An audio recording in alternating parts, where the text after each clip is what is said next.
Gábornak hívnak, Magyarság. Good morning.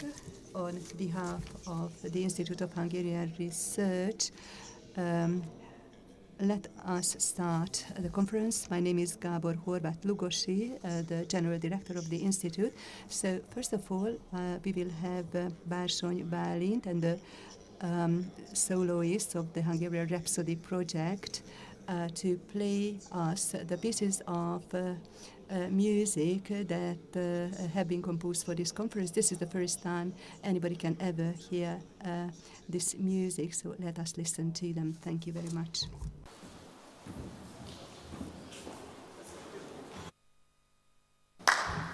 Woo.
Köszönjük szépen Bársony Bálinnak és Magyar Rhapsody projekt.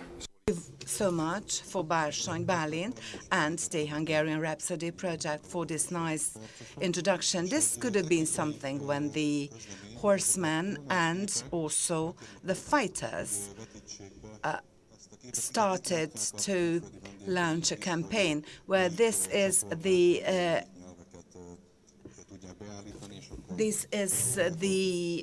various channels that you can see, and then you will listen to the Mongolian, English, Turkish, and Hungarian language. I will wait for some moments, but now, according to the program, Professor Kashler's introduction should have been on the program, but then a government session was put in place. And when we were putting together the program, we were not aware of that, but the minister last night, in one of his breaks,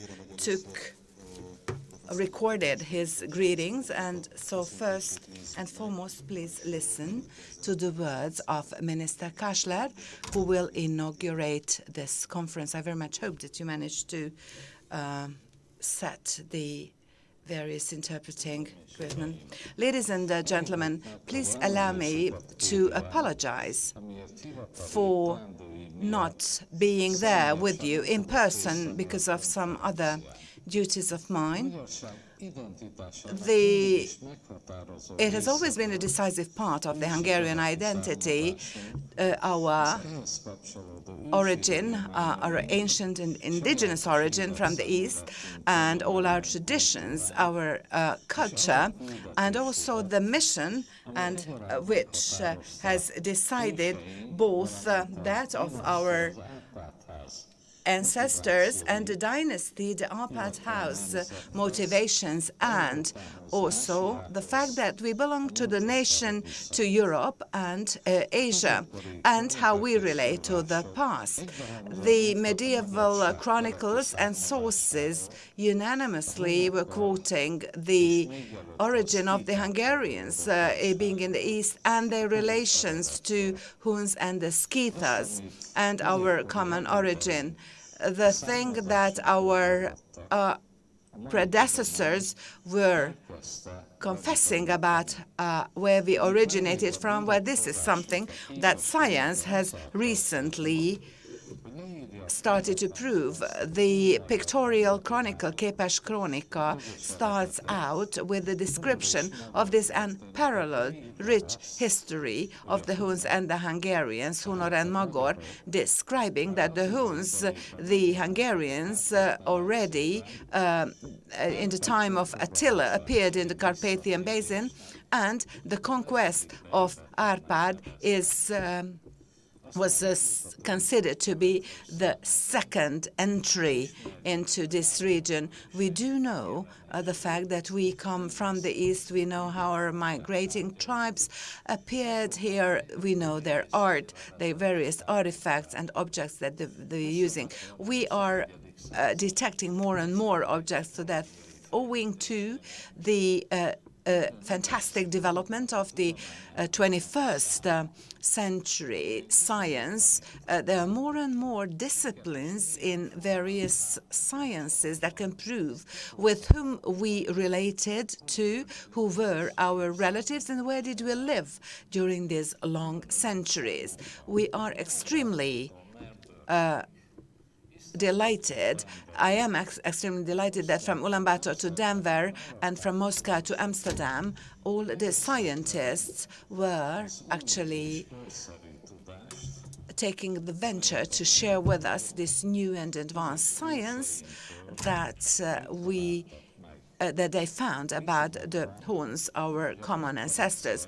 I am convinced that the conference is going to be fruitful and it will further deepen the dialogue between the experts. I would like to wish you the best of luck and the most successful conference. Thank you so much.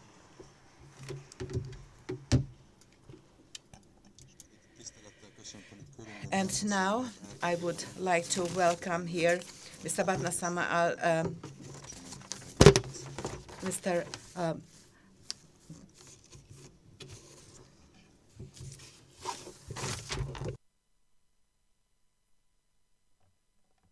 Batna Sambar, and I'm asking him to read out his presentation.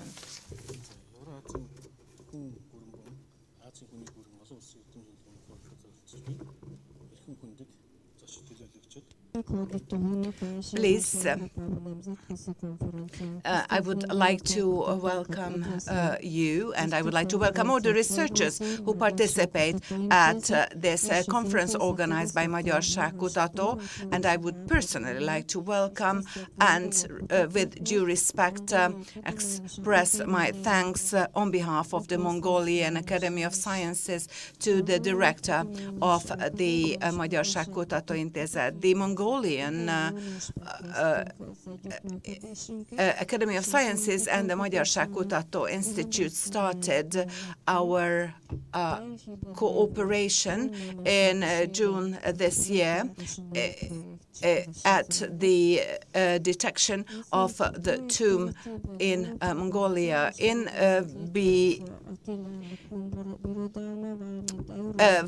the vast empire of the Huns and the Eurasian nomads, and the first nomadic tribe, there is a genetic relationship. This has been scientifically proved.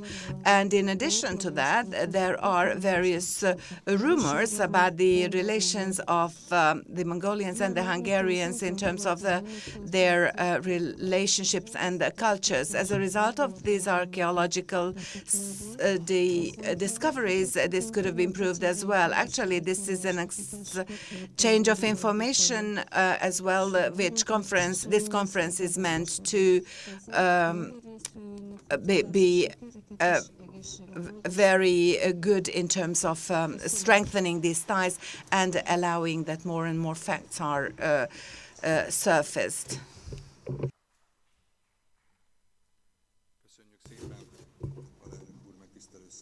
Thank you for the respecting words of the Vice President of the Academy of Sciences of Mongolia, and I would like to ask Borbála Obrushansky, who is going to be the head of the first section, who is actually a researcher of the East, and she's going to be now the chair.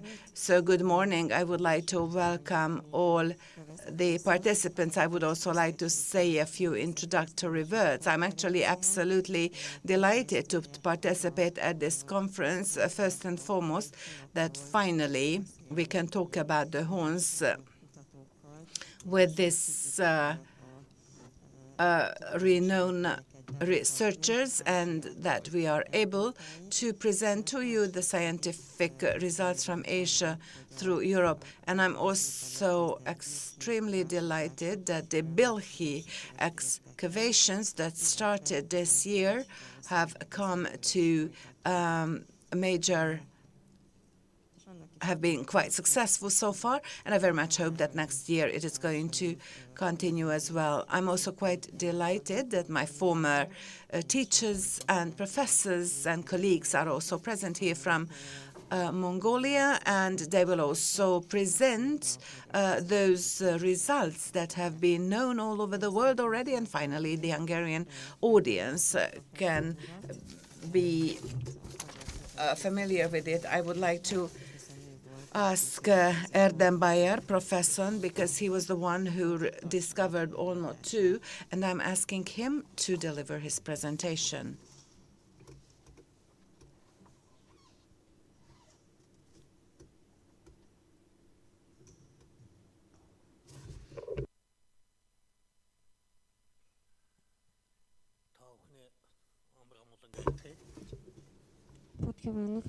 Good morning to all the participants.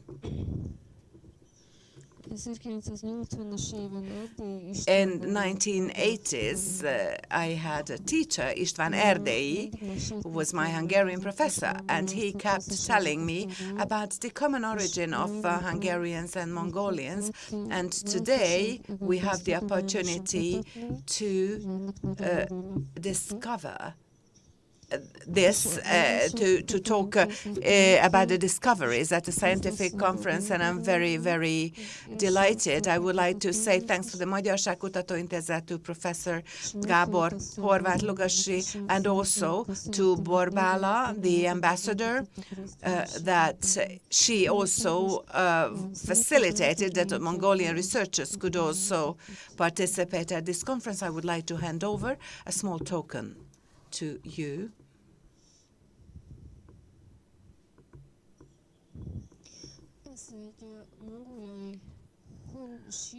This is from a Mongolian HUN tomb. This is the sun and the moon motif, gold and silver pendant. And this is 2 books about our research that I would like to hand over to you as well.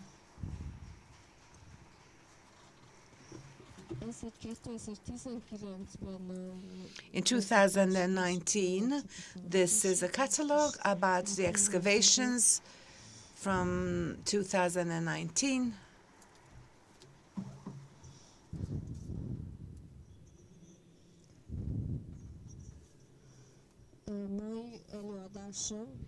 At this presentation of mine, I'm going to try to present to you about what we found in the tombs of some HUN warriors. I would like to ask to put my PowerPoint presentation on, if possible.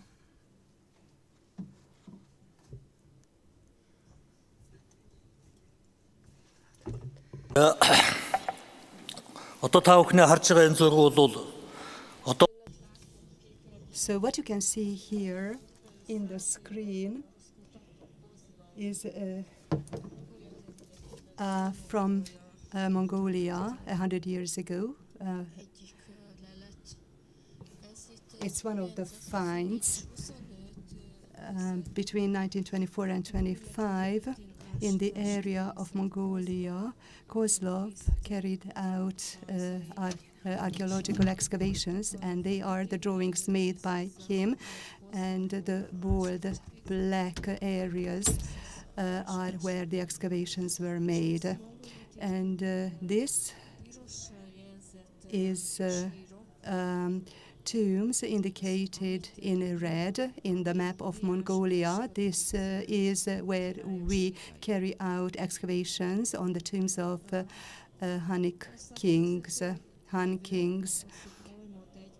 In the middle, you can see that we have got 1 or 2 in the east. We also have got some red signs. And these are tombs of the aristocrats of the Huns. And right to that, there is a bold red one. That is also a noble tomb found in that area in the west. And on the border of Russia, there are also some tombs of Han people. There are ancient sources which speak about these tombs, and in those sources it is written that in those tombs kings usually also bury gold products and articles.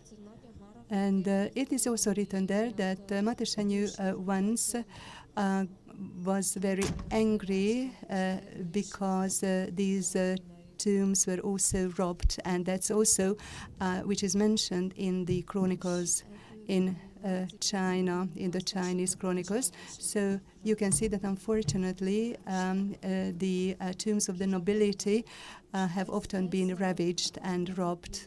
And what you can see is the Gormot II archaeological excavation area, and this is where we have found quite a high number of HUN tombs, and we found this area in the year of 2000, and for instance, this is a royal tomb, number 1, and in addition to that, there are 30 additional tombs around it. And the height of the arrangement of the stones is 6 meters.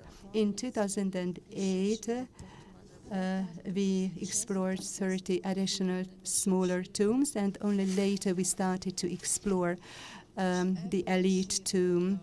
And from this tomb, that is of an elite HUN tomb, so there are some golden pieces of a chariot, there is a granite stone, there are some everyday articles, a glass, and there are also certain ornaments that tell us about the fact that these people adored the sun. And so this, there are 18 horse chariots that we found in the tomb, and there were some silver parts of these chariots. So usually there are 2 or 3 types of ornaments, gold, silver, iron, and sometimes bronze, and often they depict and represent mythical animals. In 2019,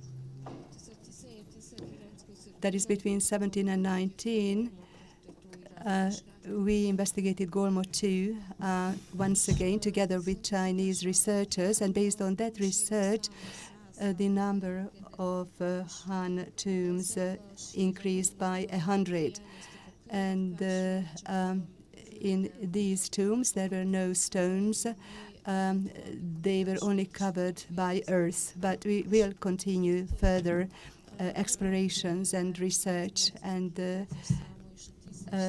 we indicated the tombs 189 and 10, and you could see this tomb marked with the number of 189. It's 7 by 36 meters, and next to it there are some additional smaller tombs.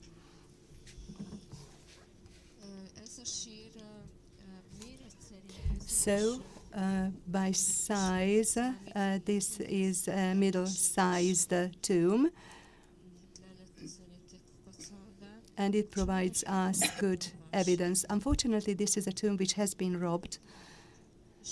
And for instance, if you take a look at this picture, shows the tomb 189. After we have cleaned it, this is the way it looked, and it was 17 meters deep.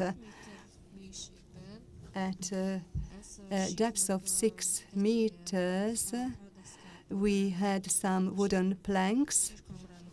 That was actually the top of the vault itself, and unfortunately, it was in the damp soil for thousands of years, so that was decayed. And for instance, we found also the skeleton of a person who wanted to rob the tomb, but could not, of course. And here you can see one of the 2 silver dragons that we found. Actually, we found it in the palm of the person who wanted to rob the tomb. We still have to examine this find. And this tomb was quite emptied, and by the thefts, and some of the valuable finds were rather dispersed. For instance, we've got this face of a monkey of gold. We also have got a buckle of a belts from granite stone.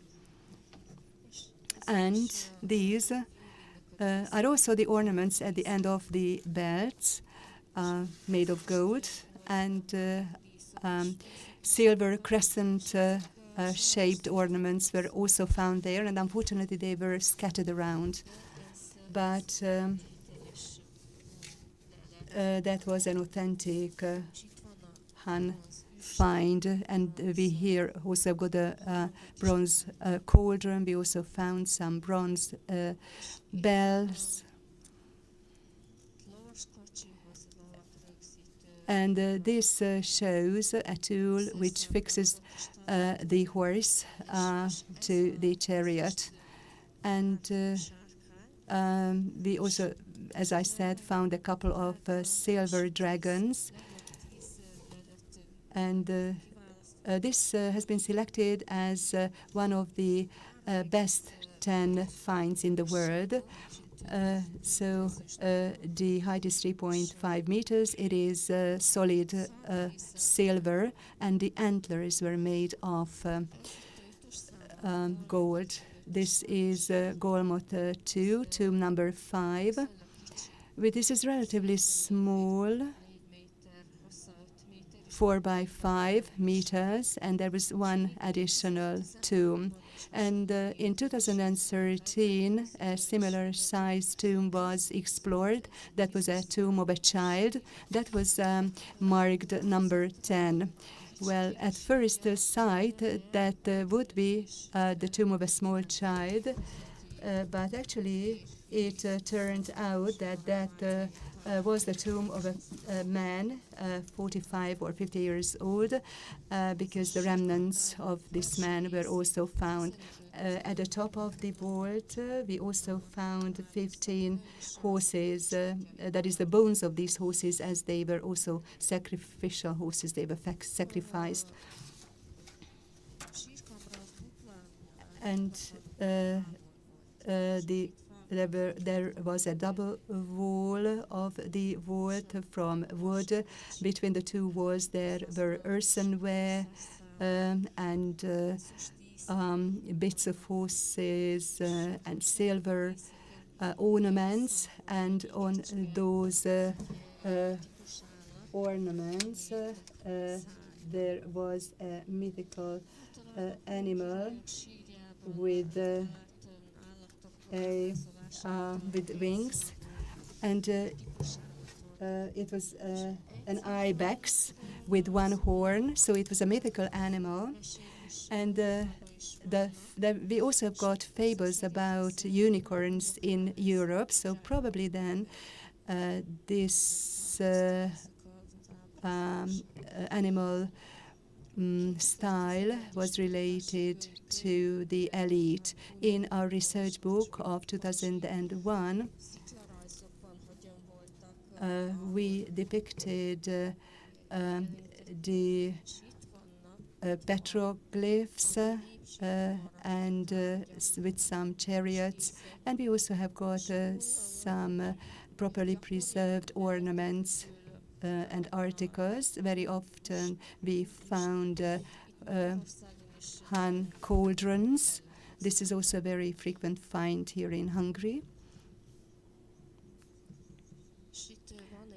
And we have got a researcher who found some HUN cauldrons here in Hungary. And we also have got some ornamental stones here, and bronze ornaments and the fragments of these ornaments. And I really do trust very much that we will be able to cooperate with Hungarian research fellows during this project. Now I'm coming to the end of my speech.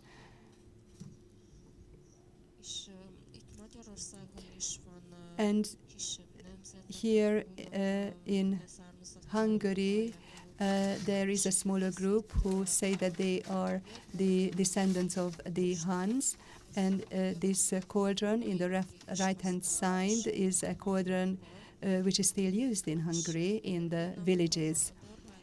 And when I stayed in Hungary with Borbála, I took this photo on the dining table of a Hungarian family. Kings, noblemen's coffins are ornamented with railings, like in the case of the Mongolian yurtas. And in the case of the smaller nobility, well, in those tombs we rather just found wood or probably other metal railings. And in the Hungarian gardens, you can see sometimes on the fences the same ornaments. And on these fences, for instance, to the left-hand side, you can see that this house belongs to an elderly couple, and in the right-hand side, this belongs to young people. Yesterday, we visited the parliament, and I could actually see the same motif on the building of the parliament. It has been preserved there too. So this is a very good example that the two peoples come from the same root. And for instance, here we can also see the adoration of the Huns of the sun and the moon.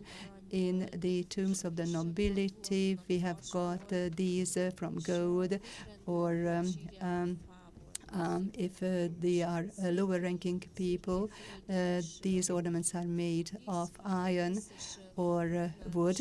And in secular land, we can also see the motifs of the sun and the moon on the gates, even today. So you can see that this tradition has been preserved, and it comes from the Huns. And this is actually a statue that you can see in Hero Square, and it has a flag, and on that banner we can see the motifs of the sun and the moon. And for instance, this that you can see is ornaments on animal ankle bones. In the right-hand side, what you can see was found in a Mongolian tomb, and actually that bone was used as a stamp. And on the left-hand side, you can see a bone ornamented that was found in Hungary. And there is another interesting thing that can also be found in Hungary. Well,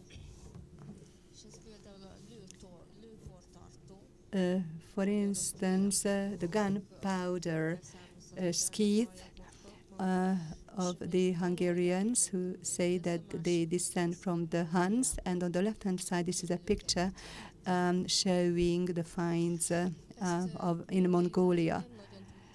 Up until now, we haven't really known what that was for. But in Hungary, we found out that that was used as a dish to keep drinks or gunpowder. And the water motive is still preserved on ceramic dishes in Hungary. So this is a water wave motive. And that, for instance, is another very good example of the common HUN origin. And I could give you many more examples. So, for instance, this comes from a HUN tomb in Mongolia, a ceramic sift. And next to it, you can see a dish which is still in use in Hungary. And you can see that similar dishes were used then too. Unfortunately, in Mongolia, we have already forgotten about that tradition. This actually is a marking, leaf marking, and this is how a shepherd marked its animals. And in Chinese sources, you can read that this was the way the Huns in Mongolia marked their animals too. And I am now very happy that I could actually see that in real life here in Hungary. And this is horses' bits. In the right-hand side, that one is from Mongolia.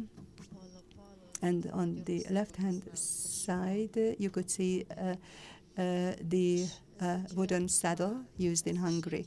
And that's a dish which is also a very frequent find from Hunnic tombs, so a dish. And up until now, this type of dish is still made of wood, and it's still in use. And there is another example in Mongolia. This is a dish which is called hunok.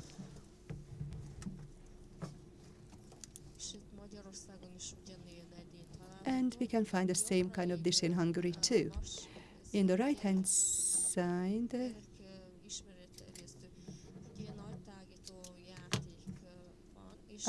there is a child toy, and I have seen a similar toy in a Hungarian museum. So it was very surprising, but at the same time I was very happy to find that. Well, in Mongolia, sometimes children play with lines. And Borbala helped me interpret. So they play with threads. And I understood that in Hungary they still play with this toy. This is a HUN fissura. The hairstyle. And we can see the same hairstyle on the statues that we found in the HUN finds. And there is another thing, something that I could see in villages, and I came across the HUN houses in Russia, next to the Volga River. I came across such things in a settlement. And there was a reconstruction, drawing about the way the HUN houses might have looked like. And I could come across the same type of house here in Hungary, and I was really very happy about it. Thank you very much for your attention, and we still have got a lot to research, and I hope that we will be able to continue our joint activities in the future. Thank you very much. Nagyon szépen köszönjük. Thank you very much, Professor Erdenbatar, for this very valuable presentation. And we do hope that you are going to continue your research and that we will be able to hear about new results from you. And now I would like to ask Gelegdort Eriksen, the head of the Archaeological Research Institute of Mongolia, and he's going to tell us about the relations of the HUN's archaeological finds in the Carpathian Basin. За, сайн байцгаана уу? Та бүхэнд энэ өдрийн амар амгалан айлтгая. За, монголчууд бид нар бол өөрсдийгөө Good morning to all the participants. We, Mongolians, consider ourselves to be the descendants of the Huns. Although in the middle of Europe, i.e. in Hungary, also consider themselves to be the descendants of the Huns. So for us, unfortunately, we faced some distortions of the history, and for quite some time we were told that we have got nothing to do with the Huns. This was something that we were taught for over half a century, but after 1990, however, this mistaken concept is something that we would like to fix and improve. In the past 30 years, the Huns, for the Huns, we paid some special attention in the archaeological research. And now I can see that Hungarians would also like to rewrite their own history. And I think that this is a common feature between the two nations of ours. This year, the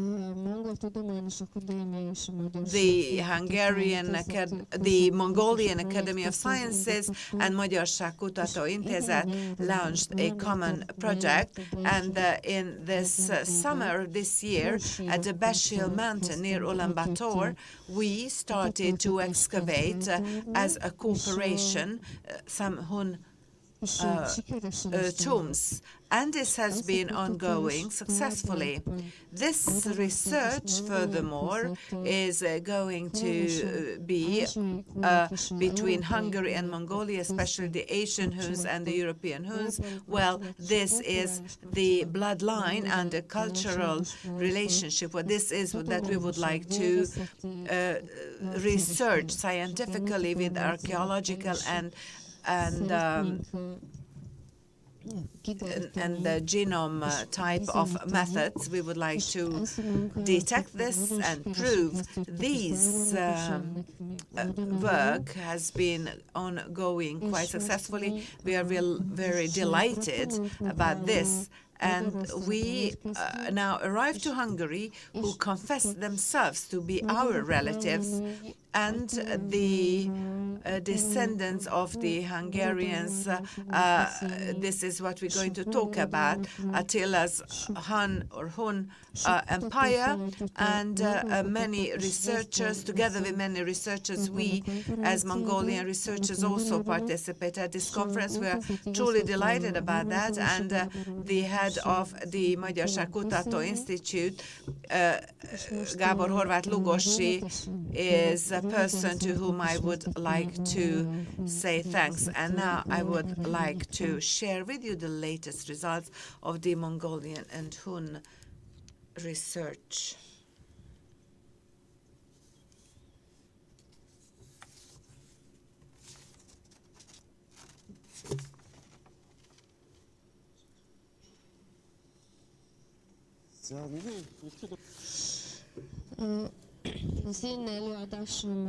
My presentation is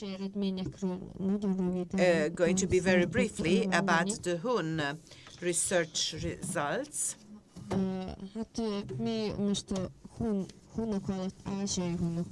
By Huns, I mean the Asian Huns, or the Asian Huns, if you like, in this presentation of mine. In Asia, the Huns created a vast empire, and among the nomadic peoples, this was the first one who created a state. The borders of the Hun or Han Empire from the Baikal Lake goes to the Chinese Great Wall, and from Korea through the Ural Mountains. And in this huge empire, all the nations and all the peoples who were on this territory belonged.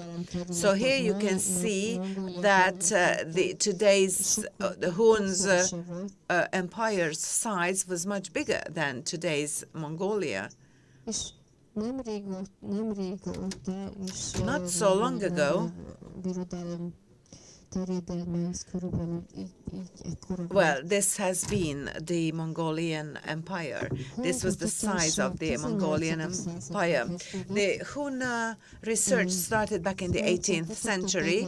Degon, there was a French researcher, Monsieur Degon, who presented his research results to Europe, and he was researching Mongolian and Tatars, and he wrote a study about them. And this research was conducted over 200 years ago, and since then the historical and linguistic research was ongoing, but unfortunately the research that was ongoing in China was quite problematic, and that is why unfortunately, they realized that this should have been much better if we could have more research like this. The first ended up in Chinese written forms. The HUN peoples, did they exist or not? Well, these excavations could prove it, and this is considered to be very important. And since then, more than 100 years passed, and in the area of Mongolia and at the borders of Mongolia, there were a lot of research, there has been a lot of research conducted, and also in Russia, more than 10 tombs, more than 20 HUN settlements were found and detected, and lately there have been some remains of some HUN industrial areas as well. Here at the map we can see the sites of the HUN places and spots, and the ones that we know today of HUN origin, about 90% of them are found in the current area of Mongolia.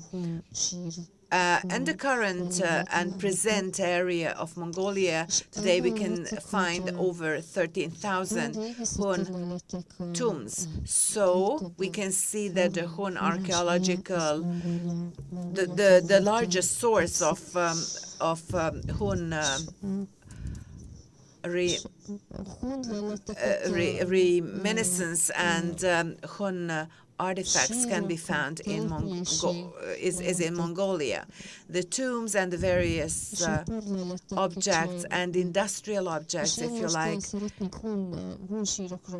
I would like to talk to you about the HUN tombs. We can divide them into two parts, the large tombs of the noble persons and the ordinary people, but lately it turned out that they were not the tombs of some ordinary people, but rather the noblemen from the rural areas, and the red dots that you can see are the HUN noble tombstones. The HUN tombs are very large size. We can see the red little dots.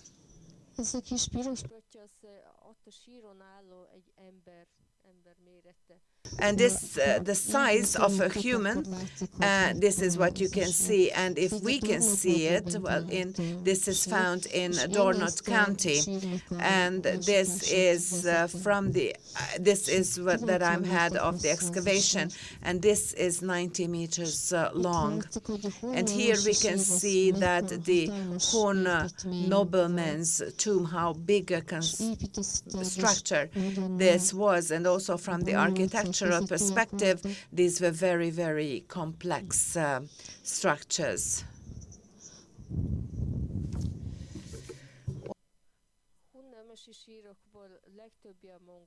And the HUN noble men's tombs near Buryatia and the border line, there are 13 large noblemen's tombs were found, and we have Golmod to Bischingam.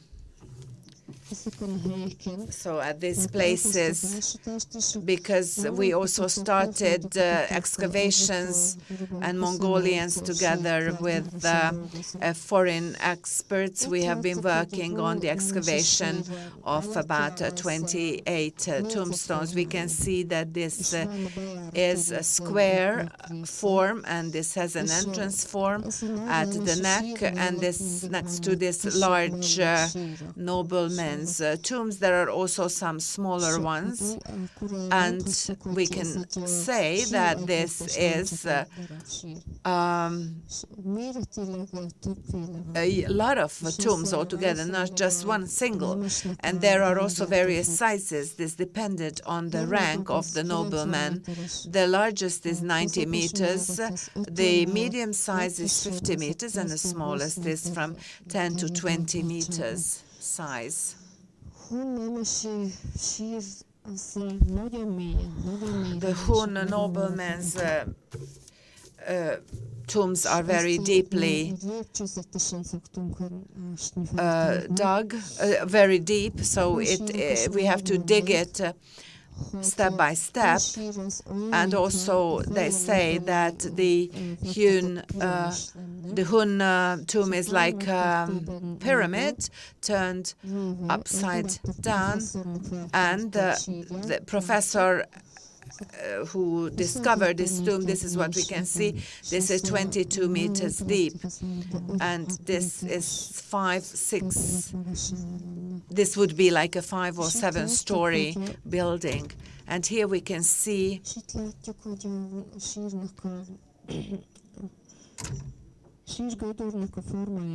the form of the tomb itself, and at the very bottom there is a chamber, and within that a very ornated wooden coffin is into which they buried the person, and this is ornamented with gold and silver, and at the head part we can see the sun and the moon motifs. And here we can see that the Huns adored the sun and the moon as well. So these sun and moon motifs, from the noble persons to the ordinary, we can find it. The HUN noble persons' vaults are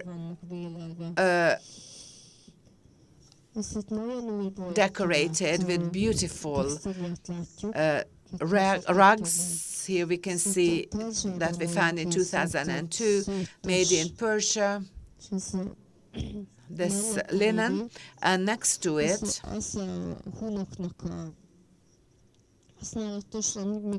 this is something that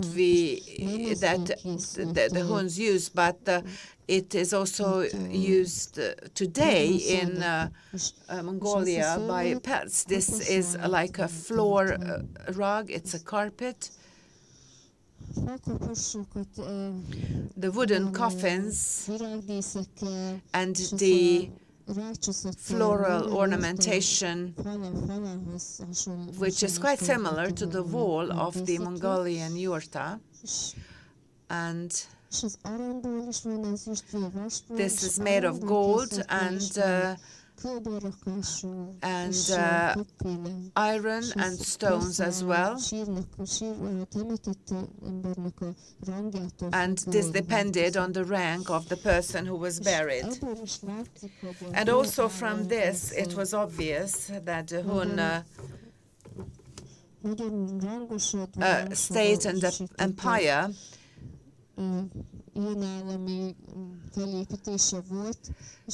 had a very clear structure, and in Russia and also in the neighboring countries, they said that the Huns were barbarians, but we can see that the Hun state various layers and various ranks, how they were formed.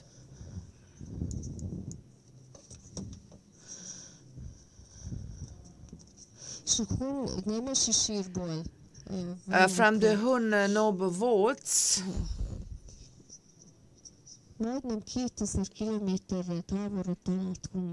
we can find another noble tombstone, which we found 2,000 kilometers away from it. We can find some beautiful horse-ridden carriages.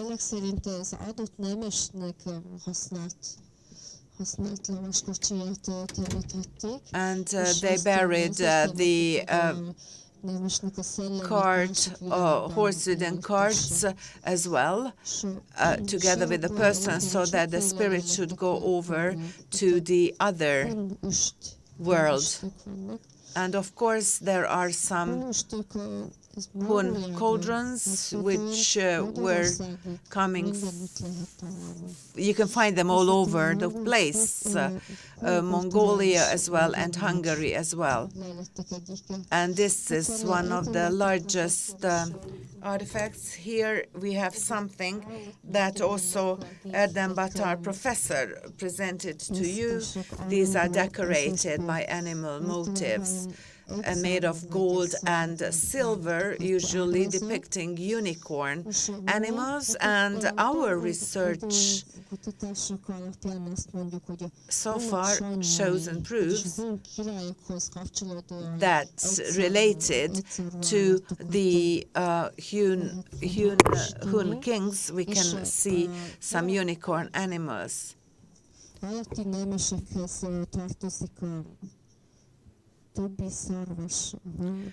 And other animals with horns also belong to the kings, and the king is always marked by golden decorated objects, and his subjects and animals are depicted with silver. These are objects from Russia and from some other parts as well, but that shows that the Hun Empire was a large empire connecting Asia and Europe as well.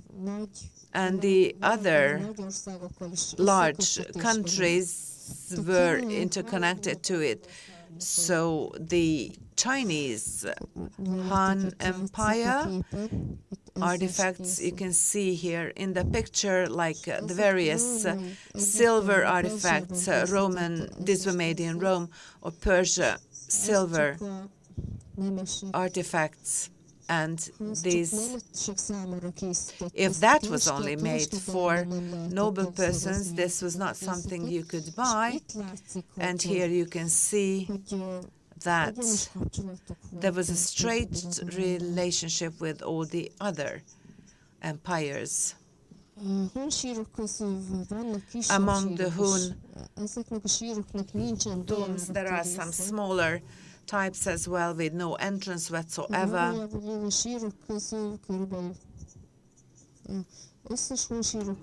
Among all the Hun tombs, 11,000 are small, and now in Mongolia we have already detected 600.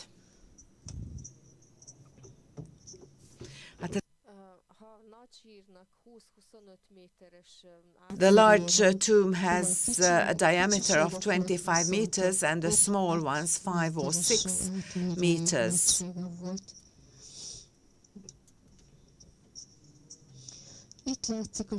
Here you can see the internal part of the tomb. There are some wooden coffins, and there are some double-walled coffins as well.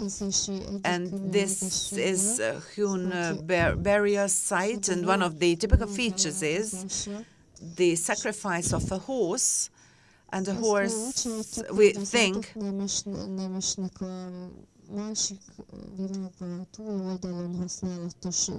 was meant to be used in the other world as well. And lately, we also conduct the examination of various HUN settlements, and there are about 20 in Russia, Buryat and the Volga and in Hakkas.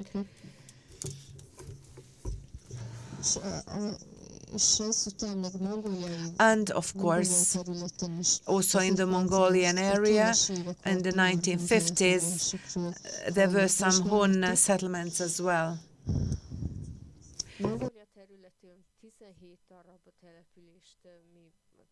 And we found some settlements as well, and we found Tirij, Bora, Kharkhan, Koatov. And here, some excavations are undergoing. And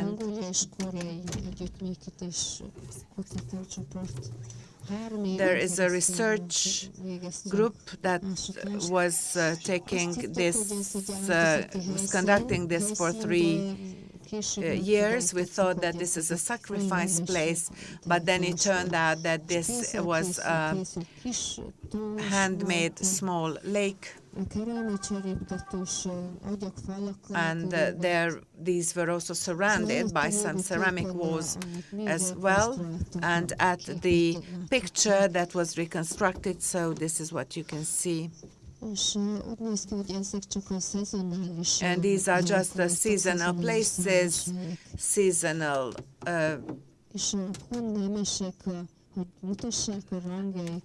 accommodation sites, and HUN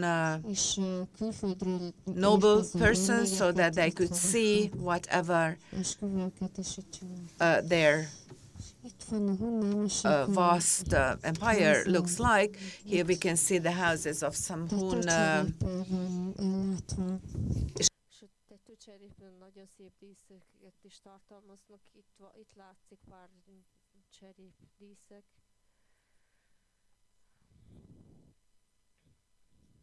Ezeken a díszeken látható. Here we can see the various motives who are. Sajnos pecsiten látható motivumok vannak, és úgy néz ki, hogy and these motives were taken in here so as to see who does this house belong to. And from the late ages, there are ceramics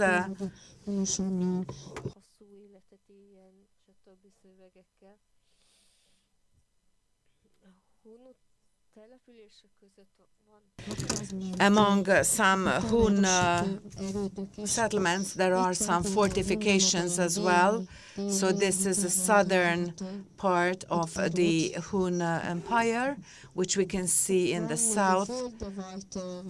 And there are some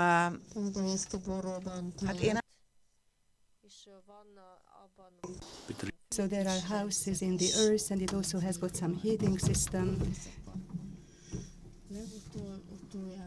Most recently, some industrial remains have been also found, and we have carried out successful explorations. And here you can see that the Huns have not just imported from abroad, but that they themselves could manufacture for themselves. So there were huge industrial centers that existed, and these centers used everyday objects, and there was a logistic system through which they could distribute in the whole country.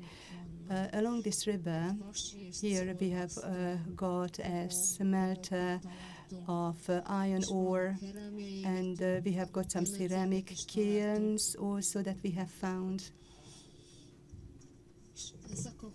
And these are the Han industrial centers from the 2nd century BC, and they were operating until the 2nd century after Christ.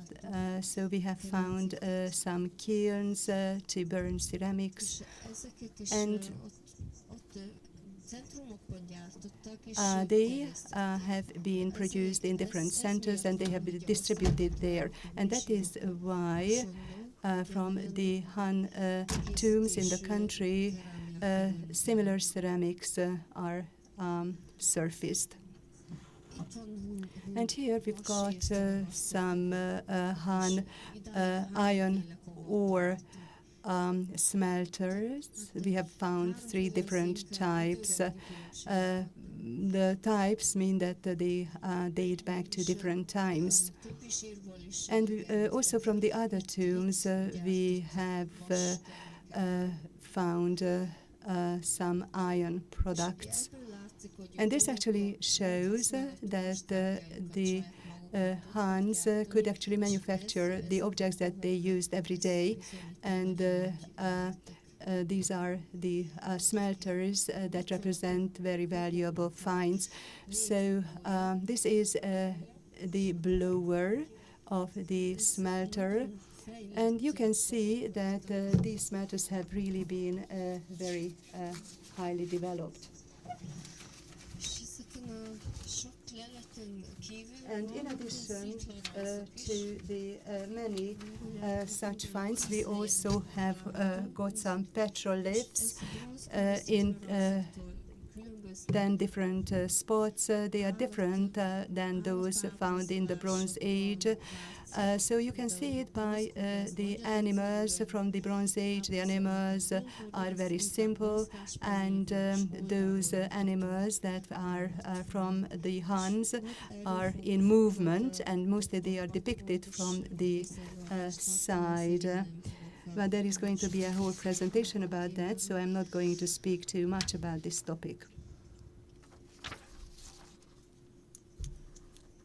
And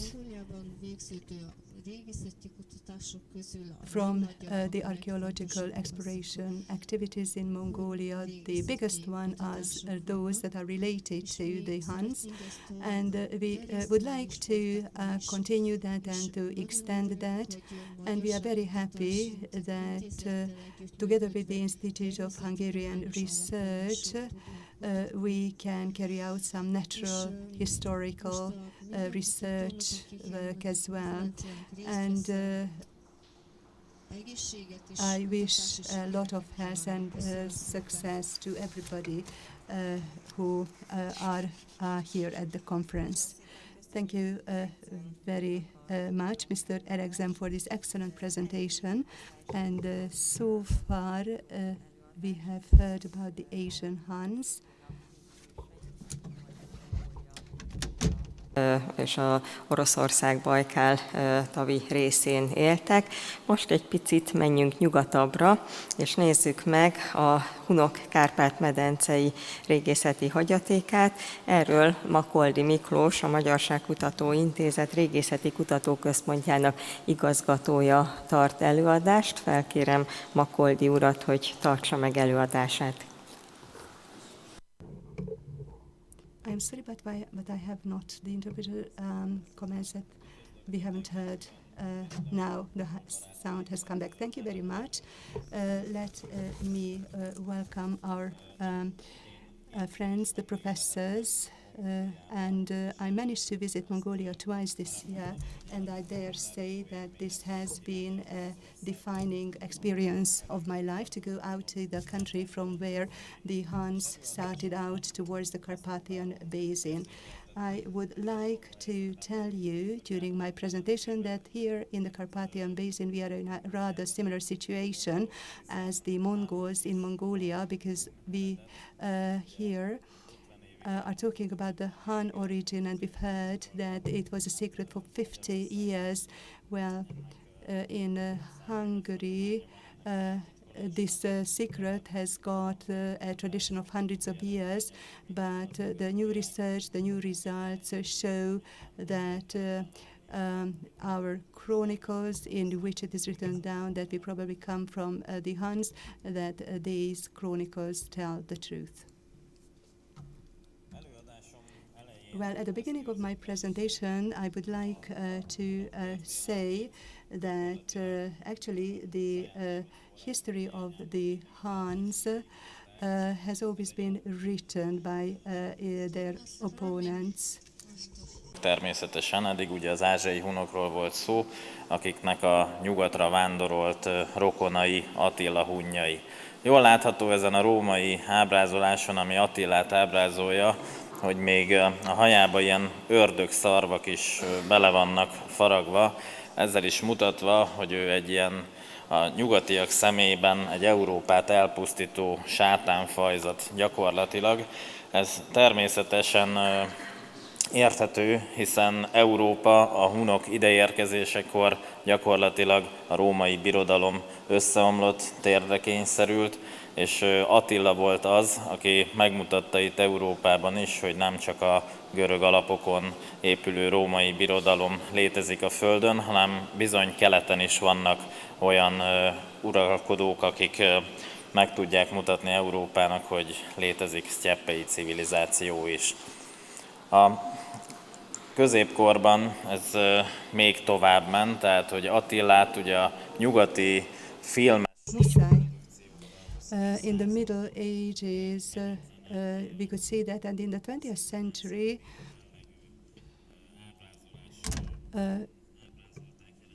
there was a zombie-type presentation of a barbarian ruler who only brought devastation and ravaging into Europe.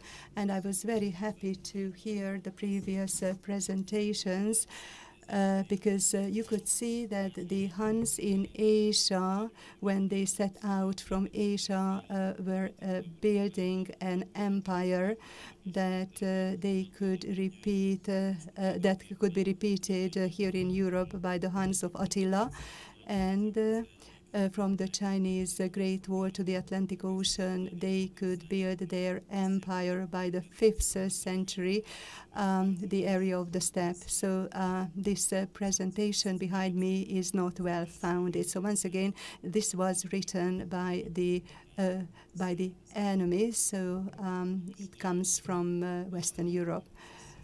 And from the professor's book, I took a photo of this book, which shows that the Asian Huns come to Central Europe and that we can find their finds here. And we have to say that the modern research,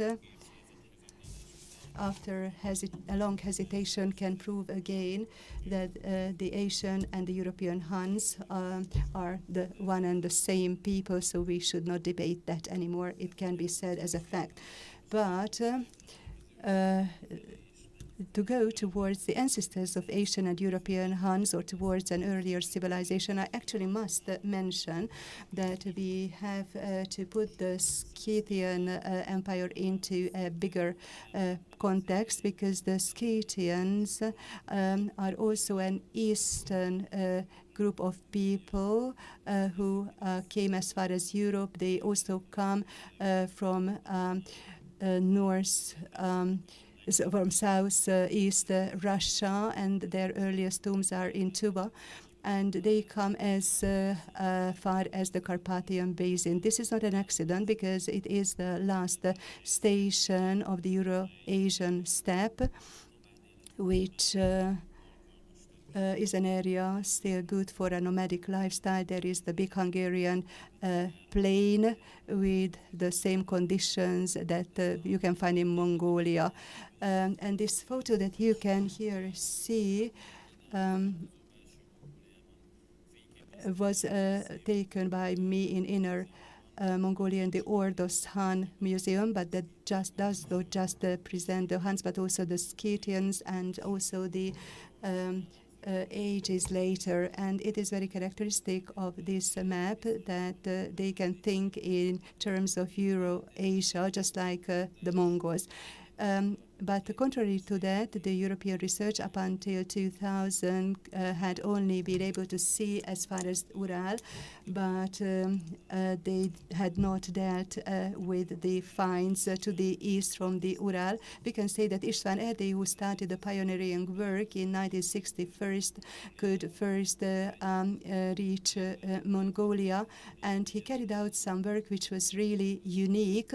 And it was actually the continuation of that we are having now of his work after 60 years in 2021. I would like to welcome Péter Erdélyi, who has come as a son of István Erdélyi to attend our conference.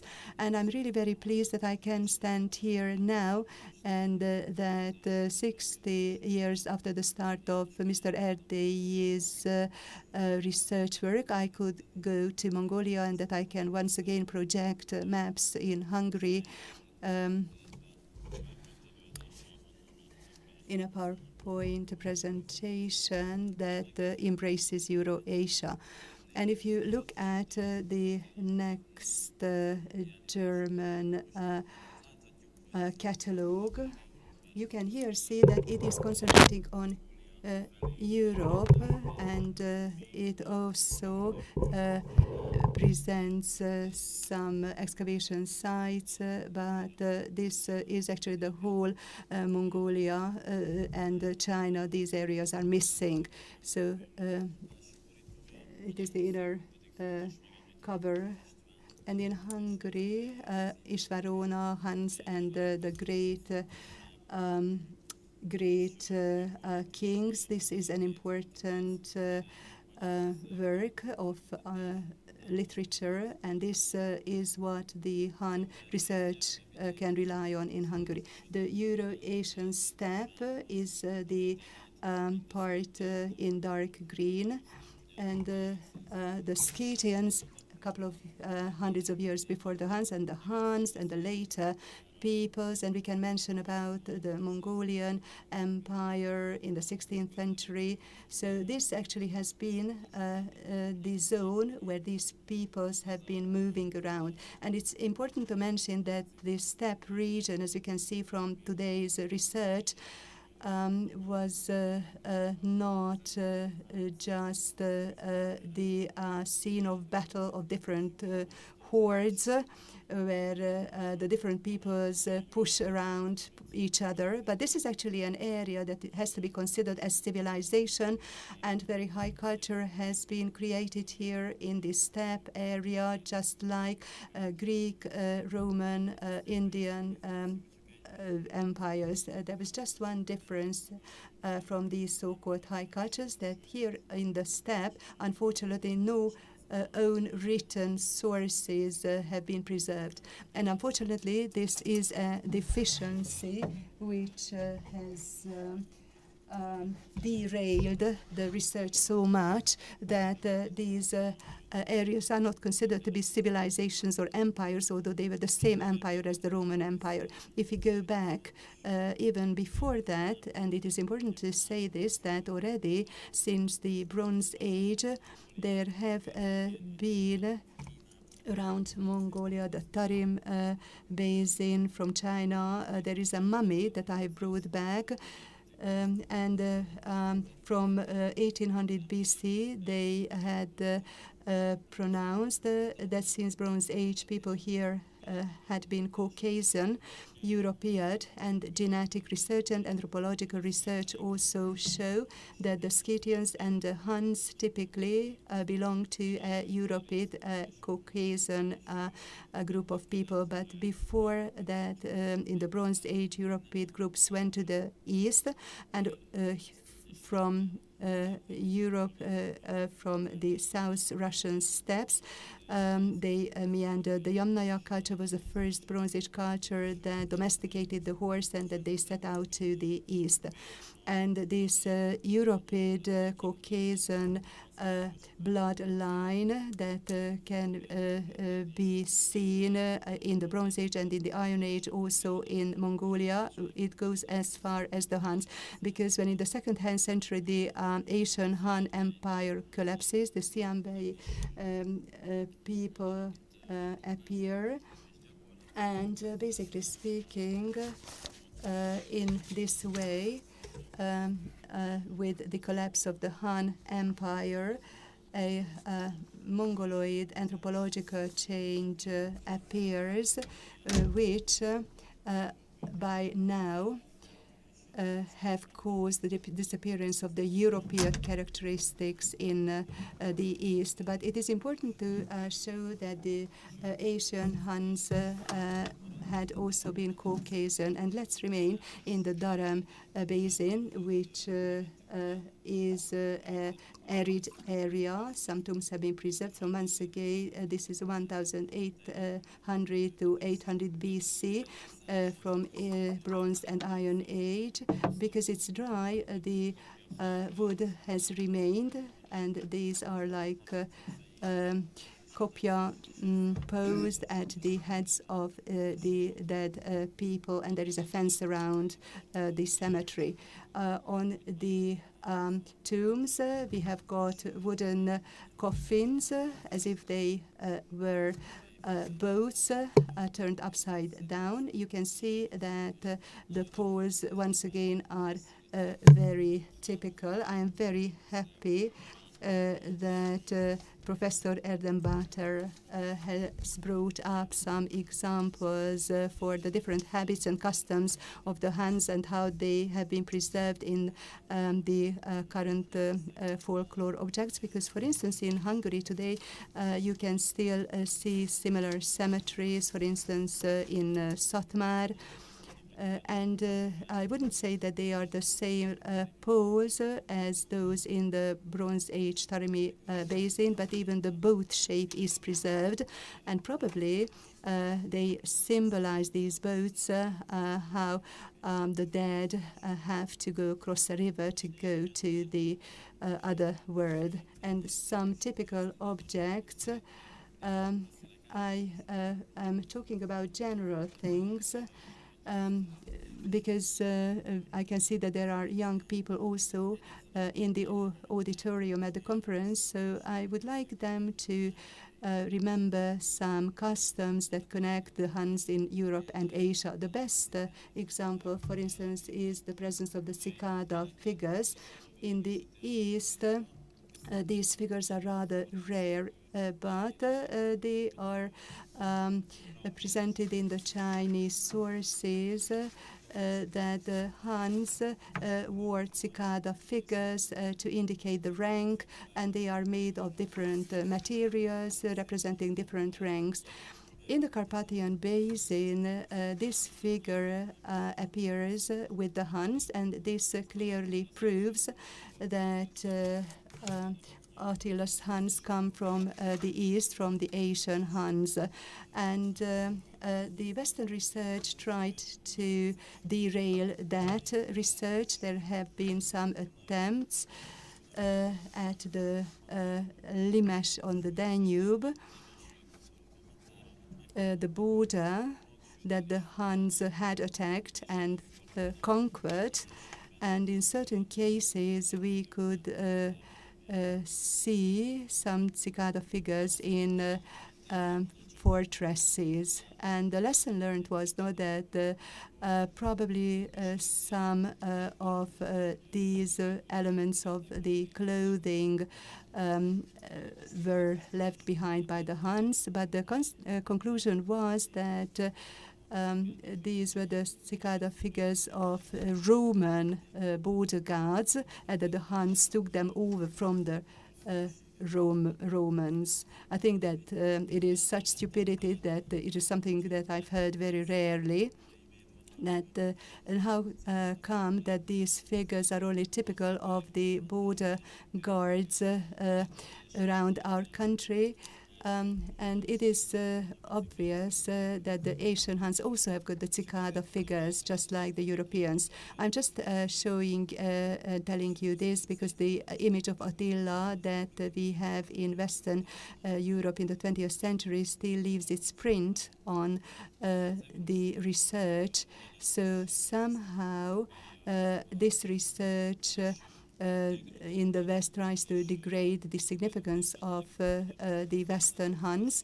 And I think that it is our task as Hungarians who think that we are the descendants of the Huns, that we have to restore the situation and show that the Asian Huns sent a branch to West, and they may be the ancestors of the Hungarians, and that they could create an important country.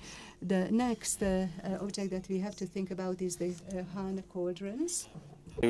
So the green one was found in China, but actually the black and white one was found near Törtel and the Great Hungarian Plain, and it is in the Carpathian Basin. So you can see that the picture is the same. Also, Professor Erdembator showed us something similar, if not only on this noble depiction, but in some 3D objects this could be found. So these cauldrons that have the ear as a mushroom, this is something that is so typical of Asia, of Europe, but now this goes back actually to Asia. And the use of cauldron is so typical of the Asian Huns. This can be found in various tombs as well, and at their ancestors, at the Skita, this is also similar. So crowns and diadems or head or nations, this is something that is the only example of the polychrome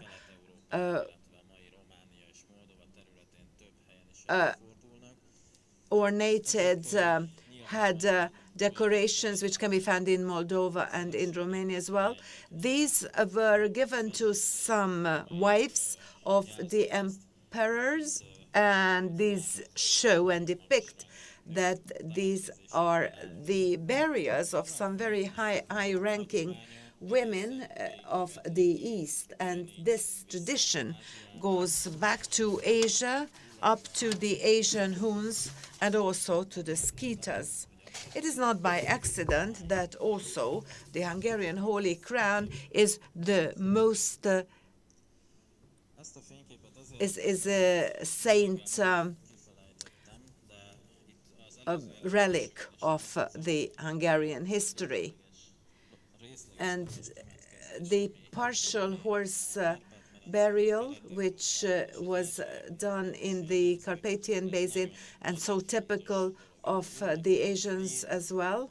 Here the head and the legs of the horse is put into the tomb, probably because they want to bury the mind and the swiftness of the horse.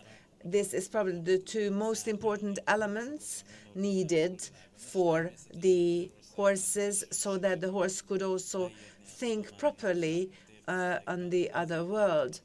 And this was also described earlier, that they do not bury the whole horse because they were hungry at the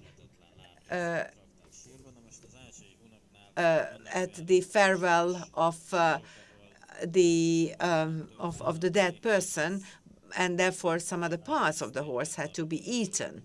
But of course, there were some examples where a herd of 30 and 40 animals that were slaughtered, and only the head and the leg are buried in the tomb. But if you can actually slaughter 30 or 40 animals, that shows that you can have something to do with the other world as well. And there's one more name that is putting only parts of the horse to the tomb. There's another nation. These are the Hungarians who were making the big conquest, because up to the moment of Christianity, the Hungarians are burying the same way.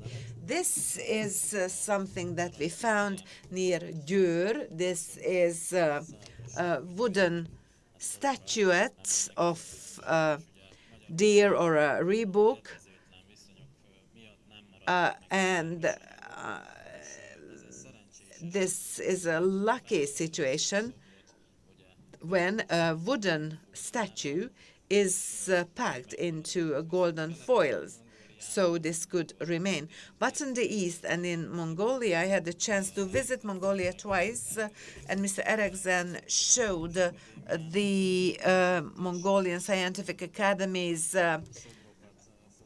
storage facility, and you can see that these golden foil statues were so typical of the Skiats and the Huns as well, and got and arrived to the Carpathian Basin as well. It is quite terrible to think how many of these could have perished. And this wave line that the professor was waving at, and also at making some pottery, it was mentioned as well. The wave line ornamentation is typical of two groups of people. This is the late Sarmata ceramics. The late Sarmata are the people who lived before the Huns in the 3rd to the 5th century, before the Huns arrived on the Hungarian plain. But their ceramic forms are quite similar as it is as the ceramics are for the Asian Huns. We talked with Csaba Hidan about these bow heads, and hopefully their genetics will be also something that we will find an answer to. But on the archaeological basis, I dare say that the late Sarmata peoples are considered to be, to a great extent, Huns. And there's one more tradition that I would like to call your attention to. We have the majority of all these objects from some sacrifice places. These, for example, Szeged Nagyszék Sós, here we can see the sign of burning on these objects. These are unfortunately not coming from archaeological excavations, but from the New Age we found a Sarmata tomb, and there was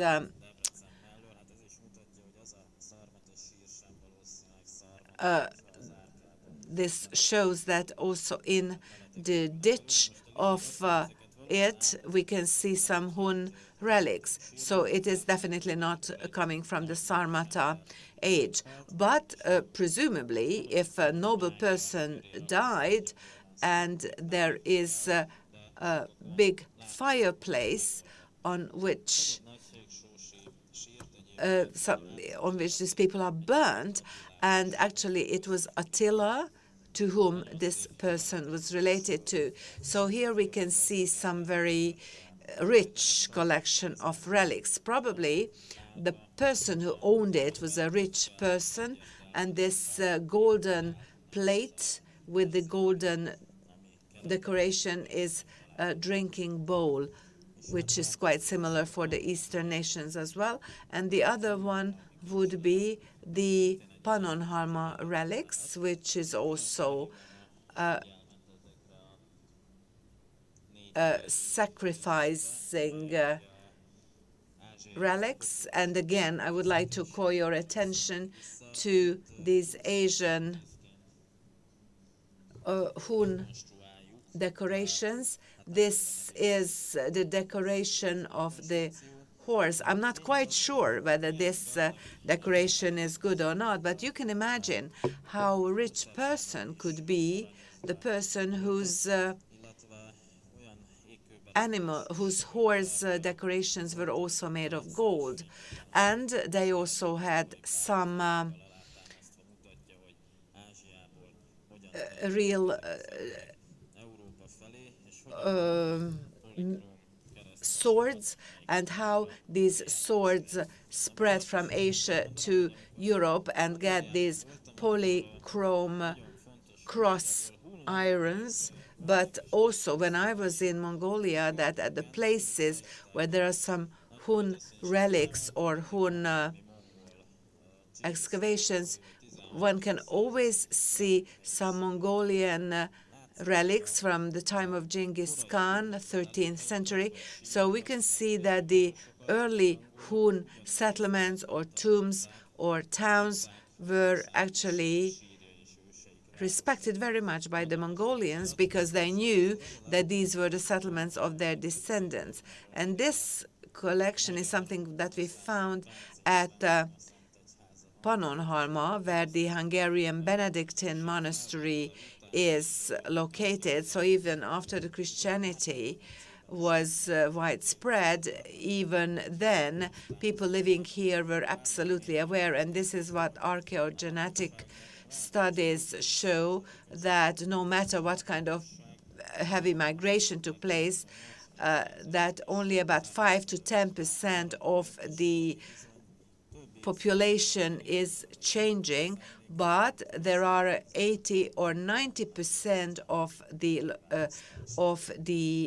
population that remains, and their memory goes back to hundreds and thousands of years. So again, after Attila's death, they moved back to the east and establish that White Hun Empire, which is the Heptalite White Hun depiction with the asymmetric bow and with the straight cross line big sword. And this HUN or Han Empire that's in the north of India and Afghanistan as well, it's quite similar to the Skiat, was covering the whole of Eurasia. And one more thing, the Hungarian Skita golden stags, we know one from Mezőkeresztes, Zomborpuszta, and Tapiószele, they both were probably an ornamentation from the shield, and next to them they could not find human bones, but there were some burn relics and ash and burnt sand and soil as well. These were from a bonfire from the Skita age. These were also probably coming from the Huns, and I'm quite sure that from the Carpathian Basin, the great kings were not buried there, but they were taken back to their home birthplace hundreds or thousands of kilometers away. But the reminiscence of the bonfire were buried here. So these Skita shields could find some similar ones near the Black Sea. So probably the owners were buried there. And the last chapter of my presentation, so the Huns of Europe and Attila's Huns, the Hun population or tribes that you can see from this Roman, you can see the tribute, 200,000 solidus gold was paid by Rome in order to buy the peace. So they paid 200,000 golden coins like this. But after the collapse of the Roman Empire, it is the Germans, the Gepidas, who take over, and also the Longobards, also a German pride, who take over the realm in the Carpathian Basin. And you can see this onyx fibula, which you can find in the Hungarian National Museum, and it was found at Szilágysomlyó in Transylvania, together with its polychrome fibula, which is a Gepida fibula based on our current research. But again, I would like to provoke some thinking. This is the onyx figure, the only one the onyx fibula that remained in the world. This onyx fibula was actually you can see on the Byzantine and Roman emperors, because when they have a toga, they actually put it like a brooch on it. This is the only copy in the world that remained. That Gapida, this was given by the Roman or the Byzantine emperor to the Gapida leader, who did not get 200,000 solidus, but 100 solidus in order to make peace. So this was probably given to Attila himself, and the whole Szilágy Somló relics and this polychrome style can be connected to the Huns, and those Germanic, the Gepidas, the Langobards, or the Anglo-Saxon tribes that were taking this to some other parts, the same way as the Celtics were impacted by the Scytha animal depictions, and the same thing was widespread in the western part of Europe as well, and the Apahida relics that were owed to the Gepidas, but I think that these also are presenting the traits of this. And the Sutton-Hoo Western European shipman's tomb, you can find this, but this is also of Germanic origin. Whether the Germanic tribes took these with them or not, but this should be questioned, because this polychrome color gemstone inlay style appears first with the Huns and can be traced back to the east to the Asian Hun tribes. Thank you very much for your kind attention.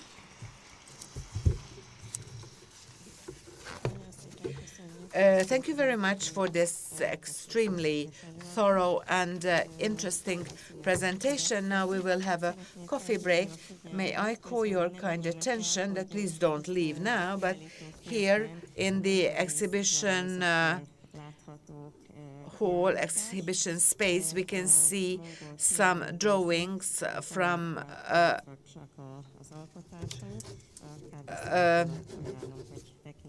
about the animal depiction of ancient Mongolia. We will have a 20-minute long coffee break.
Folytatnánk az előadást.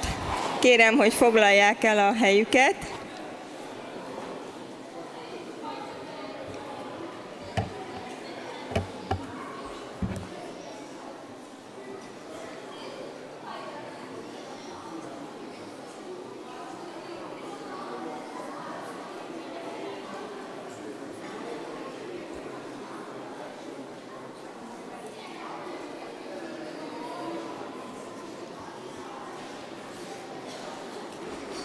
Na, még elfoglalják a helyüket, addig szeretném bejelenteni, hogy a programban... I would like now to announce that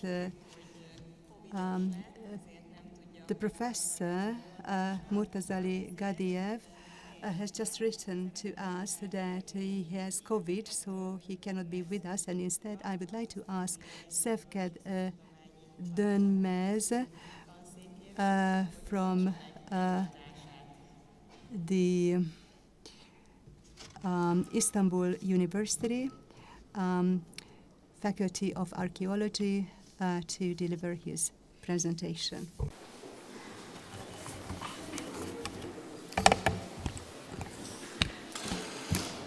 Ben teşekkür ederim. Sayın Macaristan Araştırma Enstitüsü Başkanı, çok kıymetli bilim insanları, değerli meslektaşlarım. Konuşmama başlamadan önce bu çok önemli ve bilimsel düzeyi yüksek organizasyonu gerçekleştiren Macaristan Araştırma Enstitüsü'ne, onun değerli başkanına ve çalışanlarına çok teşekkür ediyorum. Ben aslında Kuzey Anadolu'da bir arkeolojik kazı başkanıyım. Ulusoyuk'ta, Amasya yakınlarında bir Pers dönemi yerleşmesi kazıyoruz ve bu sıralar çok önemli bulgulara ulaştık. Bir Pers sarayı ve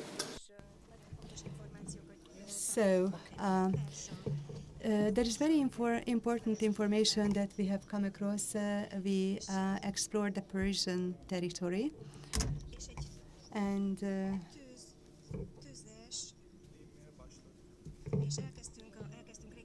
we started archaeological excavations in this Persian area, but of course we had some similar excavations in Iran together with our colleagues, and from the Persian written sources on archaeology from the Iron Age, we have found something about the Scythians, and we managed to have very interesting observation in Persepolis, in the Apandana castle. We found very important pictures. Usually, this type of people is of the Turan property, have a very interesting physical structure, and they have a special religion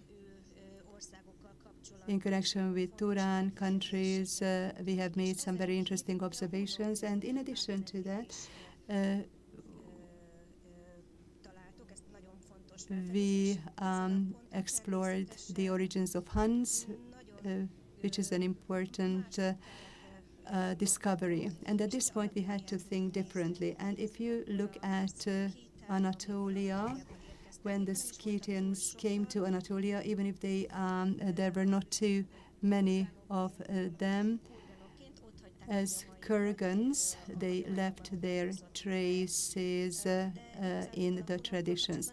But we do not have too much information in connection with the Huns, and the reason for that is that we could not yet lay strong foundations for this research, and therefore in my presentation today I'm going to talk about the Han heritage in the buildings, We've been invited by Dr. Károly, and we started a cooperation with Hungary, and I would like to thank him for that. And as a result of this, from north east, I would like, I have brought some small gift, and if you please come to the fore, I would like to hand it over to you.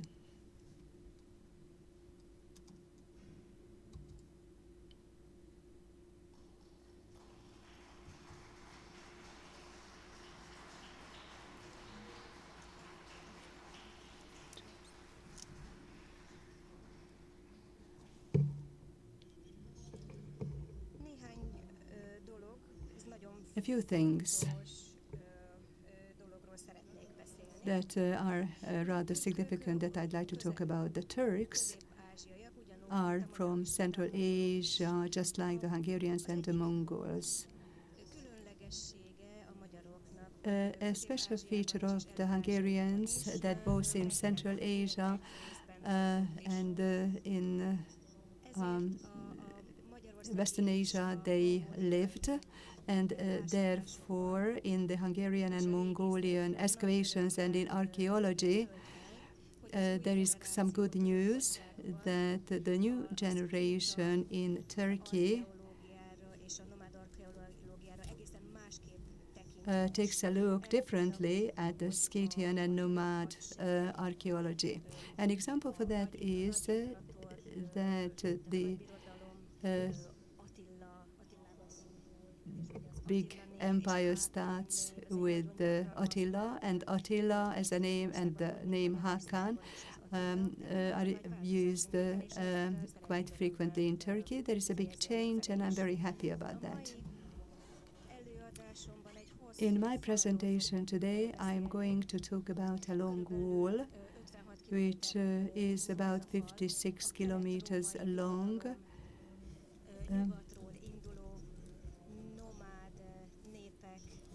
In the Eastern Roman Empire, it was set up against the nomadic peoples coming from the east. And the reason, I would like to explain the reason for that wall, for the erection of that wall.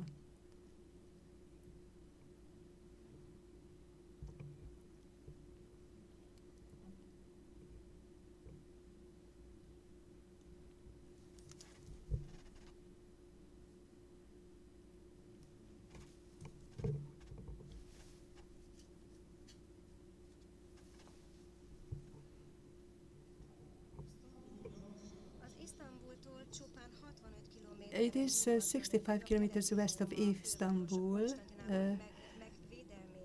and it was set up to defend Constantinople. It was the longest wall built in the region from the back to the marble scene. It's a protective wall, 56 kilometers long, which is in the forests of Thrace.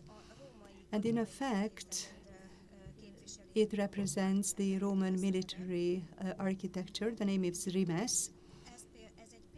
And this is an example for walls like the Hadrianus or Trajan in England and on the Balkans. So these are the walls it is similar to. And here you can see the beginning and the end of the wall. So it starts from the town of Elgit around the Black Sea, and it goes towards the south, and it has got several gates and ports through the Marble Sea. That's the Sea of Marmara. That's the end of the road. And unfortunately, you cannot fully see this wall because there have been modern buildings of roads and other architecture, and for other reasons also certain elements of the wall are destroyed. But on the right-hand side image you can see the road in the forest and also the remnants of the wall. The Roman Emperor Constantine said that Constantinople was the biggest town in 330.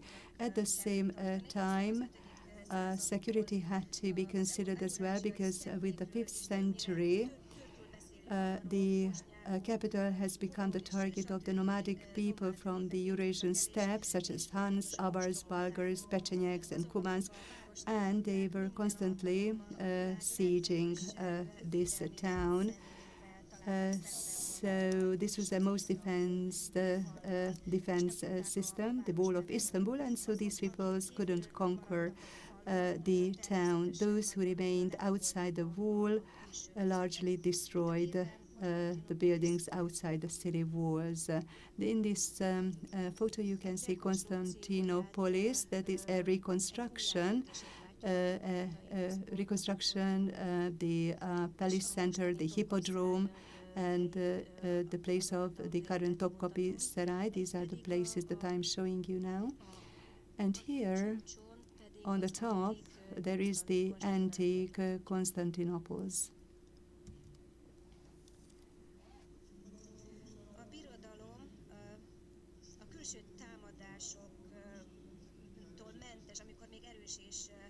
In the years when the empire was strong and wealthy, it was not yet threatened from the outside. But in the instant of an assault, everyone residing outside the walls fled into the city, while the armies that were outside the gates destroyed everything. So thus, inside and outside the walls, we could find some remains, and they are very exciting. So it turned out that this wall was built in order to protect the people living inside or outside the walls from the Eurasian nomads. This is the inner part, which has been built later, and outside of it was a densely populated territory. This defensive structure, which is considered to be built by Emperor Anastasius, and Procopius says this, but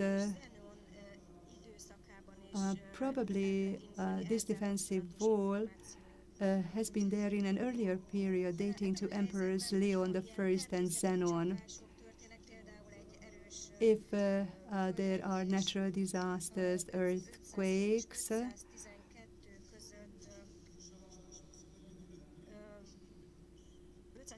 and it happened, and therefore, before of the devastation of the earlier earthquake, the wall had to be rebuilt between 507 and 512. During the construction, of course, a big part of this had to be rebuilt by Procopius, and then the construction of the wall was given to Emperor Anastasius. So the building span from the 6th century to the 11th century, and although it was quite safe, it was in continuous use for 500 years with various repairs, and it functioned as a preventive deterrent measure. It was a defensive system which was never fully abandoned. So here you can see where the wall started out from, and in this other picture you can see these stones that they represent not the 6th century but rather the Roman era.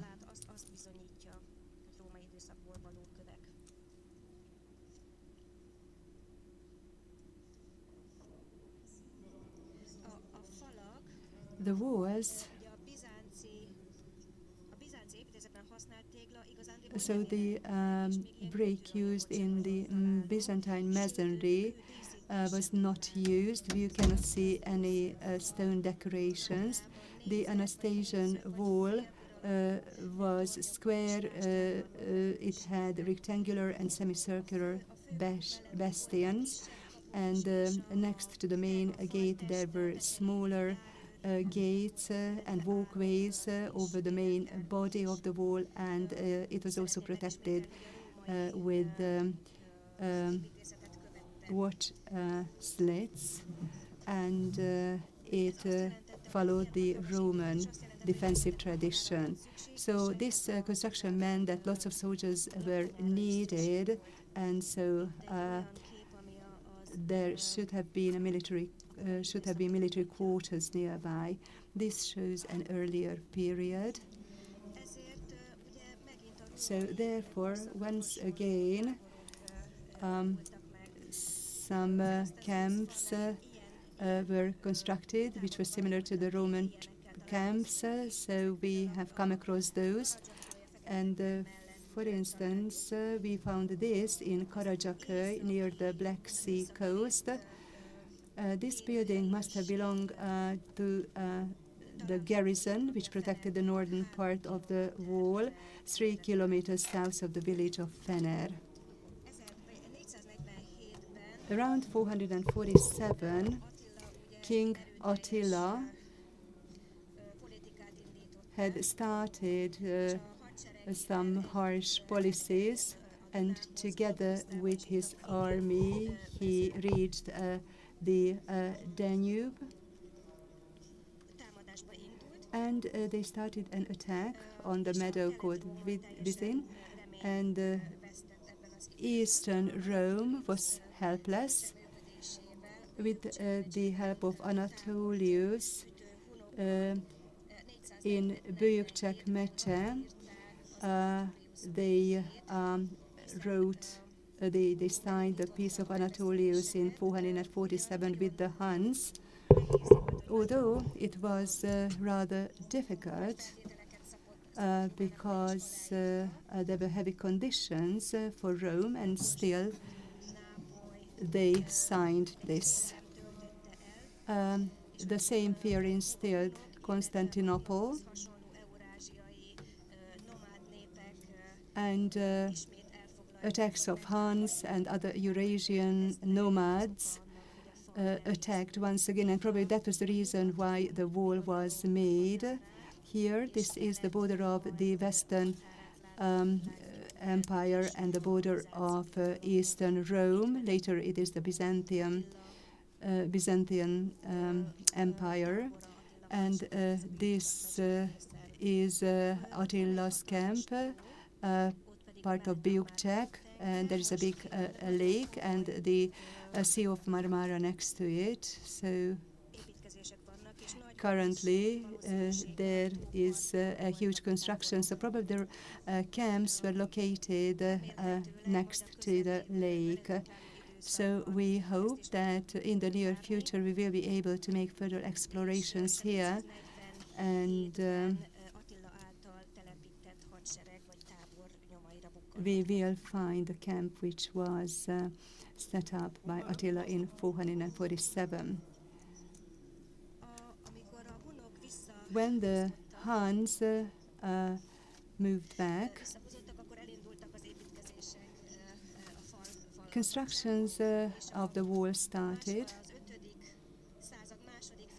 and that was started in the second half of the 5th century, and it was concluded by Anastasius in the early 6th century. It was a big project, and I think that it was there to prevent the nomadic tribes with mostly Turkic origin, I think. Thank you very much for your attention.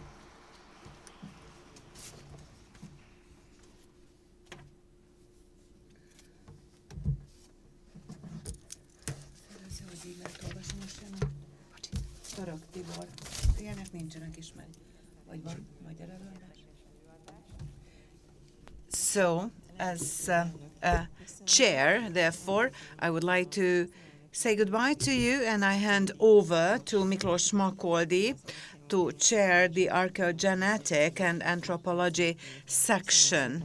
Thank you so much for your kind attention.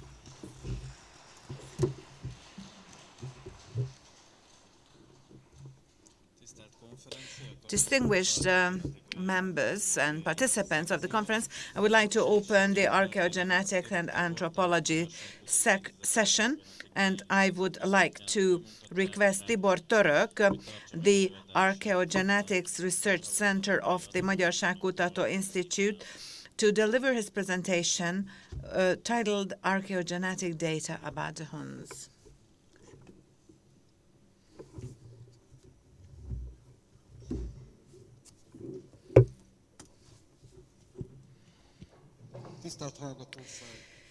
Distinguished audience, thank you so much for the opportunity that I can report to you about this work. I'm not going to talk to you about my work, but I have undertaken for today to summarize all the research results so far that has been communicated, written down, and anyway, which can be traced back in international scientific writings and educations.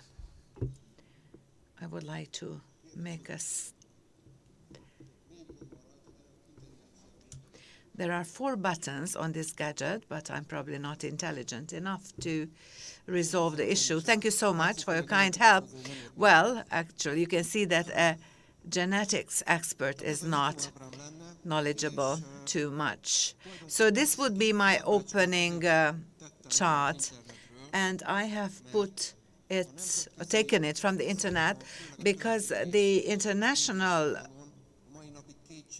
scientific audience out there doubts if there are any relations between these Asians and the European peoples, but the genetic data show absolutely this.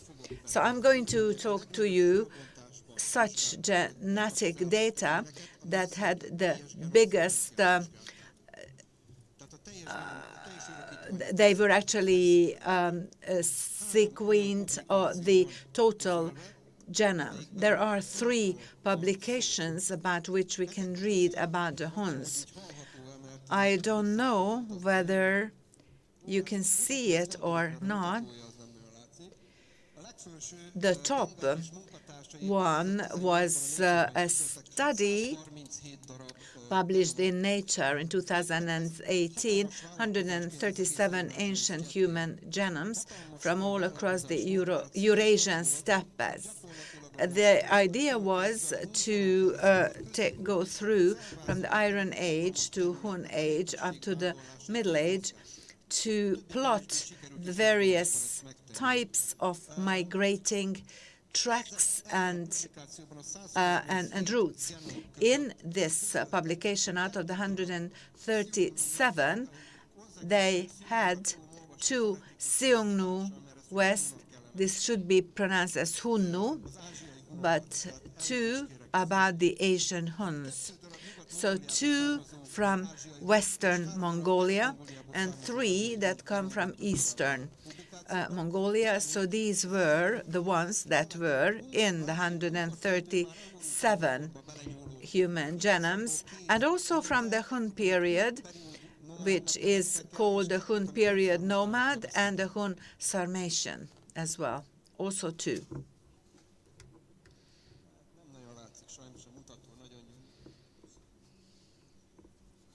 Unfortunately, the pointer cannot really show too much.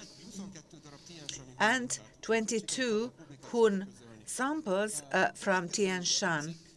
The next article was published in 2020 by Yeong and his colleagues, in which they outlined the 6,000-year genetic history of Eurasia's eastern steppe, which is Mongolia. But in this description, from the Stone Age onwards up to Genghis Khan, they describe Mongolia's genome history, including also the Asian HUNs, who took major part of that. And they discussed 60 Xiongnu Asian HUN samples. And finally, in 2021, from a German laboratory, they wanted to research the Scythians' history, and its title is Ancient Genomic Time Transact from the Central Asian Steppe that unravels the history of the Scythians.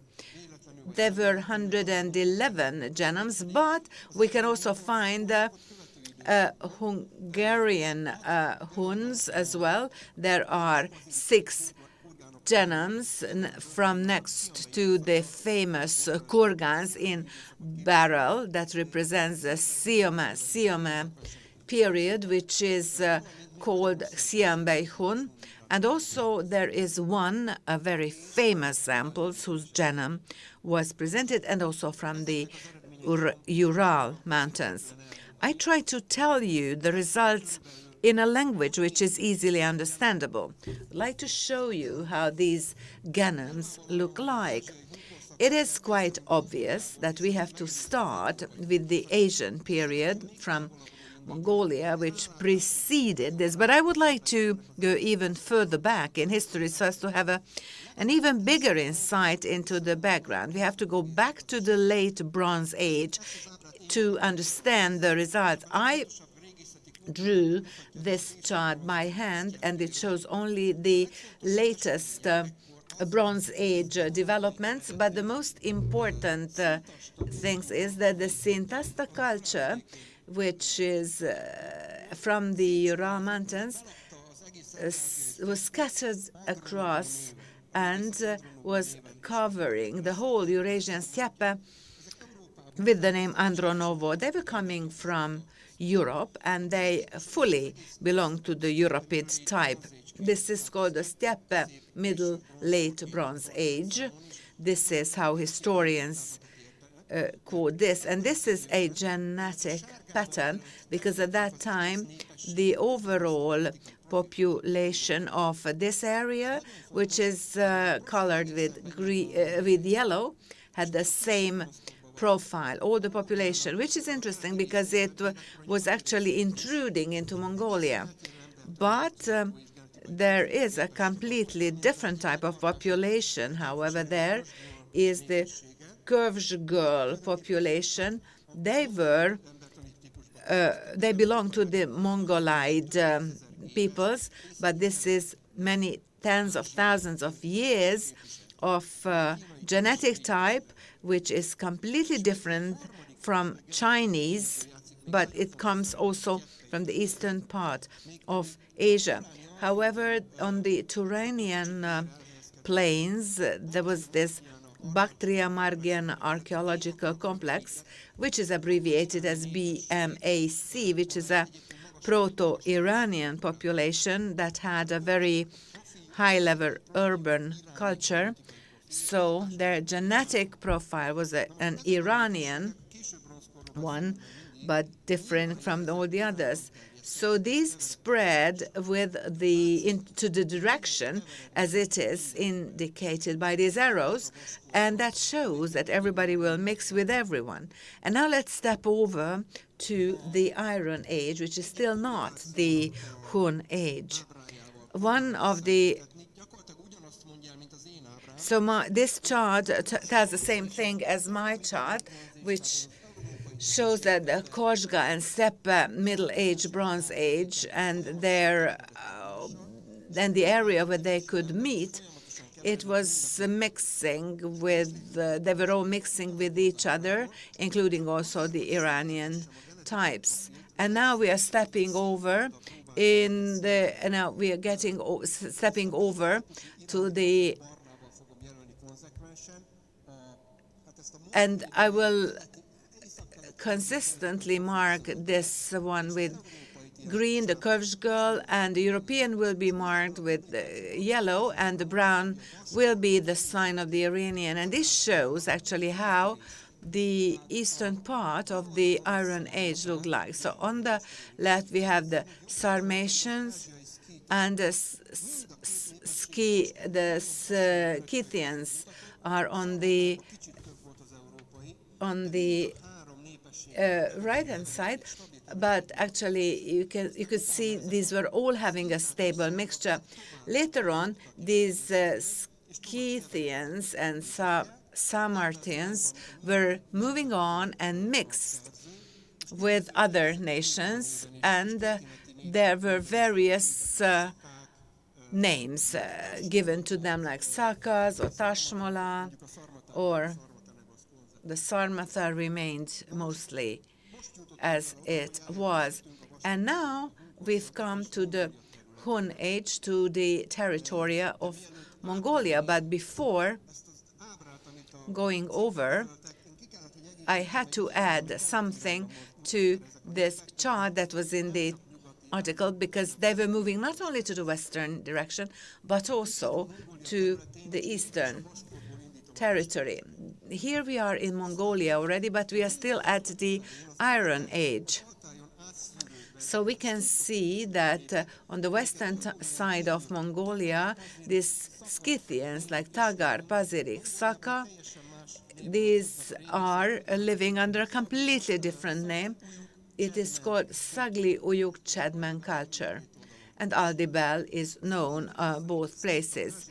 They all cover the various groups of the Asian tribes, Asian peoples. They all show this stable mixture. However, the proportion is a little bit different. However, actually, this very sharp division line, which I drew, is in the very middle of Mongolia. East of that ancient eastern, northeastern Asian type live there, who could be called as Proto-Mongolian, which would not cover the reality fully, but for the sake of simplification, this would be it. This was actually marked with the green, and of course it was from the Mongolia, from eastern Mongolia. It was absolutely there. Yes, but these two significantly different genetically and genealogically different types, but still they were having a nomadic lifestyle. So they could understand each other and mix culturally, because their lifestyle was actually the same. They were both involved in animal husbandry. So now, what are all these circles all about? Each and every circle is located there where the archaeological site was, where the relics were found. The size of the circle is proportionate to the number of relics that were found. So where the bigger the circle is, of course, they found more relics. And from this little bit too complex picture, let us concentrate on the early HUN period. It is from 100 to 200. From 200 to 100 BC. And then again, we can see that the western part of Mongolia, we can find a different genetic profile than in the east. So what can we find on the west? It's this pink one. Pink is associated with the Scythians. Well, this is what the authors did. So this pink is the same as that was indicated before by these other colors. So this is that pure genetic profile, which is actually moving into the middle of Mongolia, but we can see an extra brown on it as well, which means that from the Iranian area, there's a permanent influx, so that means that Iranians are moving in. And the other one, we can find another genetic profile. This is the Proto-Mongolian profile, but it started to mix with the Scythians because we can see some pink in it. And let's move on to the late HUN period. All the others are about that. Only these two were the early one, but all the others come from the late period. So we can see that this mixture was continued even more, and the Scythian type is to be found in eastern Mongolia, whereas this purely green in some other parts. So the HUN Empire, because of its empirical imperial structure, imperial practice, this has tried to make the genetic profile even while it was in power. But in later New Age, 2 additional colors appear in the chart. So we can see this light brown, which was quite a big surprise from this work, because this was the Sarmatas. This is exactly the same genetic profile as it is of the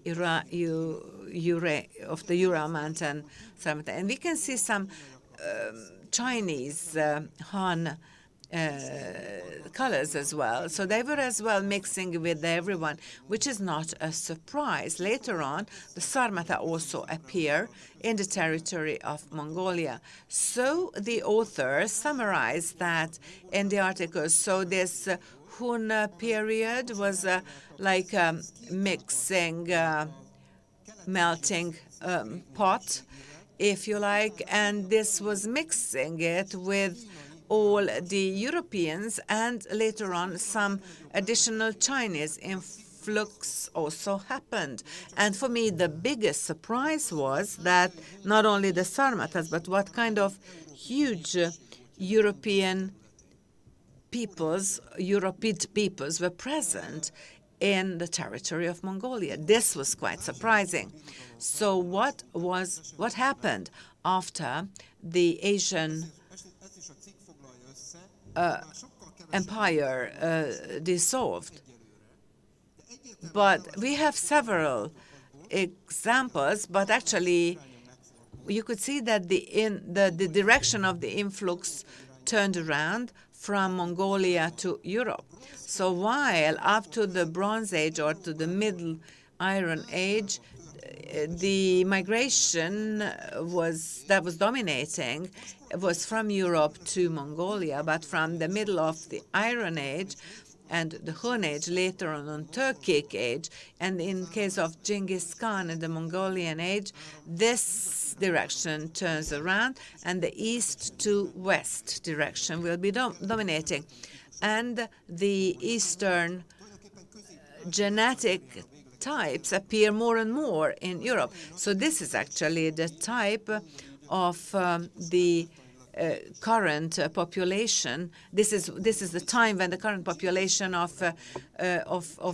Asia is developing, but Mongolia would get its genetic type up to Genghis Khan, because up to the age of Genghis Khan we can still find European people in the territory of Mongolia. Now let's see what will happen in the European HUN time. So after the Asian HUN period dissolved, after 48, after death, the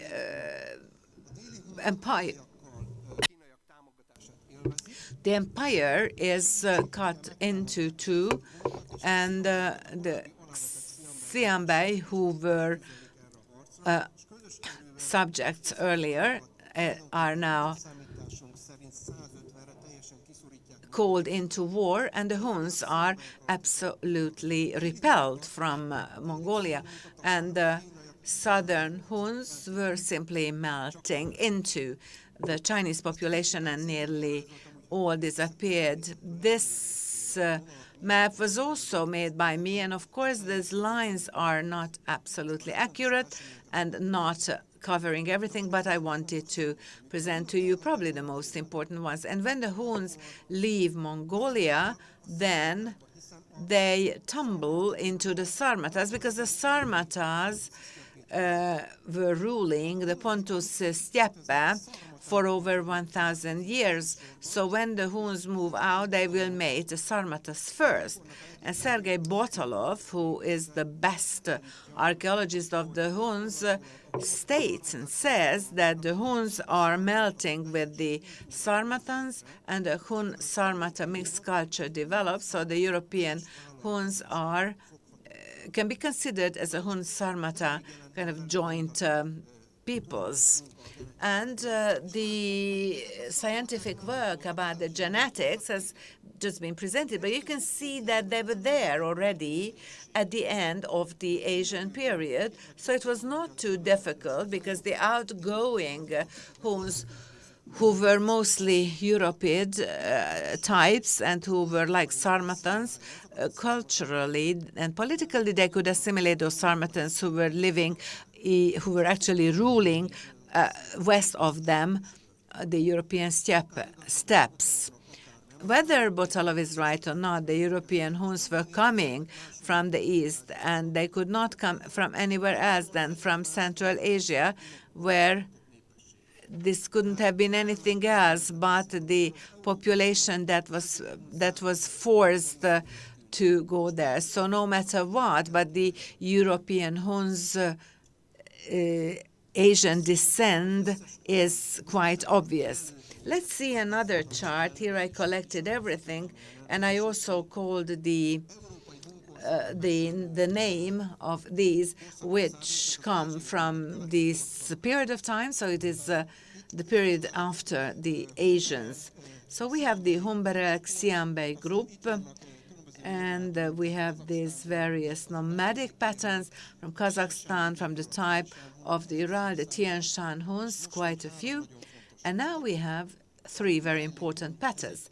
The Kuraili Hun, actually, all the others can be debated, whether they are European Huns or not, but the ones that are indicated by brown, these are so. But the Kuraili Hun is the Budapest Vezér Street famous relic, and I put one sample that we are now just examining. This is lonely Hun warrior found at Maros-Szentgyörgy. I'm going to now compare to you the European Hun's genetic profile with the Asian Hun's genetic profile. And as a European Hun, I will consider the whole all the peoples as one entity. Let us have a look at this chart that I've shown to you. This is the genetic profile of Asian Huns. If I put it on a genetic map, I can see this dotted map. I will not tell you quite exactly how it works. I'm not going to tell you how this principal analysis technology works, but the idea is that it will actually, so if the two dots are quite near, they're quite similar. If they're far from each other, they differ very much. To give you some help, who do they represent? You can see that on the left,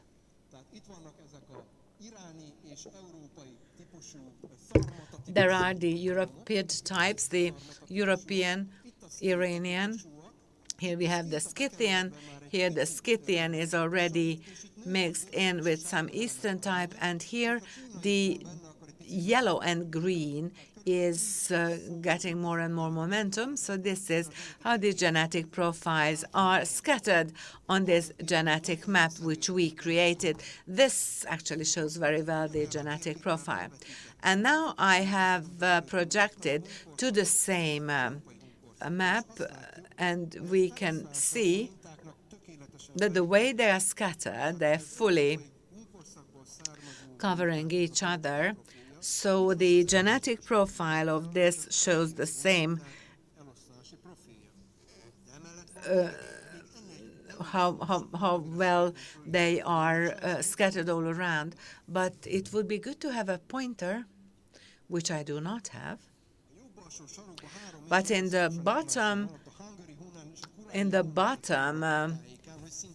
right corner, we have these three examples that look very much like, which could be very much the Hungarian samples. So these samples come from different types of the world, but still they are of the same population. So the genetic map turns around because all these samples that we can see here, these were dug out by the architects from these places. So at 3 different places on the world, those which were detected, those are the same. Those are in par. So I would say, based on the situation and the position, that these are absolutely examples coming out from Mongolia. This is quite obvious, but they belong to a completely different period, the Tian Shan ones, although it was pretty much on the east when they were dug out. So we can see that there are quite strong data with regard to what the genetic profile of the Asian Huns and the European Huns matches.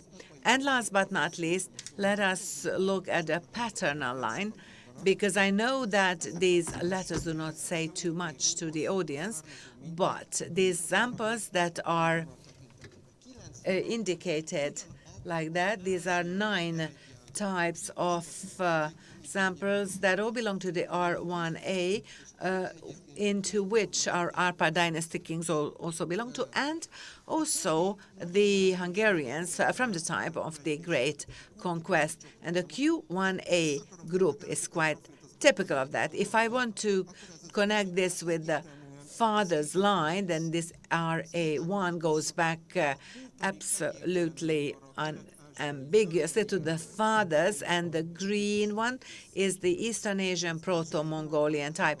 In the Asian Huns, these genetic types were also present. Summing it up, we can say that based on the genetic data so far, although we only have a few samples from the European materials, we can see that European Huns come from Asian Huns. Thank you very much.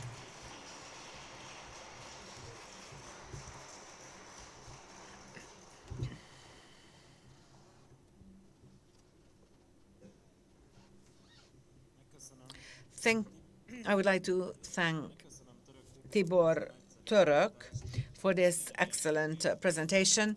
So now we could get first-hand information about what the archaeologists were presenting so far, and how this is supported by archaeogenetic data. We were the first one to receive this data. How these research is depicted in the Turul dynasty and their history and their line. I'm asking Endre Neporatsky about the Turul tribes and about the conquestors' internal Asian relations. Endre Neporatsky. Thank you very much also for this introduction. And the summary of the previous presentation said whatever we knew about the genetics of the Huns. And in my presentation, I have undertaken to speak about topics in 3 parts. So in the first third, I'm going to talk about the genetic origin of the Turul dynasties. That is the Arpad dynasty. So what do we know about the genetic origin of the Hungarian kings and how it can be connected to the Asian Huns? And in the second third of the presentation, I am going to present the results of the publications that we have so far published on the mothers and fathers lines, and how we concluded that there was this connection with Inner Asia. And in the third, I would like to tell you about the research and the advancement of the research. We actually started the research this summer in cooperation between Mongolia and Hungary. So in the first half, we are going to talk about the research of lineage In this picture, you can see the coronation dome and its reconstruction picture. It was founded by our first king, Stephen I, and first Imre, his son, was buried here, and then he himself was also buried here, and the coronation signalia were also kept here, and it became a tradition later that all Hungarian kings could be crowned here. So anybody could become officially a Hungarian king if in this basilica he was crowned with the royal insignia, and later the Arpad dynasty kings, members of the Turul clan, were buried here. And this Fehérvár also has got some connection with the Huns, because the name suggests this. And this Fehérvár is to be found in Hungary, and the first Hungarian kings here set up their sacral center.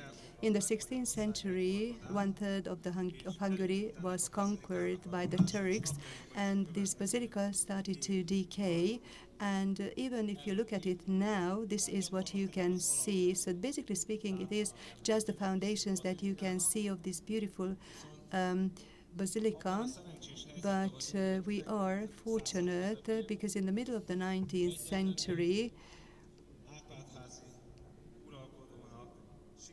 one ruler of the Arpad dynasty, so the remnants of the tombs of this member of the dynasty could be explored, so it is still kept for us.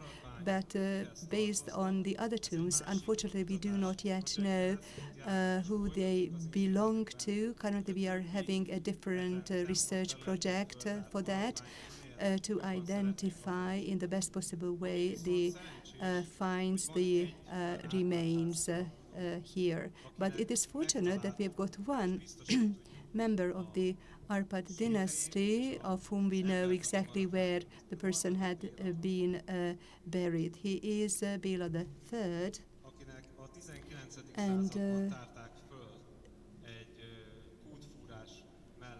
next to a bored well, his remnants were found in the 19th century. This is a drawing by János Varsányi. This is the anthropological remains, and based on that we managed to identify him. Next to him we have got his wife. You can see that this king was about 190, the wife was 160 centimeters tall. And in addition, 3 other tombs have been explored next to this one, and it is only the one on the left-hand side which has been preserved for our times. And these anthropological remains at the beginning of the 20th century were reburied in the Buda Castle in the Matthias Church. In 2014, some further research was studied by Professor Dr. Miklós Kásler, initiated and conducted and managed.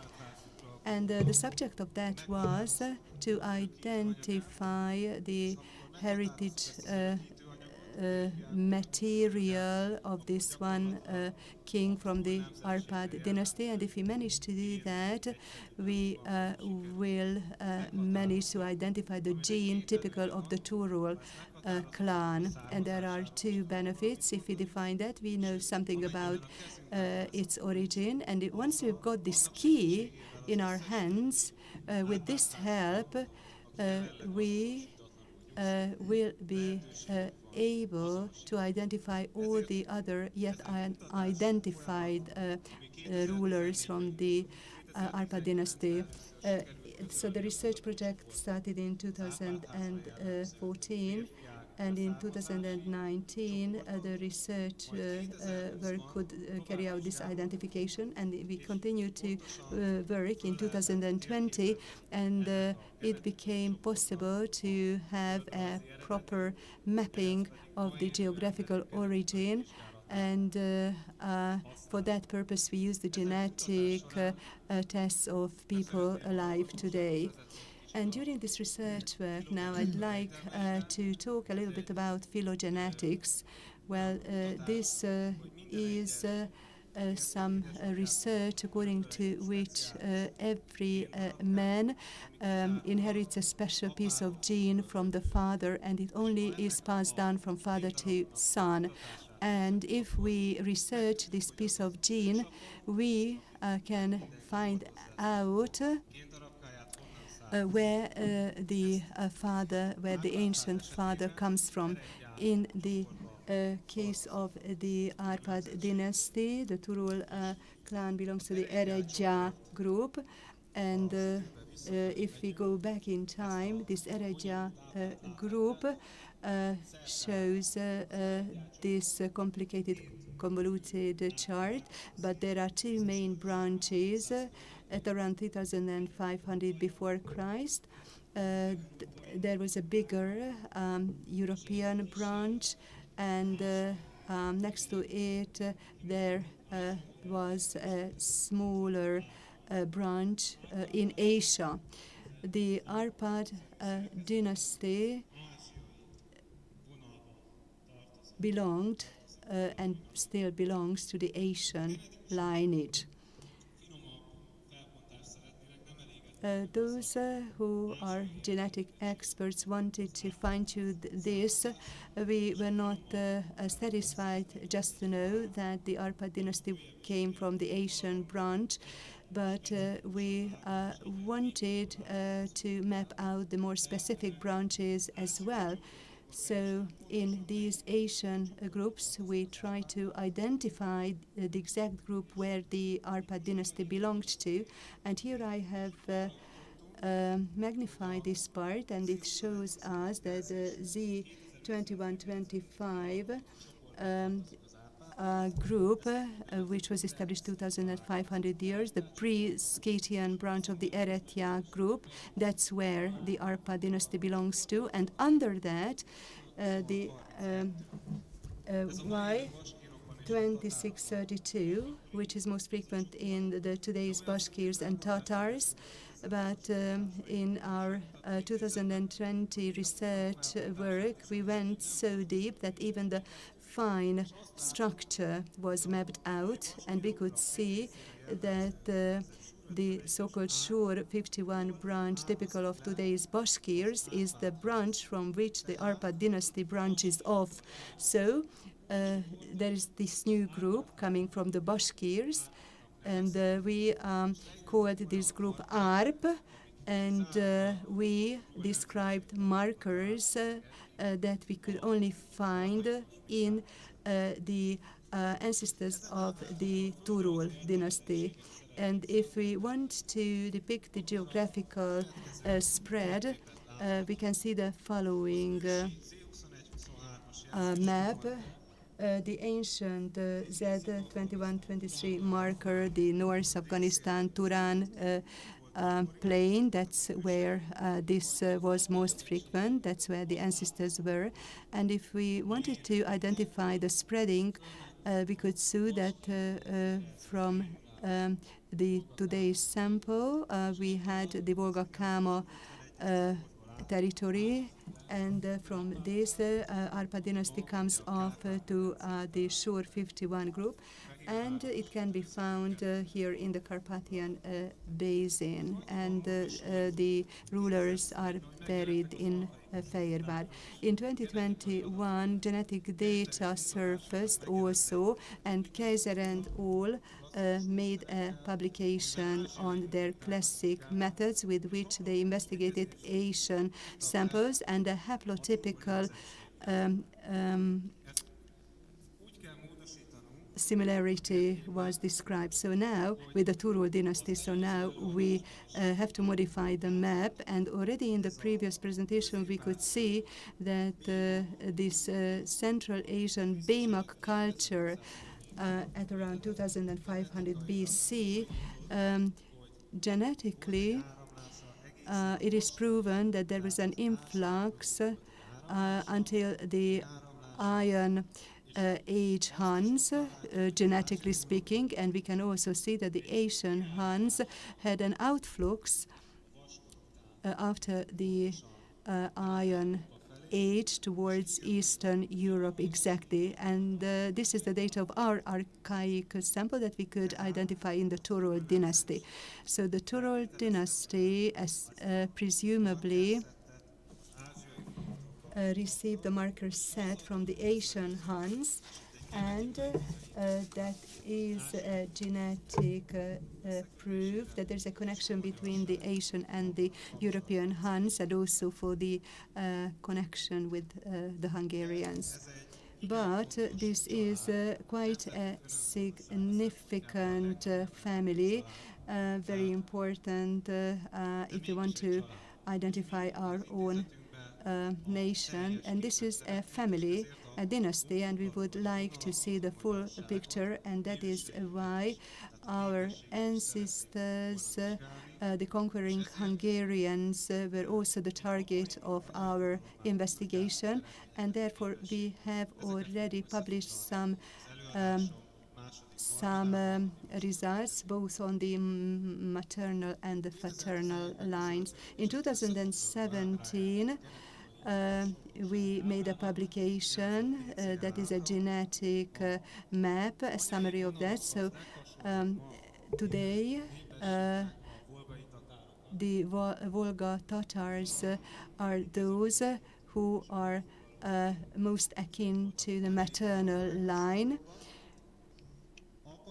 And on the paternal line, it is the Bashkirs living today who are most similar to the conquering Hungarians. You have to know that when we had the publication, we didn't have all data available, for instance, the Y chromosome data, but we can still identify this. Where do the Bashkirs and the Volga Tatars live? They live next to each other on the Volga-Kama territory in Russia. And what genetics can best show is geographical localization. And based on this data, we can say that one point through which the Hungarians came was the territory of Volga-Kama. But we were not satisfied with this, but we also fine-tuned the lineage, and we could experience that there was a very pronounced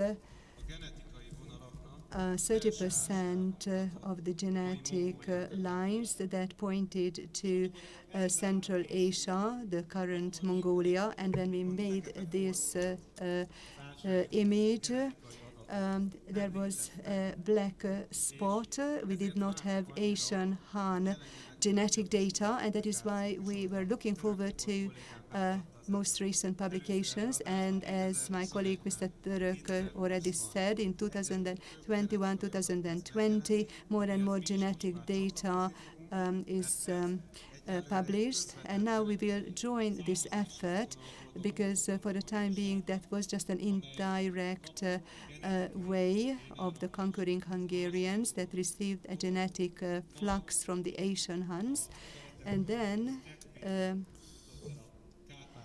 they came from the Eastern European steppe to the Carpathian basin. So this is the most probable origin of the conquering Hungarians, according to our current knowledge. But as I said, this territory of Mongolia was a black spot when we carried out our genetic research, and that is why we actually launched cooperation towards the Asian Han research from here, Hungary, and Borbála Ombrushansky, the ambassador, gave us a great help.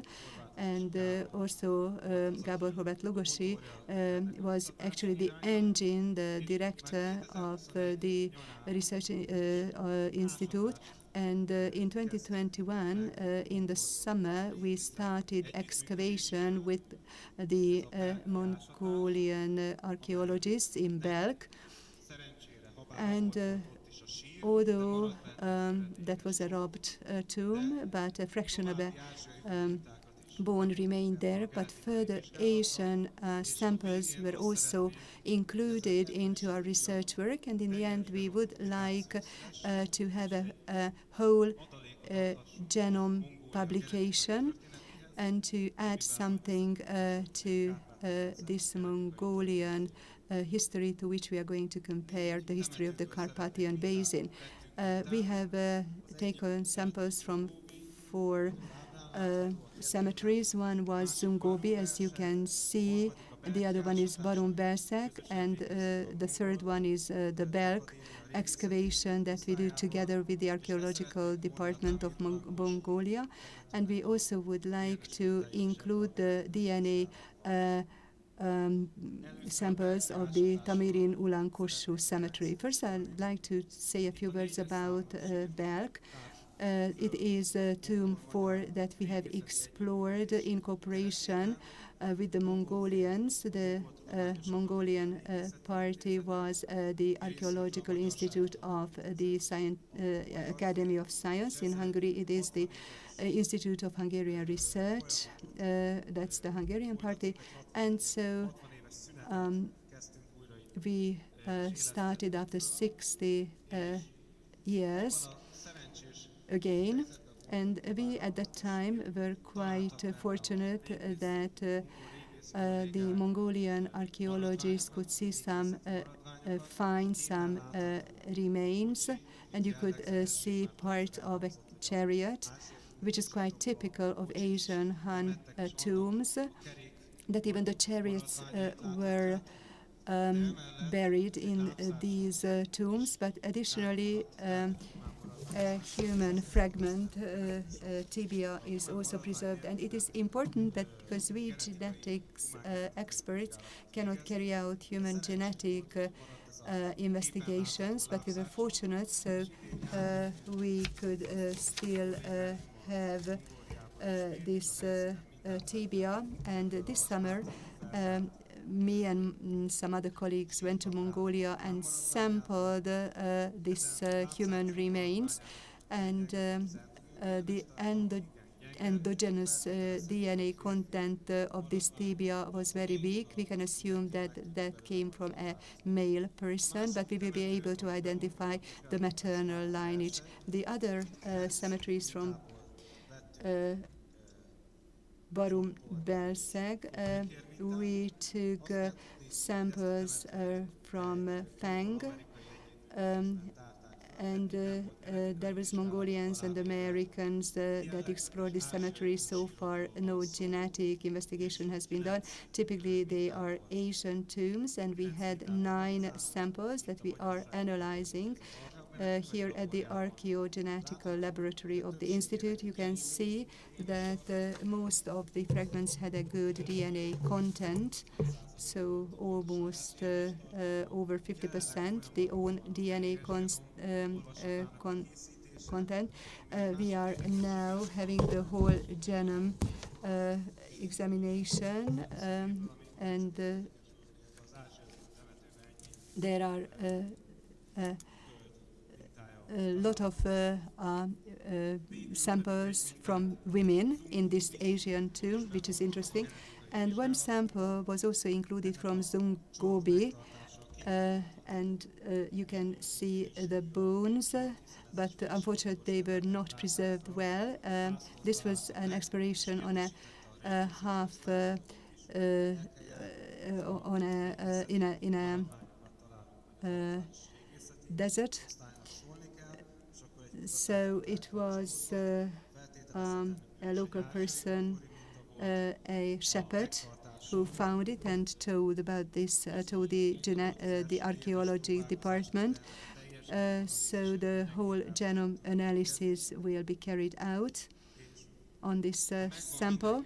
And if you've got all the genome data, as you could hear in the previous presentation, we are going to make the genetic map of all the Asian samples. So there's going to be this analysis, and we will be able to tell which are the samples that are genetically similar. We will be able to compare the HUN, Avar, and Hungarian genome data, and we will also compare with the whole world data. And all that will be published in the near future.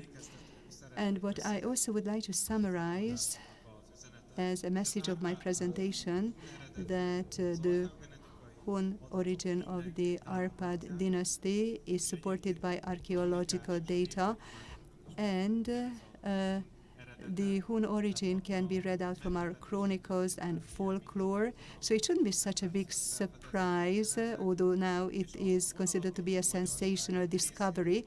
And in part of the conquering Hungarians, the Central Asian HUN connection can be detected, but of course further genetic examinations will have to be carried out, but we are also already working on that at our research. Thank you. Thank you very much for the help of all our colleagues, because we have carried out this work in a large group at this Institute of Hungarian Research. So thank you very much for your attention.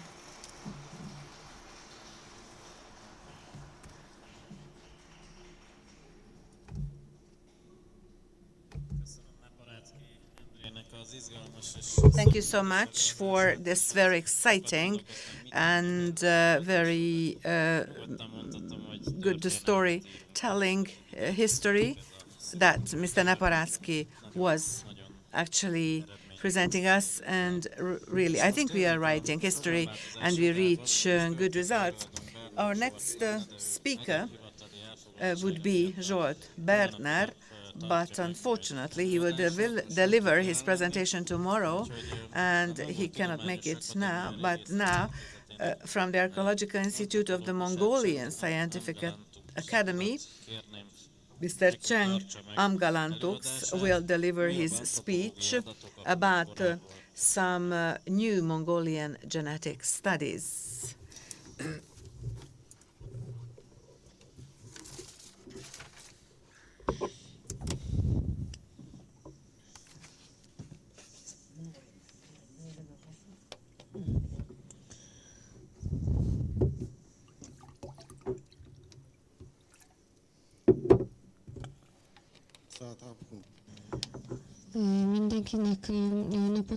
A very good afternoon to you all, ladies and gentlemen. The title of my presentation is the Mongolian Genetic Studies.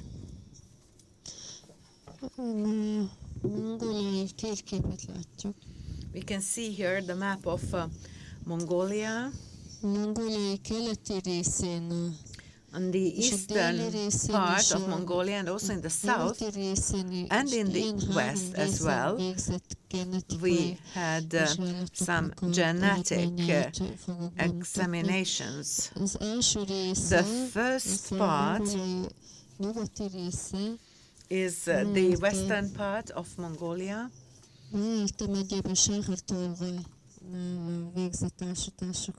It's Shahar-Tolgai site where these results were found.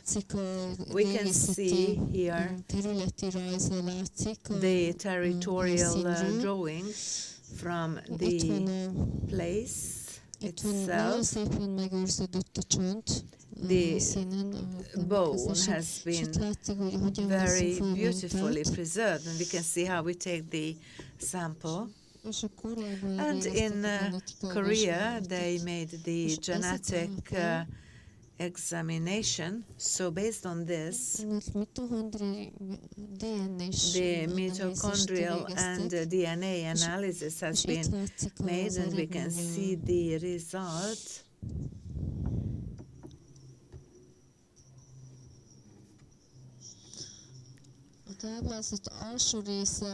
The lower part of the chart shows that kind of material, which is kind of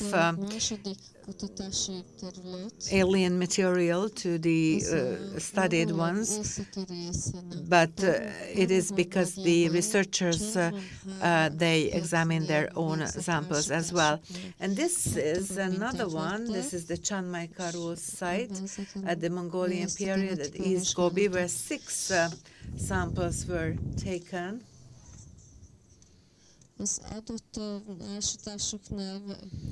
At these excavations, they found, we explored actually 30 tombs. This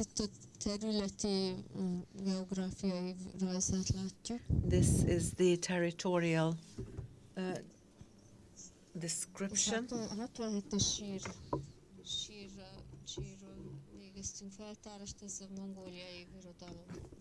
This is all about the Mongolian period. We saw 67 burial sites.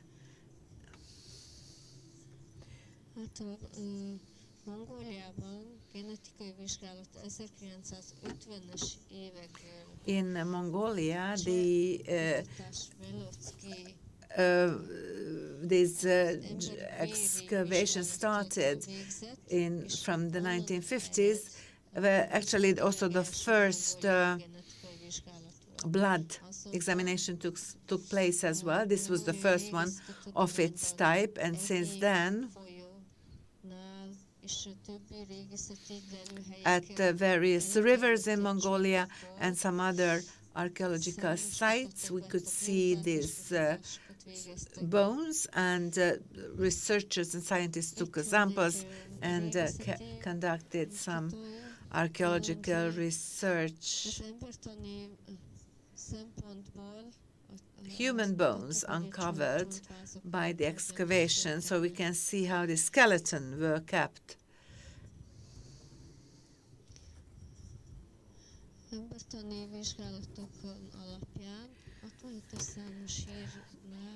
Based on some anthropological analysis of the human bones, the 69 human bones were excavated, and we found this number 67. It was a man, 167 centimeters tall, and the other one was aged 55. But we also found a 22-year-old man, and these were quite well preserved. We could also see, they could also see some female bones as well, aged 55 to 50.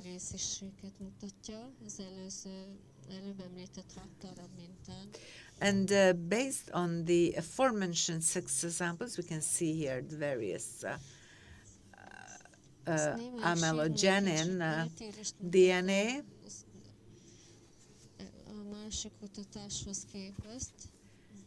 And of course, we can see some discrepancy because based on the first research, which was considered to be a man, it turned out that it was a woman.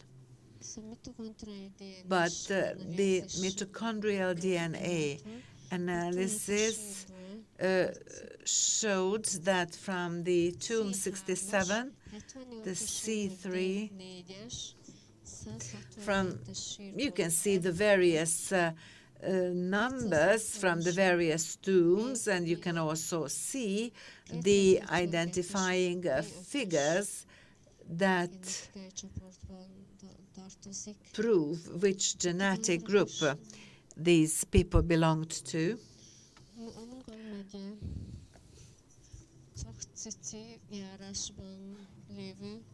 In Kashchi County, we could also find some bones and conducted a genetics examination so we can see what kind of groups they belonged to based on these examinations. D4-es ugyanúgy. 141-es csír. And you can see the various figures showing the sample name, the sex, and the various groups as well. Ezek a sírok These tombs come from the Bronze Age and the HUN and the Mongolian hasonló csoportba tartozó emberek voltak. types. They were quite similar, people belonging to similar groups. Egy francia kutató And a French researcher in 2003 and 2004 conducted a genetic examination. About 140 bones were examined, mai napon ott élő emberek DNS-ét is vették. and also examined the DNA of people who are living there today and made a comparative examination as well. Ma is ott élő emberekről vett mintákon. And they took examples from people who were living there and who are living there now. And it seems that they are people with similar genetics living there now. And also in the Gobi at some Bronze Age group people, we were also comparing it with the DNA of the current population, and we found that they have the same DNA as well. And I would like to show you here some pictures of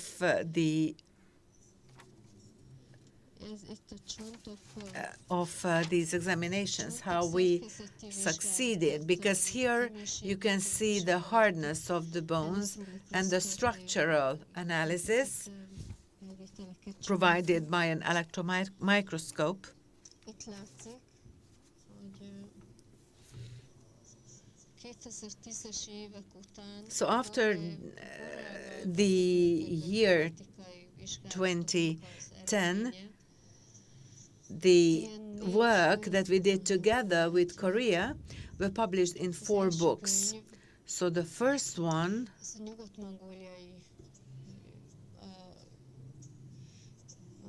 hunok, is the West Mongolian Huns and the people living currently in West Mongolia. And this is the genetic comparison of their DNA. The next one is about the Northern Mongolian Bronze Age and the current populations comparison. And the third one is the Gobi region. Köszönöm a figyelmüket. And thank you so much for your kind attention.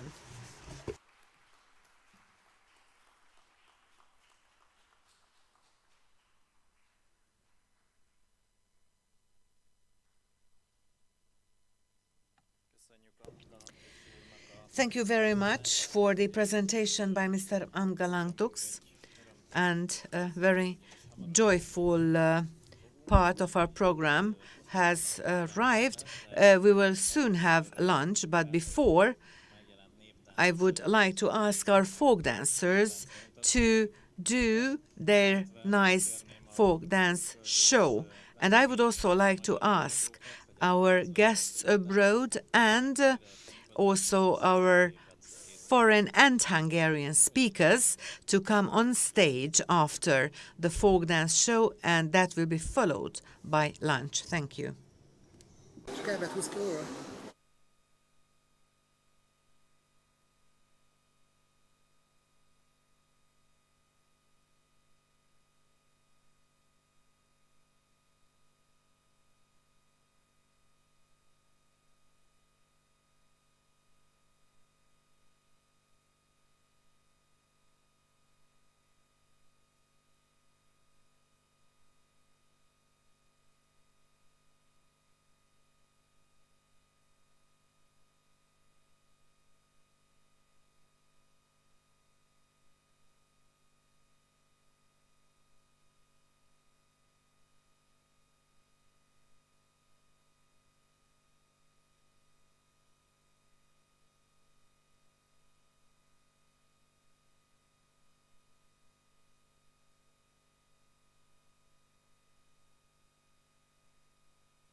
Még egyszer, és akkor megkérném a kutatókat, hogy egy közös fotó erejéig az előadóink és a külföldi vendégeink fáradjanak fel ide a színpadra, illetve 1 órás ebédszünet következik, és 2 órakor a történelmi szekció előadásaival folytatjuk.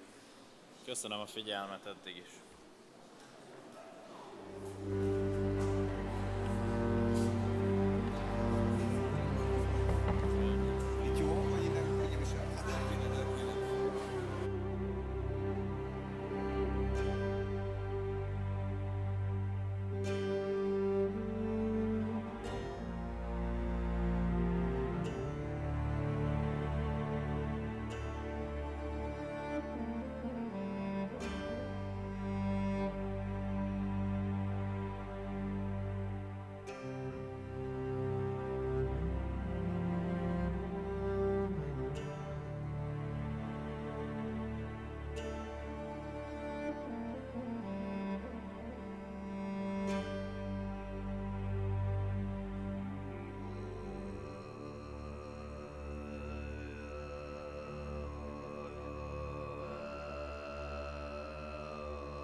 Hölgyeim és uraim, tisztelt konferencia!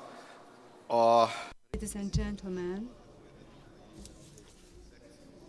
after the archaeological and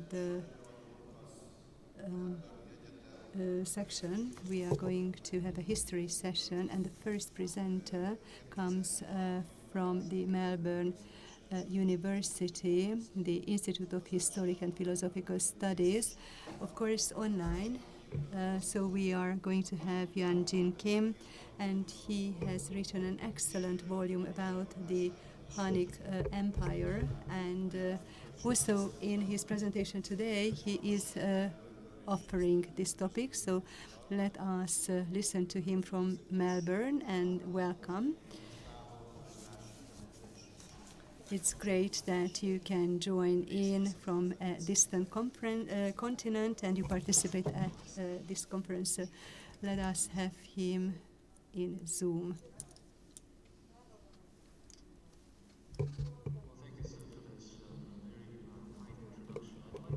Just check. Can everybody hear me? Yes? Okay, great. I would have preferred to have attended in person, but due to restrictions in Australia, I'm unable to travel, so my apologies for not being able to attend. And I'd like to thank the organizers of this conference for their very kind invitation.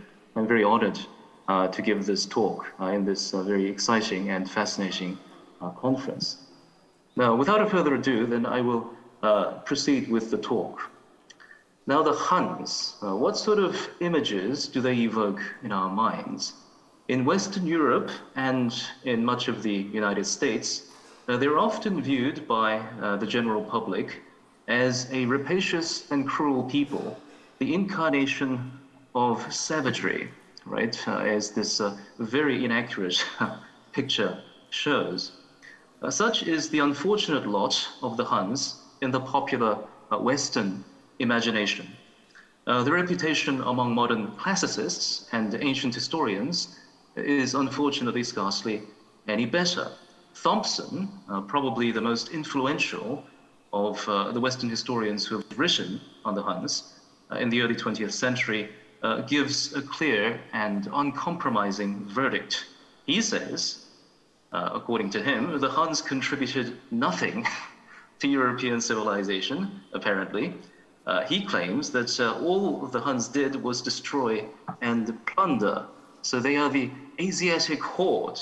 Right? Now, another more recent scholar to discuss the issue refers to the Hunnic state as, quote, his words, a parasitic entity that ran a vast protection racket. Again, quote. So the Hunnic Empire is compared quite amusingly by this critic to the modern mafia. Right? So, now today, I'm not going to defend the morality of the Huns.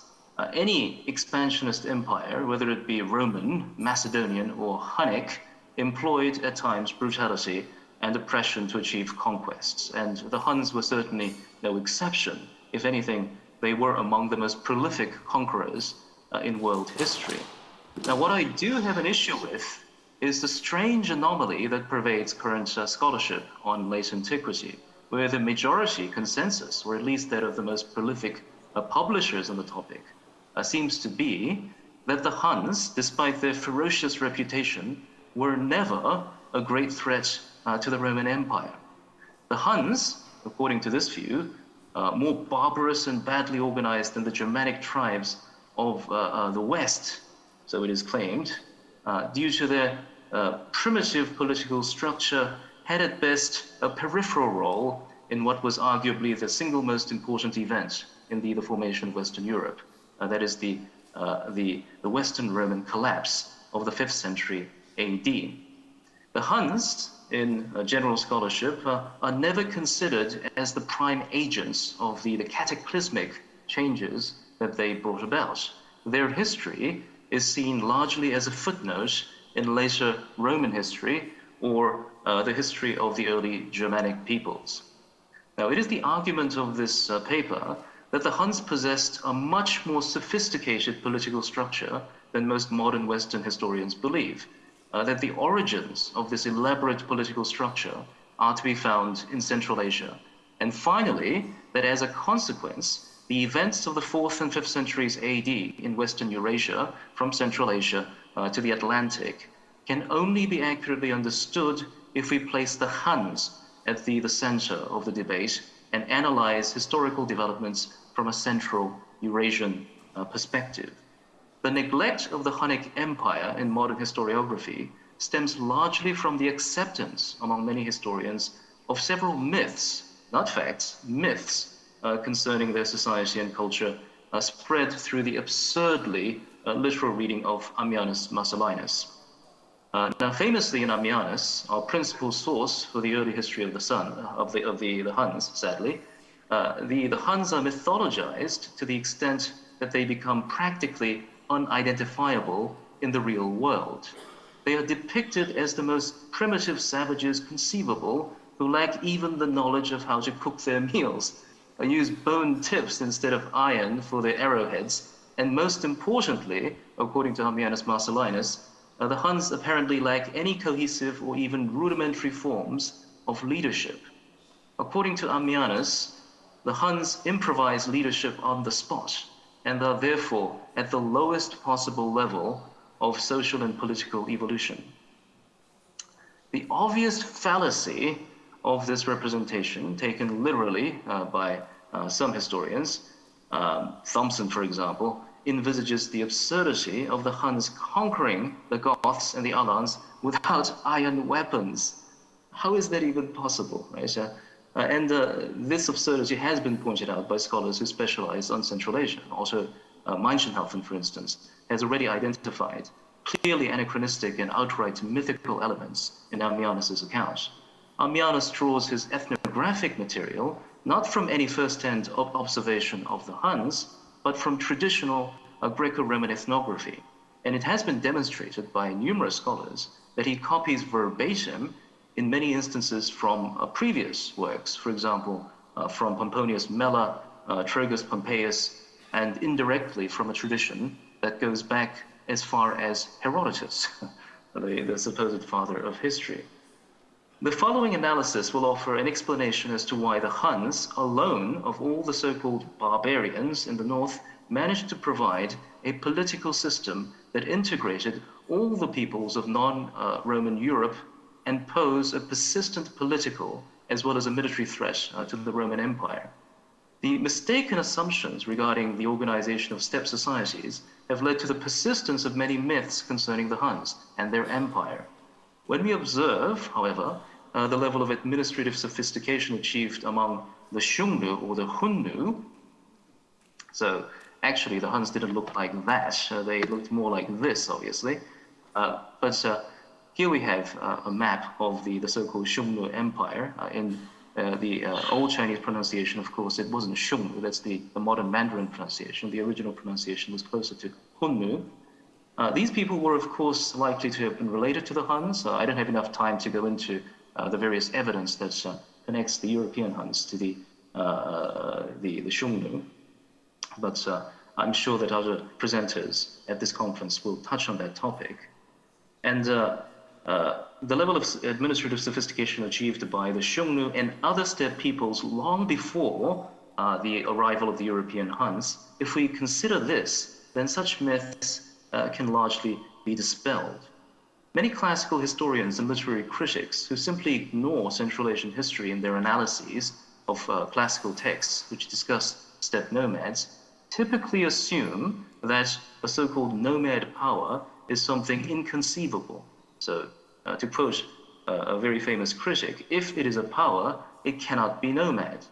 Now, such an erroneous assumption derives from the mistaken presupposition that nomadism is an insurmountable obstacle to sophisticated social organization and centralization of authority. But the Xiongnu, despite their nomadism, and in fact they weren't pure nomads, right? They were agro-pastoralists. they managed to achieve an astonishing degree of centralization and pioneered the classic model of imperial rule for later steppe empires to imitate.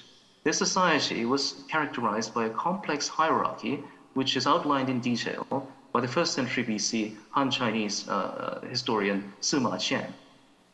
Now, the Xiongnu administrative hierarchy had essentially 3 levels. The supreme power rested in the hands of the Chanyu, pronounced Dargua in Old Chinese. So the Chanyu is the modern Mandarin pronunciation, who was assisted in his duties by the Gudu Marquis, who ran the central imperial government and coordinated the affairs of the empire.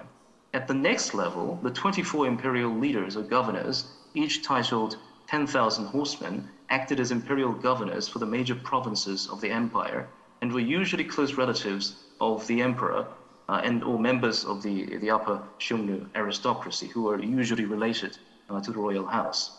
These princes and senior nobles were divided into eastern and western groups. This is the typical dual structure that we find in steppe empires. And the successor to the imperial throne was usually appointed the so-called wise king of the left, that is the ruler of the eastern half of the empire. And we will see very close echoes of this in the Hunnic system in Europe later on.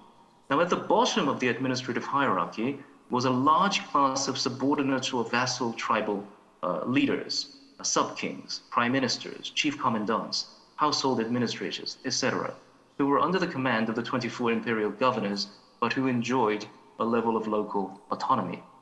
A non-decimal system of ranks was used for the political administration of tribes and territories within the empire, which included groups of many different sizes.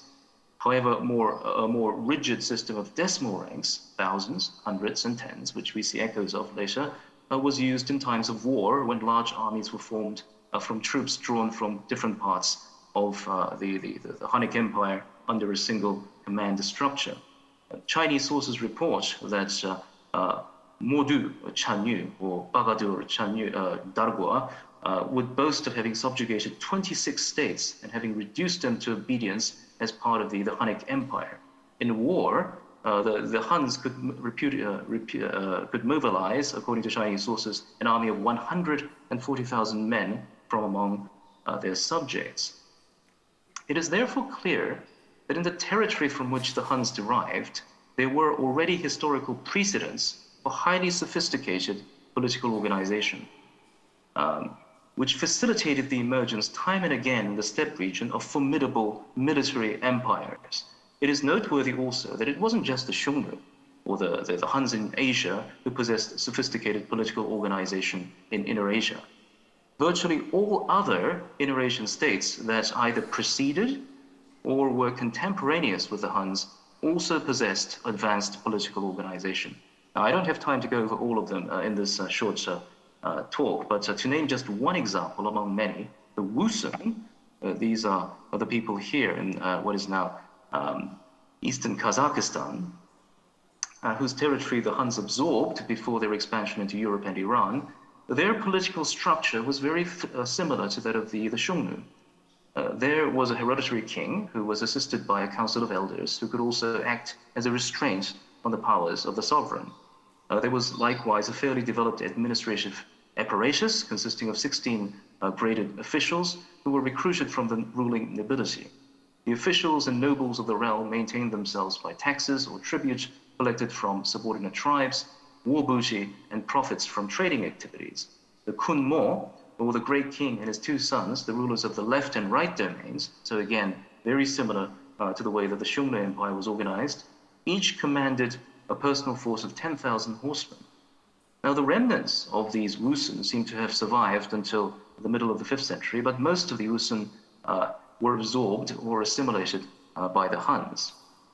Is it possible then to defend the illogical idea of a primitive Hun society with no state organization whatsoever, when it is clear that the peoples and states conquered or vassalized by the Huns while they were still in Central Asia possessed high levels of civilization and sophisticated state structures? Many of the inhabitants of the Kangju, another people conquered by the Huns prior to their entry into Europe and Iran, for example, they were actually sophisticated urban dwellers, and its population was only partially nomadic. The Chuban, or the weak Huns, to the east of the Kangju, in the 5th century AD, the Huns that were left behind in Central Asia after the migration of the other Huns to the west and to the south, were also only partly nomadic and were deemed to be the most civilized people among the so-called barbarians by the Chinese in the 5th century AD. So that's the Huns in Central Asia. Then what about the European Huns who ended up in Hungary? The current consensus among classical historians is that the Huns developed from a disparate and scattered mob upon their entry into Europe into something resembling the Germanic tribal confederacies after they had been civilized by contact with the Goths. So that's the current consensus. After this transformation, they then slowly progressed from this primitive political organization to an autocracy culminating in Attila's empire, which, it is argued, was both ephemeral and only mildly threatening to the Romans due to the lack of sophistication in its political order, because it was apparently held together solely by the charisma of one man, that is Attila. However, what is the actual contemporary Roman assessment of this Hunnic policy? Now, Ammianus, as mentioned earlier, knew virtually next to nothing about the Huns, and it is clear that he had never seen a Hun in his life. However, in the 5th century, we find in Priscus an excellent eyewitness to the Hunnic policy. In his account, in the account of his participation in the East Roman embassy to the Hunnic court, he gives us a contemporary Roman, not modern, assessment of Hunnic power. He states that he, Attila, this gentleman here, has a military force which no nation can withstand. So contrary to the somewhat mistaken assessment of many modern critics, who would limit Attila's empire to basically Hungary and no further east or west, but profound underestimation that results from their refusal to countenance the Hunnic capacity for state organization. Priscus clearly points out that Hunnic territory in the east stretched to an area very close to those of the Persians, Iran, right? He records an invasion, probably in the 420s AD, into Iran, launched under the command of Basic and Kursik, who were members of the royal family and commanders of large military units. Attila, according to Priscus's source, a man from the Western Roman Empire called Constantiolus, whom Priscus met during this embassy, ruled over the whole of Scythia and even the islands of the ocean, presumably referring, of course, to Scandinavia. So we are looking at an empire that looked more like this, a massive empire, which was probably larger than even the Roman Empire.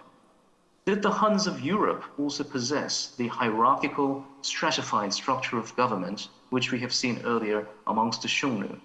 To answer the answer to this is a resounding yes. Right? Olympiodorus, another very reliable eyewitness, who, like Priscus, also traveled on an embassy to the Huns before the time of the rule of Rua, that's Attila's uncle, in order to negotiate with the Hunnic subking Donatus, records that Donatus was a vassal of the Hoton Chregon Protos, Karaton, the first of the kings, Karaton. So here we have decisive proof that the Huns practiced the hierarchical division of power among the supreme ruler, that is the Kagan, or the Chanyu, as among the contemporary Ruran and the earlier Xiongnu, and lesser vassal kings. The same type of organization is also found, again, among the Hunnic vassal horde in the east along the shores of the Black Sea, the Akatsiri Huns. Disaffected by the coup of Attila, who had murdered his brother, Bleda, the original supreme king of the Huns, the Akatsiri Huns plot a revolt against Attila with Roman support. However, the Roman ambassador makes a mistake while distributing gifts from the emperor to these Hunnic rulers. Kuridacus, who was senior in arche, or senior in office, was given his gifts second. Odaadta az ajándékot, de gyakorlatilag nem a rangnak megfelelően, miután Attila meggyilkolta testvérét, Blédet.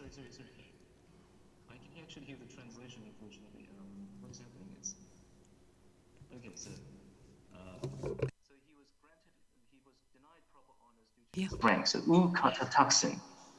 This slight led him to inform Attila about the planned rebellion, and the Hunnic king quickly quelled the revolt, after which he set up his own son, Elak, as overlord of this eastern fief.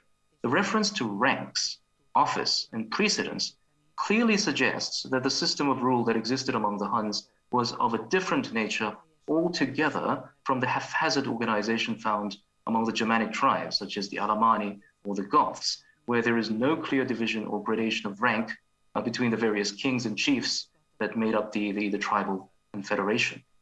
And Elak's appointment to rulership over the Arkadziri also shows the step practice noted among the Xiongnu, obviously, of giving key fiefs to members of the royal family. And Attila's empire indeed fell apart later because of bitter disputes among his heirs regarding the distribution of fiefs. We also have, in the case of Laudaricus, who according to the Gallic Chronicle was a blood relative of Attila, a sub-king who ruled over a vassal Germanic tribe in the same way that Elak ruled over the Arkadziri, and Edeko, another Hunnic sub-king, ruled over the Skiri. Dualism, representing the two wings of the steppe imperial system, which we have already noted as a feature of Xiongnu and Wusun kingship, was also very much a feature of the Hunnic Empire. So time and again in Hunnic history, we find two rulers, Ruga or Rua, ruled in the company of his brother Oktar, who was active in the west as an ally of Aetius, suggesting that he was the ruler of the western realm, whereas Ruga, who was quite clearly the more prominent king in the traditional manner, ruled the east. Now these two kings were then followed in the Hunnic kingship by their nephews, Bleda, who ruled the east, and Attila, who succeeded to Oktar's realm in the west. Now Attila's unusual autocracy after the murder of Bleda was an oddity, but we do find him later apportioning the east to his son Elak in the familiar dual system during his lifetime. And after a period of chaos, dualism, of course, again reasserted itself in the succession of Attila's sons, Dengizhik and Ernak in the west and east, respectively. The successors to the Hunnic Empire in the east, or rather probably its continuation, the Bulgar Huns, also featured two wings, the Kutrigors in the west and the Utigors in the east, who were ruled presumably by Ernak's descendants, at least according to the Bulgar prince list. Even more striking is the probable inheritance from the Xiongnu among the Huns of the ancient institution of the six horns, a supreme aristocratic ruling council, which was limited to members of the royal family. When rendered in Turkic, this advisory council to the ruler was called Altikur, six nobles. In the Greek transliteration, this was rendered or corrupted as Utitsuroi or Altziagiri, but it means the same thing. And the College of Six Nobles would also become the distinguishing feature of the old Bulgarian Empire, which was formed by Hunnic descendants under the Dulo clan. It is then clear, I think, as daylight, that the Huns had pretty much the same organization as their forebears, the Huns or the Xiongnu, in East Asia, and also their eastern contemporary neighbors, the Ruran, who ruled over most of Inner Asia, and the Hephthalite White Huns in Iran and in Central Asia.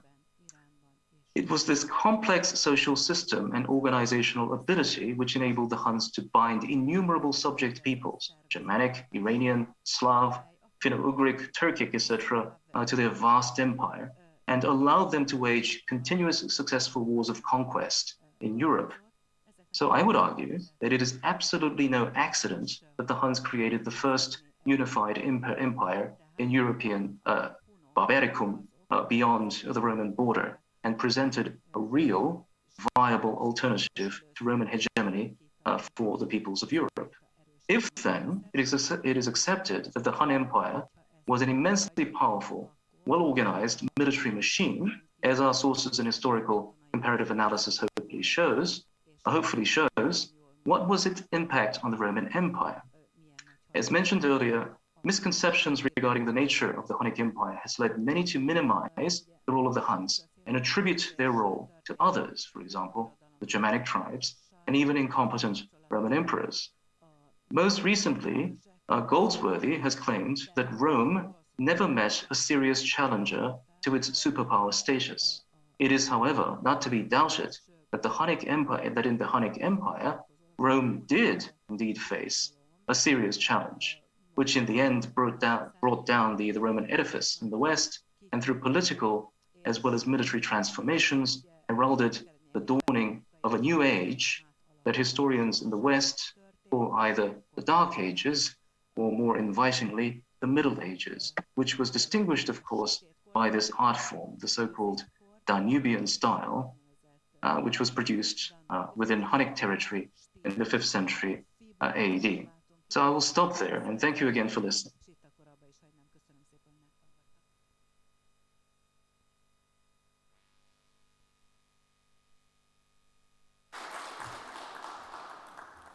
Köszönöm szépen. Thank you very much for Eugene Kim for actually calling in from Melbourne and pointing out in his interesting presentation that the organization of the Hunnic Empire was one of the best organized state formation of the age, from the political and also from the military power, despite the fact that the Western and also the Hungarian historiography conveyed it in an absolutely different style and manner. So I think from the methodological perspective and also when it comes to its contents, it was a very remarkable presentation. And if you remember earlier what happened today, Miklos Makoldi had similar notions. So I think this kind of professional continuation has always is always there. And as this session is actually the session of university lecturers, in addition to being historians session, may I kindly request Borbála Obrushansky, who is a lecturer of the Károly University, to speak about the late Hunnic state in Europe. We're talking about the 5th century here. Thank you very much. I would just like to share with you some maps so that we could imagine what the empire of Huns looked like. We need some reforms to actually clarify what the empire of the Huns looked like before, at, and after Attila's death. I would like to touch upon a very sensitive topic in my presentation, which in the past 100 years was not dealt with and not covered too much. It is quite well known as to how the Huns came into the Carpathian Basin. We know how Attila's empire looked like, but we have very little information with regard to what happened in the Carpathian Basin after the death of Attila. How, as the historians claim, did the Huns disappear overnight, or did they stay here in the Carpathian Basin? In my presentation, I was actually emphasizing that this is the state of the Huns, just as the lecturer ahead of me was saying as to what kind of organizations were there and what kind of high level of organization was there in the empire. Well, this did not disappear either, so maybe it was split into some smaller units, but the state organization remained in a certain format, which later the descendants of the Huns, like the Avars and also Arpads Hungarians, were continuing.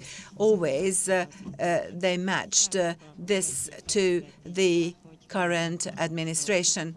We can see on the chart how vast Attila's empire was, from Denmark to the Balkan, north and south.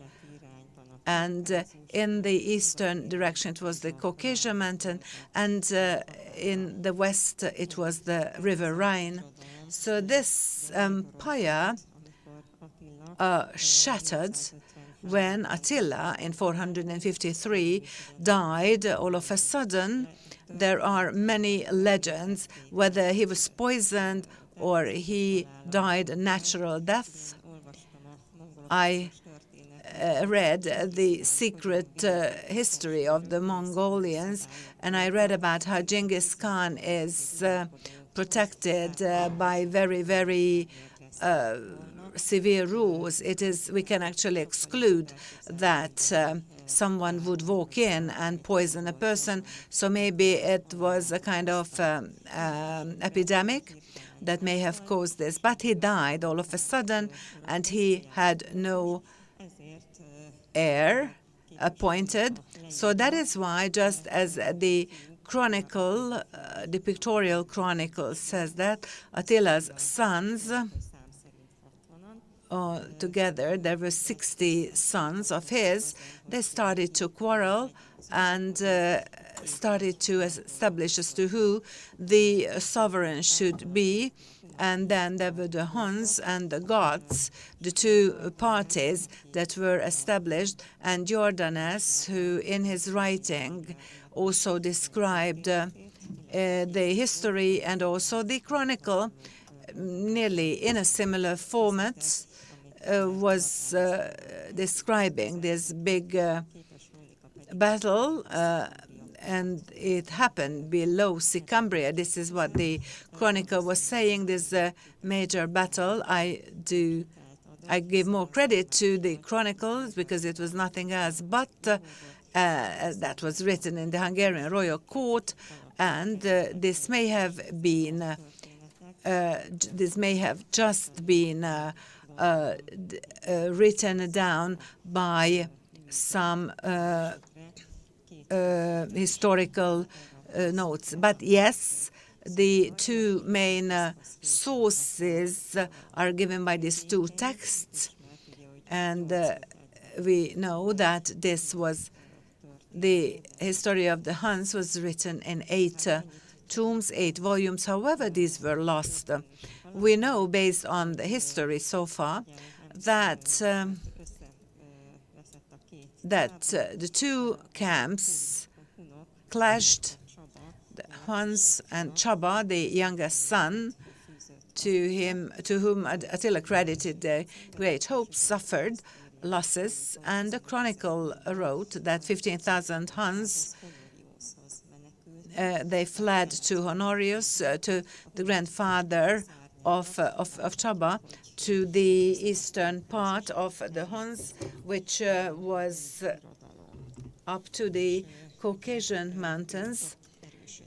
And this is where he got stronger. And just as the chronicles were saying, he was urging his sons to return. The pictorial chronicle also described that there were some Huns who moved back to the river Tisa, so there must have been a Hunnic pocket there as well, but there were 3,000 men still remained who ran away from Kriemhilda's battle, and they decided to unite their forces again at the meadow of Csillag, but they were afraid of the Western tribes. They went to Transylvania, and they didn't call themselves Hungarians originally, but they called themselves as settlers. The settlers are the leftovers of the Huns, who, till the other Hungarians returned, they were on that field.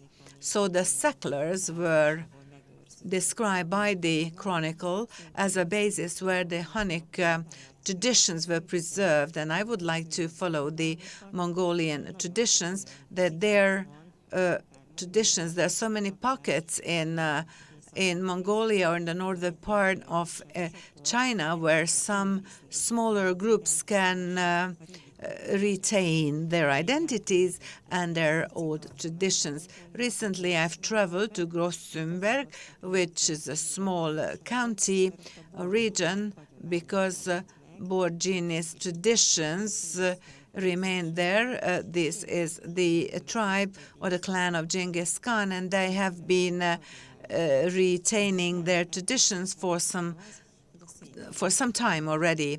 So this is not inconceivable that settlers as such could retain their traditions and their Hunnic culture, especially if some other nations would not subjugate them. Because with regard to Transylvania, there was no foreign oppression. Foreigners could live there relatively freely. Jordanes also described that in the valley of Monava,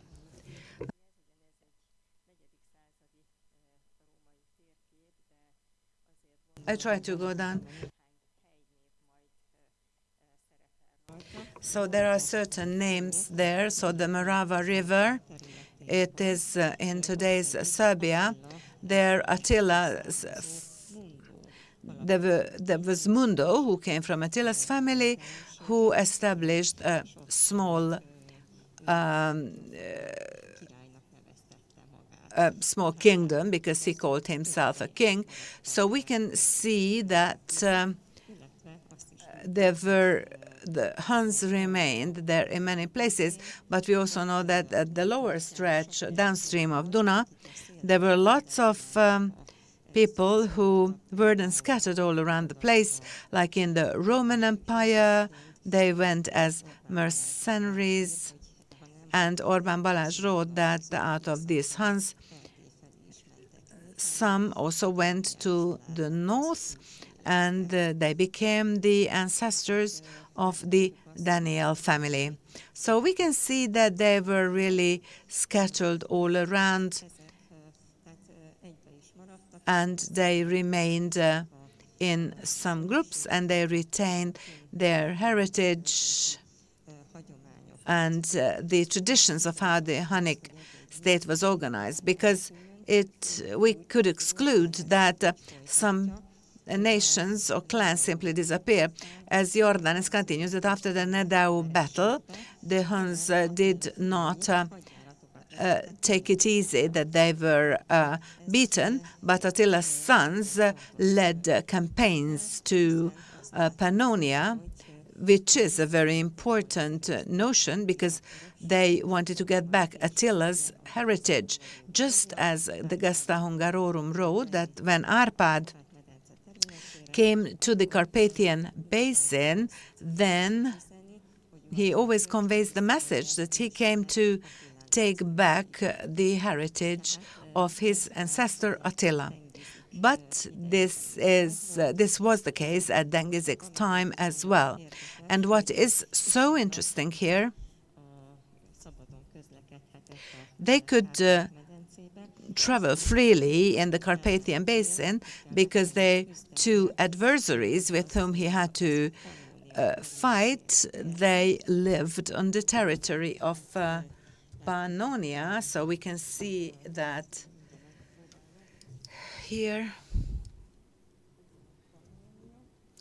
So this is Pannonia, and this is where they lived. May I just call your attention to something very important, to Dacia, which is not in the territory of Transylvania, but in the southern region, so to speak.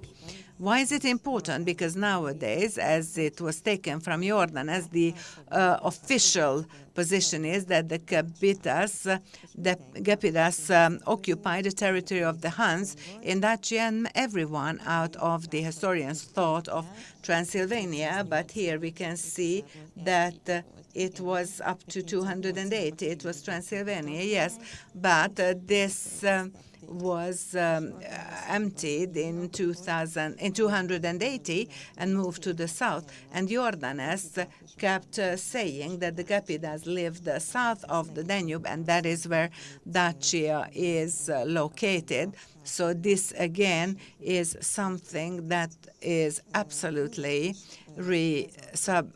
overrides the later history of the Huns. So Pannonia, Western Hungary, and the Transdanubia, and the territories south of the River Danube is something that the Goths needed badly. We know it very well from the historical sources that after the death of Attila, such a vast empire, there was no other vast empire that could have been established. The Goths were living in some smaller units, and they were not able to organize their states either, and small kingdoms, and they did not have any money, so that's why they started to do something that their predecessors did, that they turned to the Eastern Roman Emperor, that they would offer their services as guarding the borders, and that is where they settled down. But also here, there were 3 Goth kingdoms in those areas. So these were very insubstantial state formations, if we can call them as state at all. So Pannonia, the current Western Hungary, and the territory south of the Danube, currently Serbia and Bulgaria, well, these are the territories. So what happened on the other side of River Danube? Well, the Sarmatas are mentioned by Jordanes. There was a king called Babai who was the ruler, the sovereign, and this Dacia, and if he was not out of the Danube, who could live there south of the Danube? Those were the Huns, the predecessors of the settlers. So it is quite straightforward.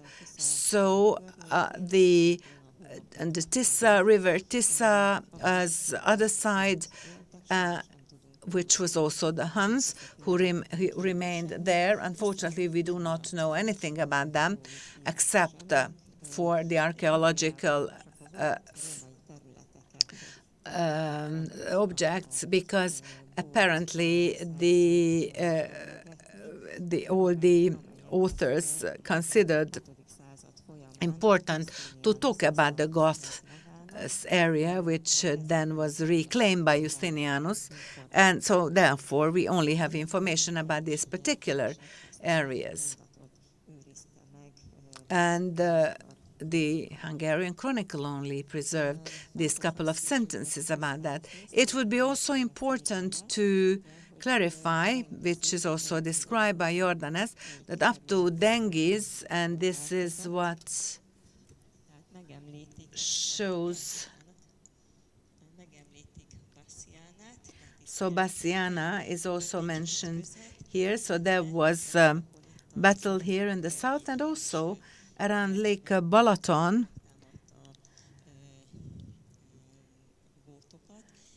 They attacked the Goths. So these were the 2 areas where they focused on. They wanted to reclaim the parts in Pannonia.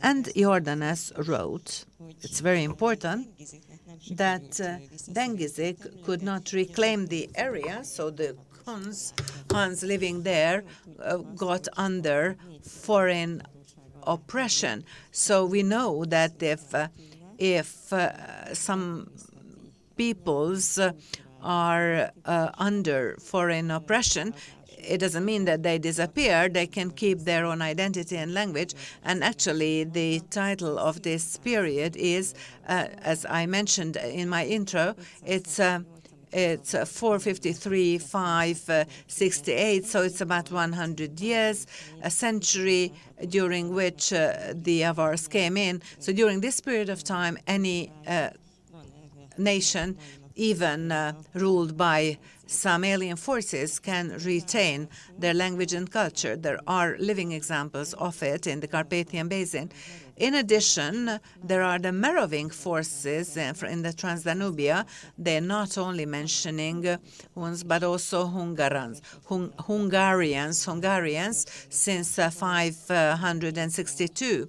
It was Péter Király, the professor of the Nyíregyháza University, collected these very early sources, and the Meroving, Caroling, and the Slavic sources as to from where they started to mention Hungarus, i.e. the Hungarians, and this is the earliest ever mention of them, which means that it was not only the Huns who lived under foreign occupation, but also our ancestor lived there.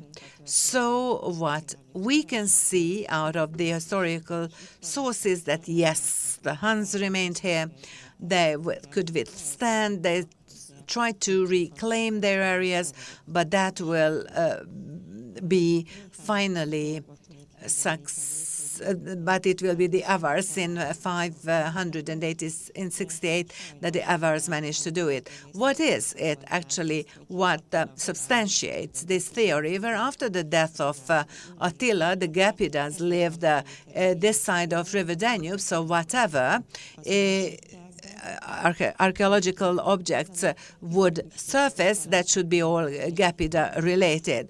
But they also tried find near the Tisa bow from the 6th century, which was also called the Gepida. But also in Tisa Ug, they found a late 5th century, early 6th century objects like bone comb and a small bag, and they found something which would be more typical for the Huns and not the Gepidas. Let me call your attention that the distortion of the scalp, it is also very, very often found in the Gepida tombs, but also the German researchers found a lot of buried persons with this distorted scalp, and they called it as gods. But now they revalued these theories, and it turned out that these people were Huns. So from this perspective, this overall archaeological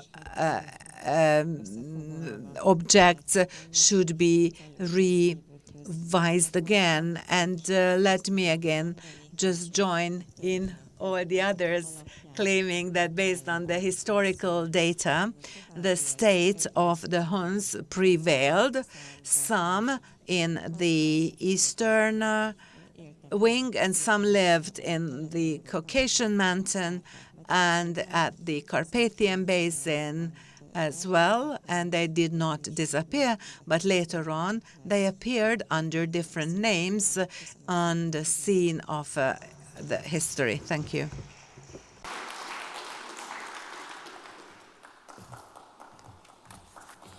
Köszönöm szépen a Busász.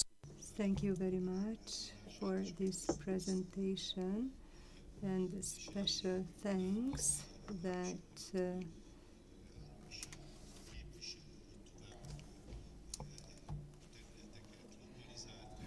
we managed to localize the late HUN territory, and that she defined the exact area from the Danube to the Caucasus. And I think that we Hungarians should clearly locate Dacia, because there are serious debates between Hungary and Romania, and thank you very much. And we are going to listen to read your paper. I would like to introduce Mark Sólyom from Kodolány University, and he is going to make a presentation under the title of Boa Regissa, the Queen of the Sabir Huns in the 6th century. I would like to congratulate him because he has won a serious scholarship, and this topic is also a part of that, and you've got several books in this topic. So the floor is yours.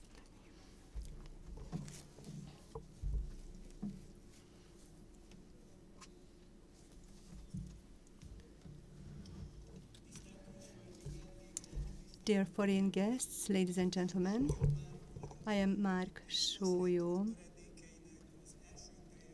Priest-Cross Rater's fragments have been translated, and I have prepared the comments and the contents of the book. So in my presentation today, however, I am not going to talk about the Attila's HUN empire, but about an empress who is a Sabir empress, Boa Regissa. So we are going to talk about her in my presentation. But before, I'd like to talk about Boa's person, and before I start talking about her in detail, let us locate this Sabir ruler in history. Between 526 and 532, there were two large empires, the Roman or the Eastern Roman and the Persian or Sassanida New Persian Empire, and they were at war with each other. And this war, well, had a very interesting start because at the beginning of the 5020s, there was a relative peace between these two empires. And this statement is so much true that the first, Kabad I, king wanted the Eastern Roman emperor to adopt his son and to legitimate his son's demand for the throne. In 526, there was an event, one client state of Persia, Iberia, in the Caucasus. So the ruler of Iberia revolted against the Kabad I, and mostly you have to imagine that there was a religious conflict. The ruler of Iberia was Christian, whereas Kabad I followed Zoroastrianism. And actually, behind this revolt of Iberia, you have to suggest that there was a Zoroastrian occupation. So there, on both sides, there were tribes on the steppe that got into the battle. On the Roman side, Justinianus. And we have got Boa Regissa, so she's the person who joins. At the Persian side, Glom and Turangs are the two military men. They are Huns, not Sabir Huns, but they are only called the Huns by historians. So the Persian side, these are the people who join in. So from the Roman-Persian war, I would like to mention the siege of Dara. Dara was a city in Mesopotamia, which was sieged by the Sassanida Persians, and there was a duel which decided about the fate of this siege, and the Romans won. However, 1 year later, in the Callinicum battle, the Sassanida New Persians defeat the Romans. And probably the reason was that on it happened on Holy Saturday, which meant that the Romans committed a sacrilege because they went into war, and that was the reason why the Persians defeated them. And finally, in 532, Pax Perpetua, perpetual peace, was signed, and Rome had to pay some compensation, but the status quo of the times before 526 was reinstituted. This is the a map of the Caucasus to show you where Iberia happened. And now let's talk about Boara Gissa herself, who in this Roman-Persian war joined in on the Roman side. So we only have got 4 Greek sources about Boara Gissa. The earliest source was made one generation after the loss of Rome. It is Malalas's Chronographia, and that was a source which was made at around 565. The next author who wrote about the Sabir Empress was Ioannis Nikou in his Chronica in 61-65, caput 90. The next source is Theophanes Confessor in the 9th century, so in his World Chronic writes about Boara Gissa in AM 6020. That is where he writes about her. And the 4th last source, which is the latest in a chronological order, is Scadrenus from the 14th century, an East Roman Byzantine author, a synopsin historian. That was the title of his work, and here he speaks about Boara Gissa. What are the data that, based on the individual historians, we can collect about Boara Gissa, or we can filter about her life? If you look at the name of this empress in the different sources, well, these sources use different names for her. Malalas and Ioannis Nikou are the two authors calling her Boa. At Theophanes Confessor Scadrenus, there is a degradation of the text. Theophanes calls her Boarex, and Scadrenus calls her Barex.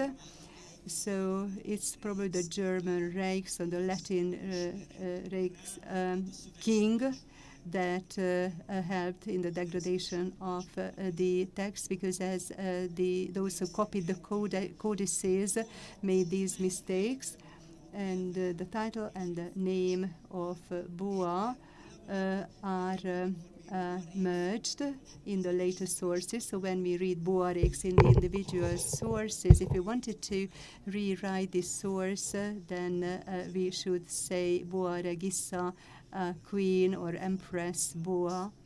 That's what they mean in these sources.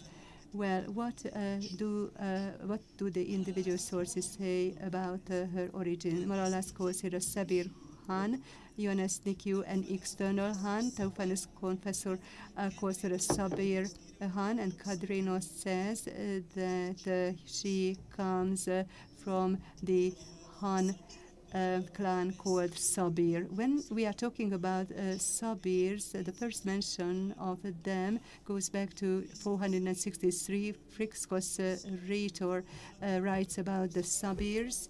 The Sabirs in the 6th century were in the northeastern part at the Volga estuary, And probably this name suggests that maybe it was the Sabirs who were the easternmost confederation of the empire. And from these sources, we can know what the name of Boaz's husband was. And here there are different varieties. Malalas calls this man Blach, Ioannis Nico Balak, also Theophanes confessor, and Kondresonos, probably because of the degradation of the text, calls Boaz's husband Malach. So maybe Blach or Balach, I think these are the two possible reconstructions.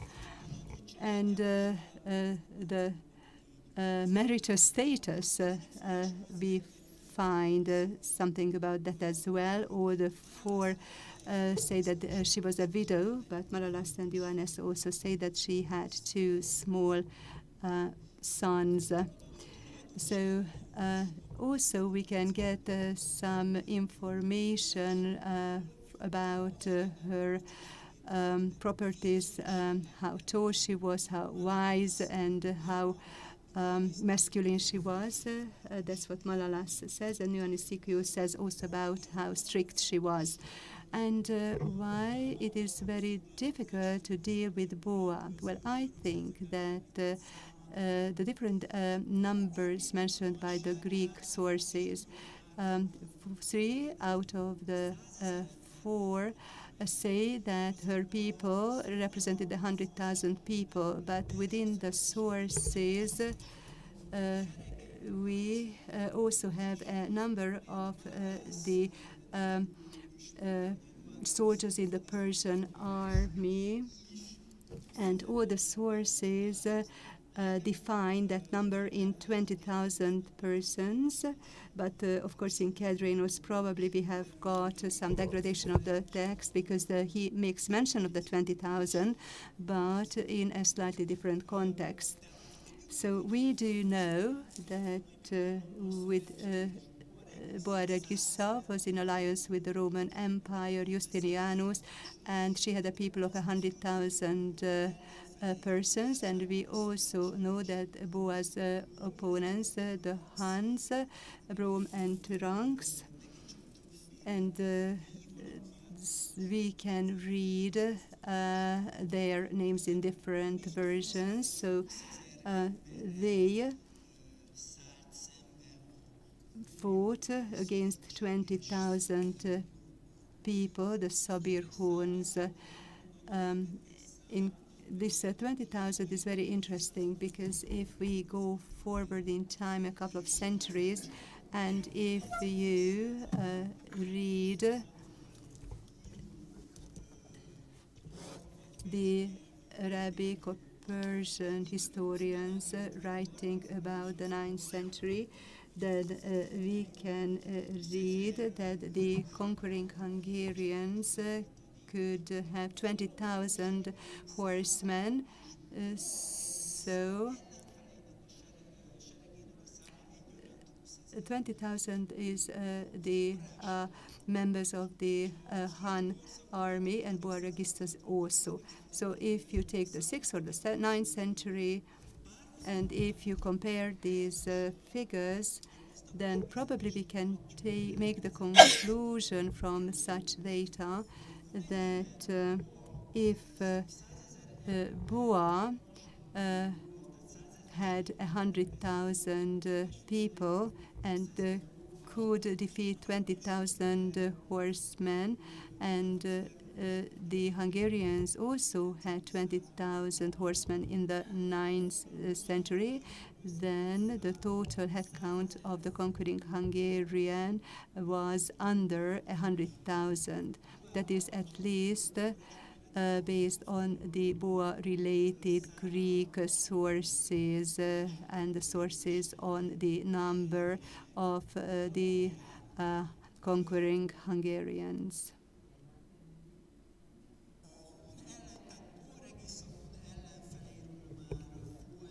We have already spoken about the HUN opponents of Boaragissa and also about their fate, because a rather a similar tradition has been passed down in history by the Greek historians Glomphos in the battle, whereas Tyranx, the other Persian HUN alliance, is in imprisonment, and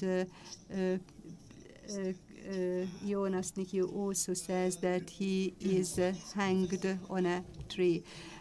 Based on Theophanes' confessor, it is easy to have a timeline because he says that these events happened 528 Anno Domini, and after Boa defeated the two Persian allied HUN commanders, can strengthen the alliance with Justinianus, and between the HUN and the Sabir Huns there is a peace made.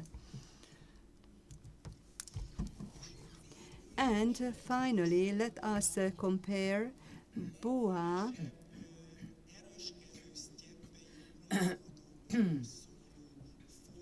with the source about the strongest ruler of the steppes. In the Greek-Roman sources, we can read about a mention of this archetype of strong-handed rulers, Tobiris the Massageta.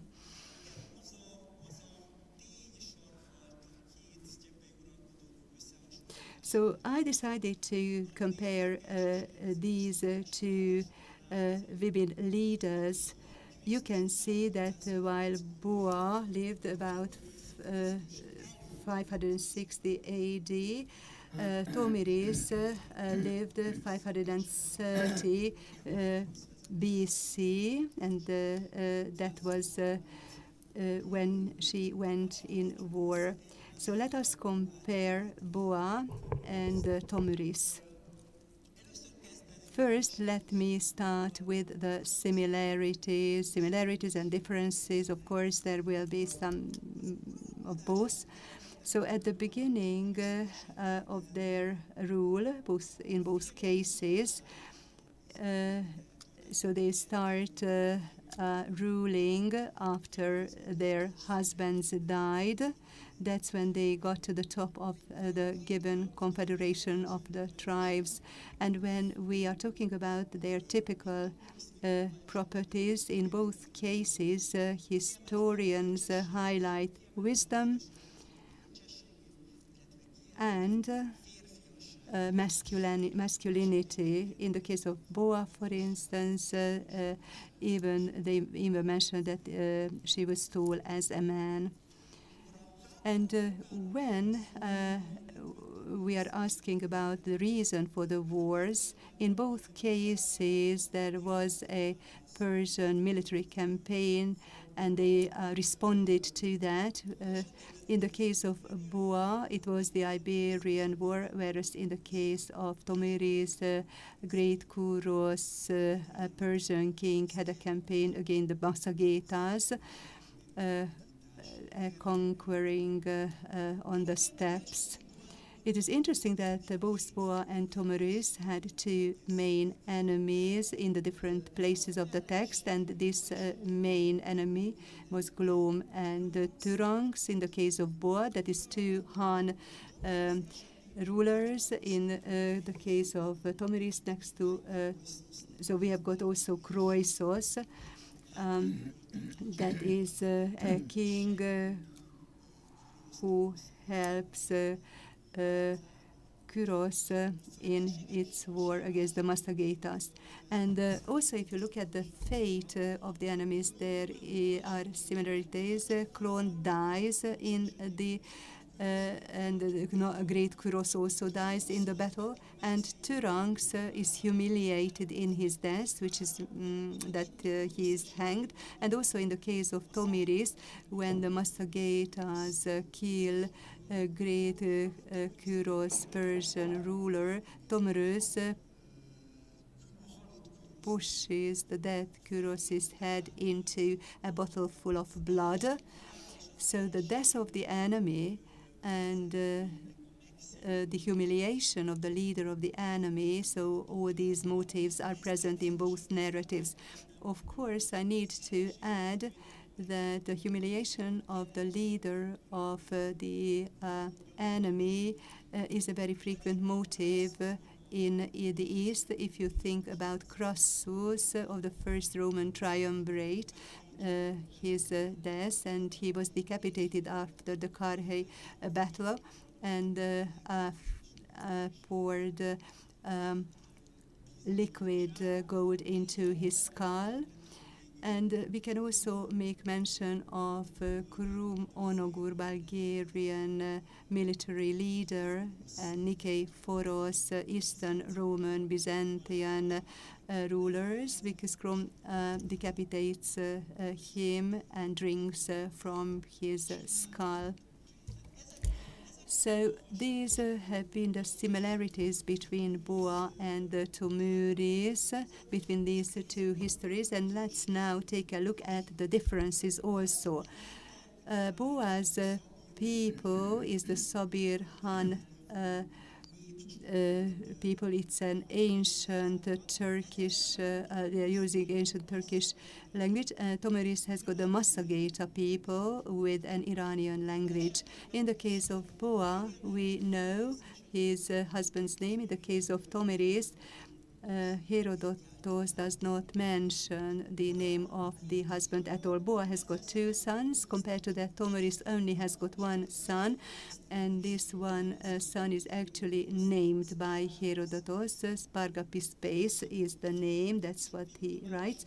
And there is also some information about his further fate at Herodotus. Falls in to the captivity of great Hyrkuros and commits suicide, but we do not have any information about Boa's sons in the source, about their just the fact that they existed. Well, in connection with Tomuris, in that narrative, an additional piece of information that great Kyros was rather sly to offer marriage. In the case of Boa, we don't have anything like that. And there is another difference in the numbers. The number of Boa's enemies and Boa's people are also mentioned, but in the case of Tomuris, all Herodotus is saying is that between the Massagetes and the Persians, the greatest battle ever happened among barbarians, but we do not have any numbers here. In summary, I think we can say that probably the Herodotus story on Tomuris must have affected the story of Boa, although between these narratives there are certain differences. But as Herodotus, as the father of historiography, he was well known in the contemporary Greek authors. There is another important piece of information. The presentation is about a Sabir empress or military leader, and we know that in the Administrado Imperio, based on that, in the 7 Hungarian tribe confederations, we already had some Sabir elements. And probably the first known ruler of the Sabirs is Boaragissa, and also her husband. And finally, allow me to recommend my book that was published in the summer. It is the Roman-Persian Wars, a short history of the Parthian and Sassanida collisions. The book is not about the Huns. However, there are several chapters mentioning about the Huns, either on the Roman or the Persian sides, they can be connected into this war between these two big world empires. And thank you very much for your attention.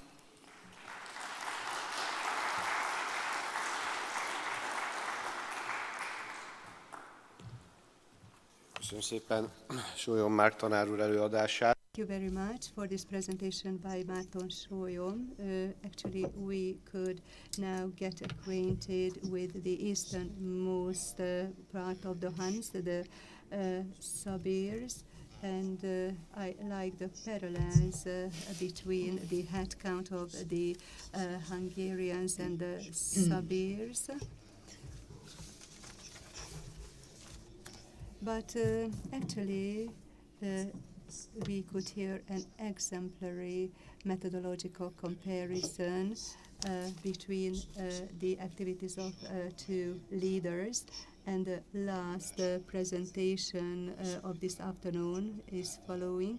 I'd like to invite Attila Kovács, and he is going to talk about peoples breaking away and joining changing nomadic tribes from the Huns to the Cumans.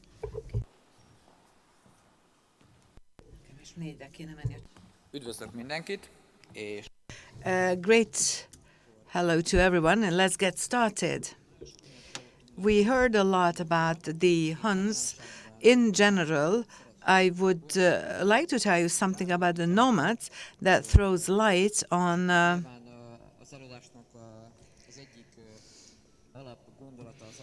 and here one of the notions of the presentation, that everybody is fascinated by the fact that even if we just look at all the written chronicles, that some peoples turn up and then all of a sudden they disappear. They do not make a lapse from time. But the question is that when we try to get some information from the sources, what is behind it? Of course, these peoples probably will not disappear, but we should see what kind of movements the nomadic peoples do, and we would like to see I would like to show you something that would help you to see how they are organized. So the migrating lifestyle, but instead of the territorial way of organizing it, it's the blood relations that matter. So the general concept is that there are tribes, clans, and the state. And the vertical structure means that those who joined recently do not have the same rights as those tribes that joined earlier. And it is always the latest one who comes will get to the lowest level of the social structure. So it's not that the nomads would be hyper-aggressive, but there's an internal movement that forces each and every group so that they should not get to the bottom of the societal structure. And this is actually triggering them to urge, it's urging them not to be there, and is urging them to make some more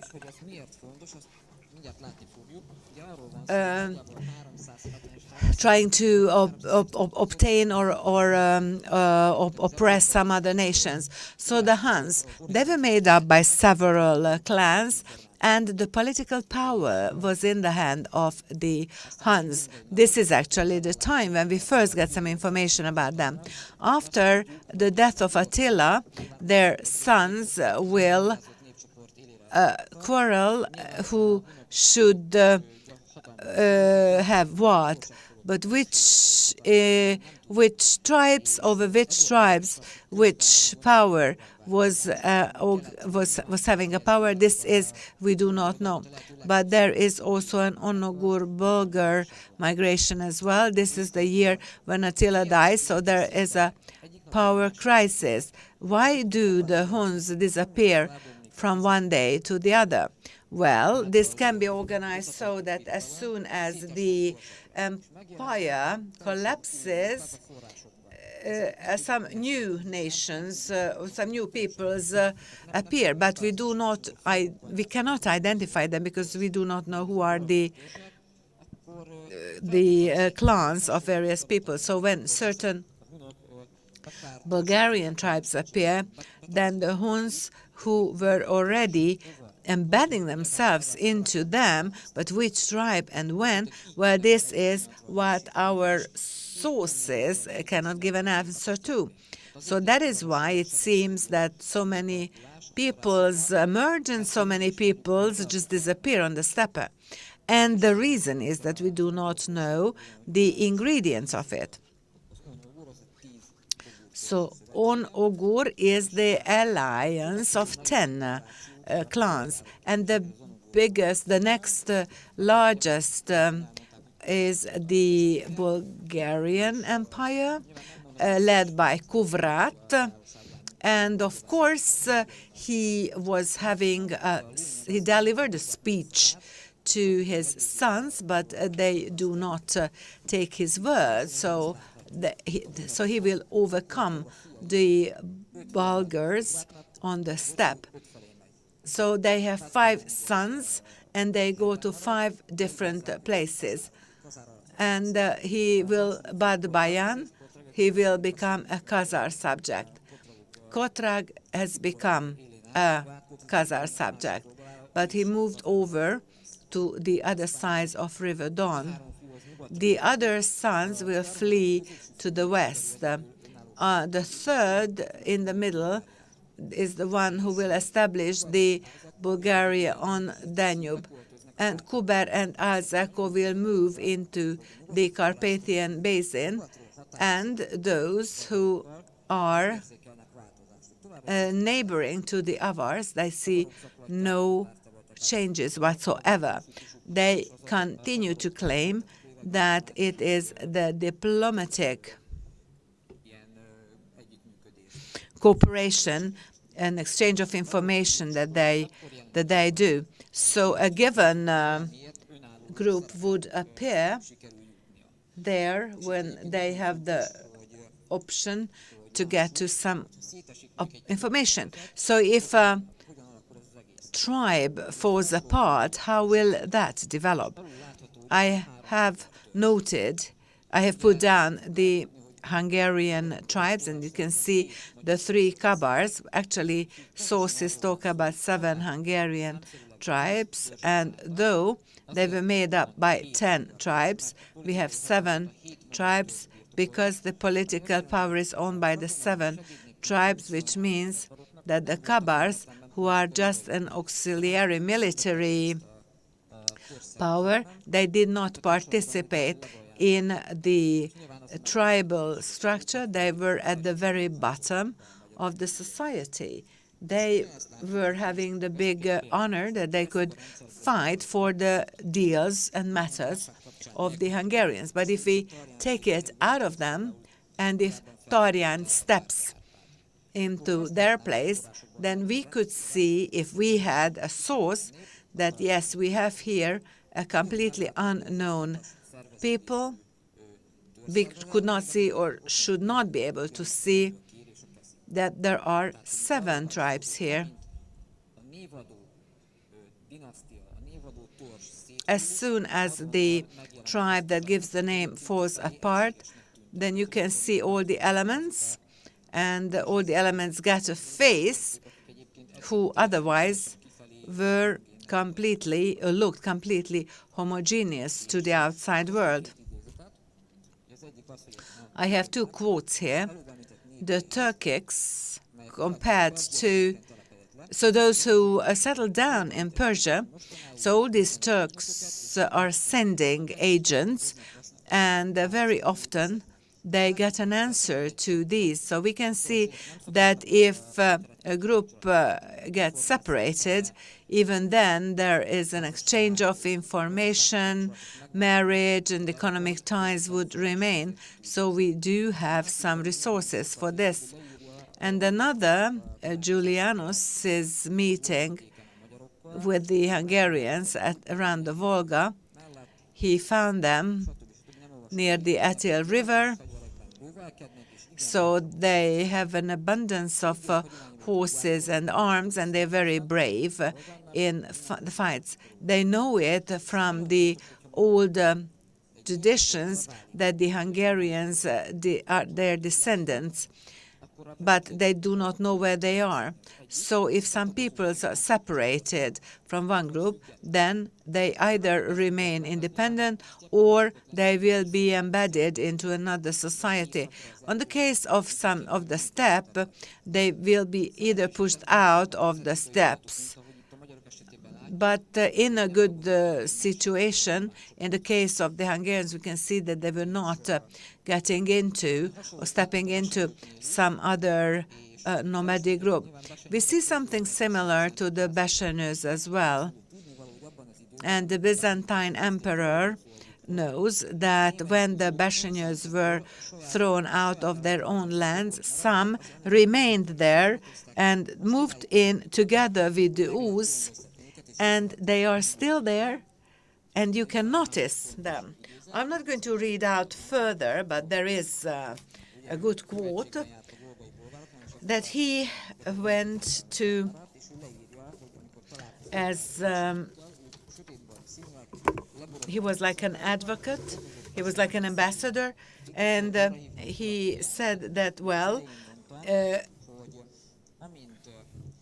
as soon as a subordinated group is there, they are located on the lowest level of the social ladder, so they are way poorer than the organization that enacted them. And we can also say that from the Besenyős, it remained who were the ones who remained, who regained a new home.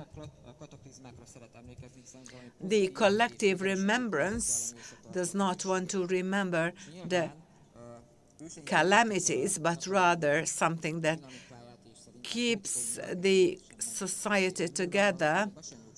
And of course, this was the case for the Besenyő as well, because the emperor from Byzantine would not say either that when my dad was a chieftain, we lost this or that land. No, on the contrary, the fact that an ethnic conscience, how it remained, for this it is very important to have a stable framework. It should be sustained for a long period of time, and some remembrance policy should be shown, like successful battles and a great number of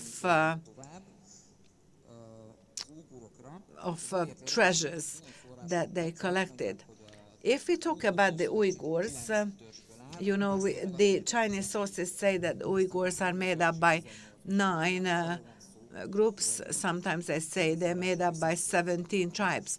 It is not that the Chinese sources make these kind of mistakes, but the Tokuzogu's alliance is made up by 9 various tribes, and you can see that on this slide, which is quite homogeneous, and the 9th one are the Uyghurs, but the Uyghurs are so populous that they are also made up by 9 groups. And when they reached the 8 large tribes at the Uyghurs, they started to list the 9 tribes as well. And if we replace the Uyghurs by Yablakar, which is a very well-known and bright nation of the Uyghurs, then of course the sources would not write about the Uyghurs, but about the Yablakar Empire. And as soon as the elite disappears, of course, then the situation changes. So that is why some peoples disappear on the steppe with a rocketing speed, but it does not mean necessarily either that they disappear overnight. The nomads are the sons of nature. They're very flexible, and they not only the way they adapt to the nature, but also in terms of how flexible they are with the power systems. And the history of the Kunings is connected to that.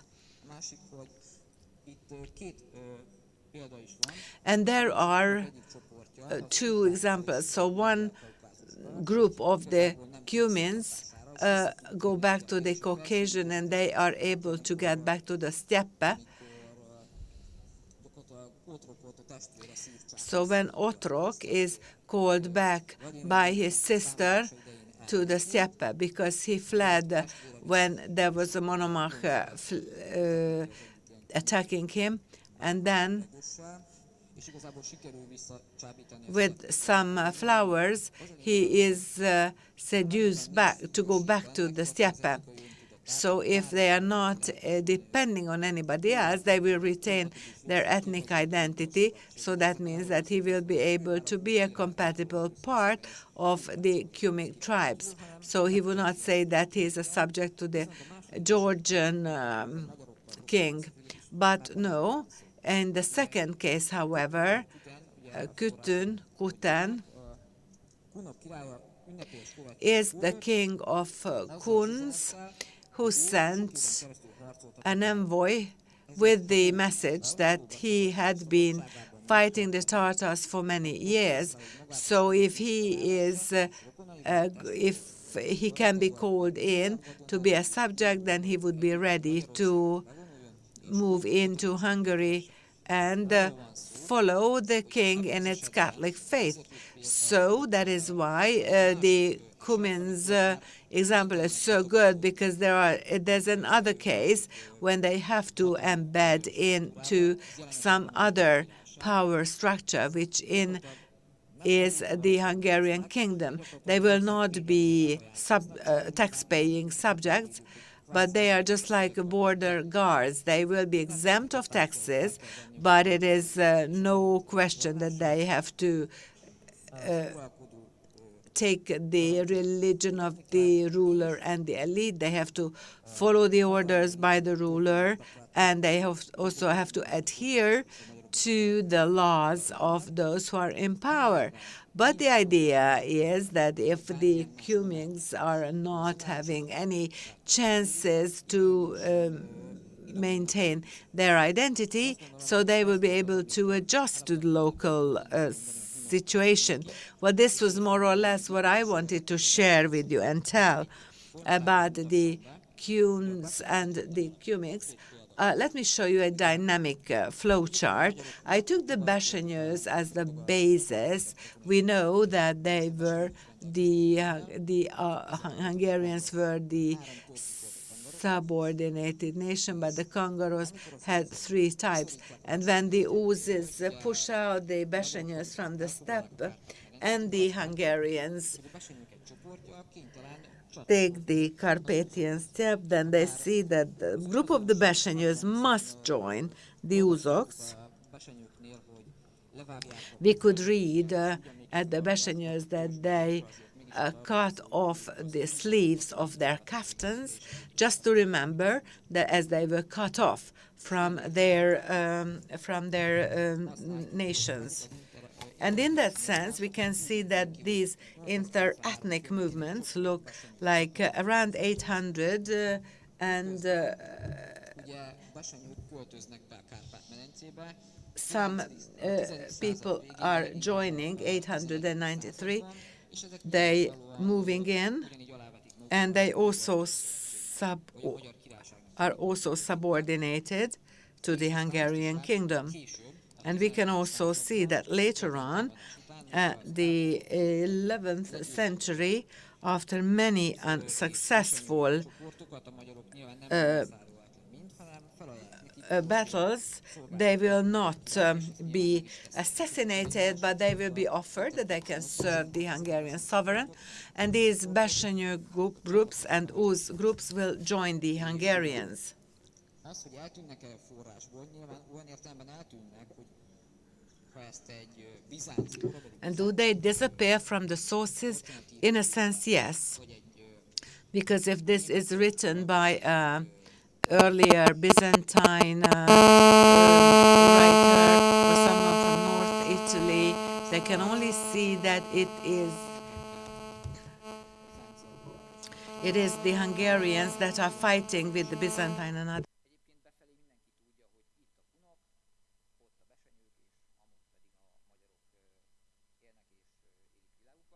So they are actually living their own world, and you have to make a separation that if a nomadic group will be separated, then they will be able to keep their ethnic identity only then if they are able to retain their independence.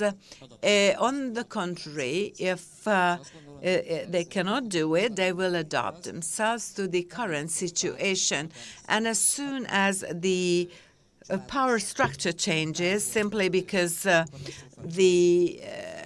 some conflict will arise, or they run into some losses, or simply that they lost some of the cattle, which triggers some famine and revolt. This is also an opportunity for the upbringing groups to take over the power, and this is how some completely unknown groups appear in front of our eyes. This is all that I wanted to share with you, and thank you for your kind attention.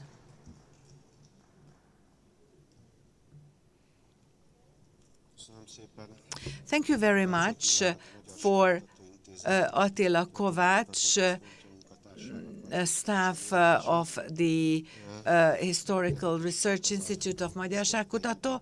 It was quite interesting to hear about this review about how this embedding takes place on the steppe, because everything that we heard here in the session, in the historical connotations, this was absolutely just substantiated what he said. The HUNs, the Besenyős, Hungarians, and the UZ. Well, it was quite interesting. Thank you very much, distinguished participants of the conference. With this, the World Conquering HUNs in Asia and in Europe, the first day is closed. We had major sessions, archaeology, archaeogenetics, and anthropology, and the historical sections. I would like to say thanks to all our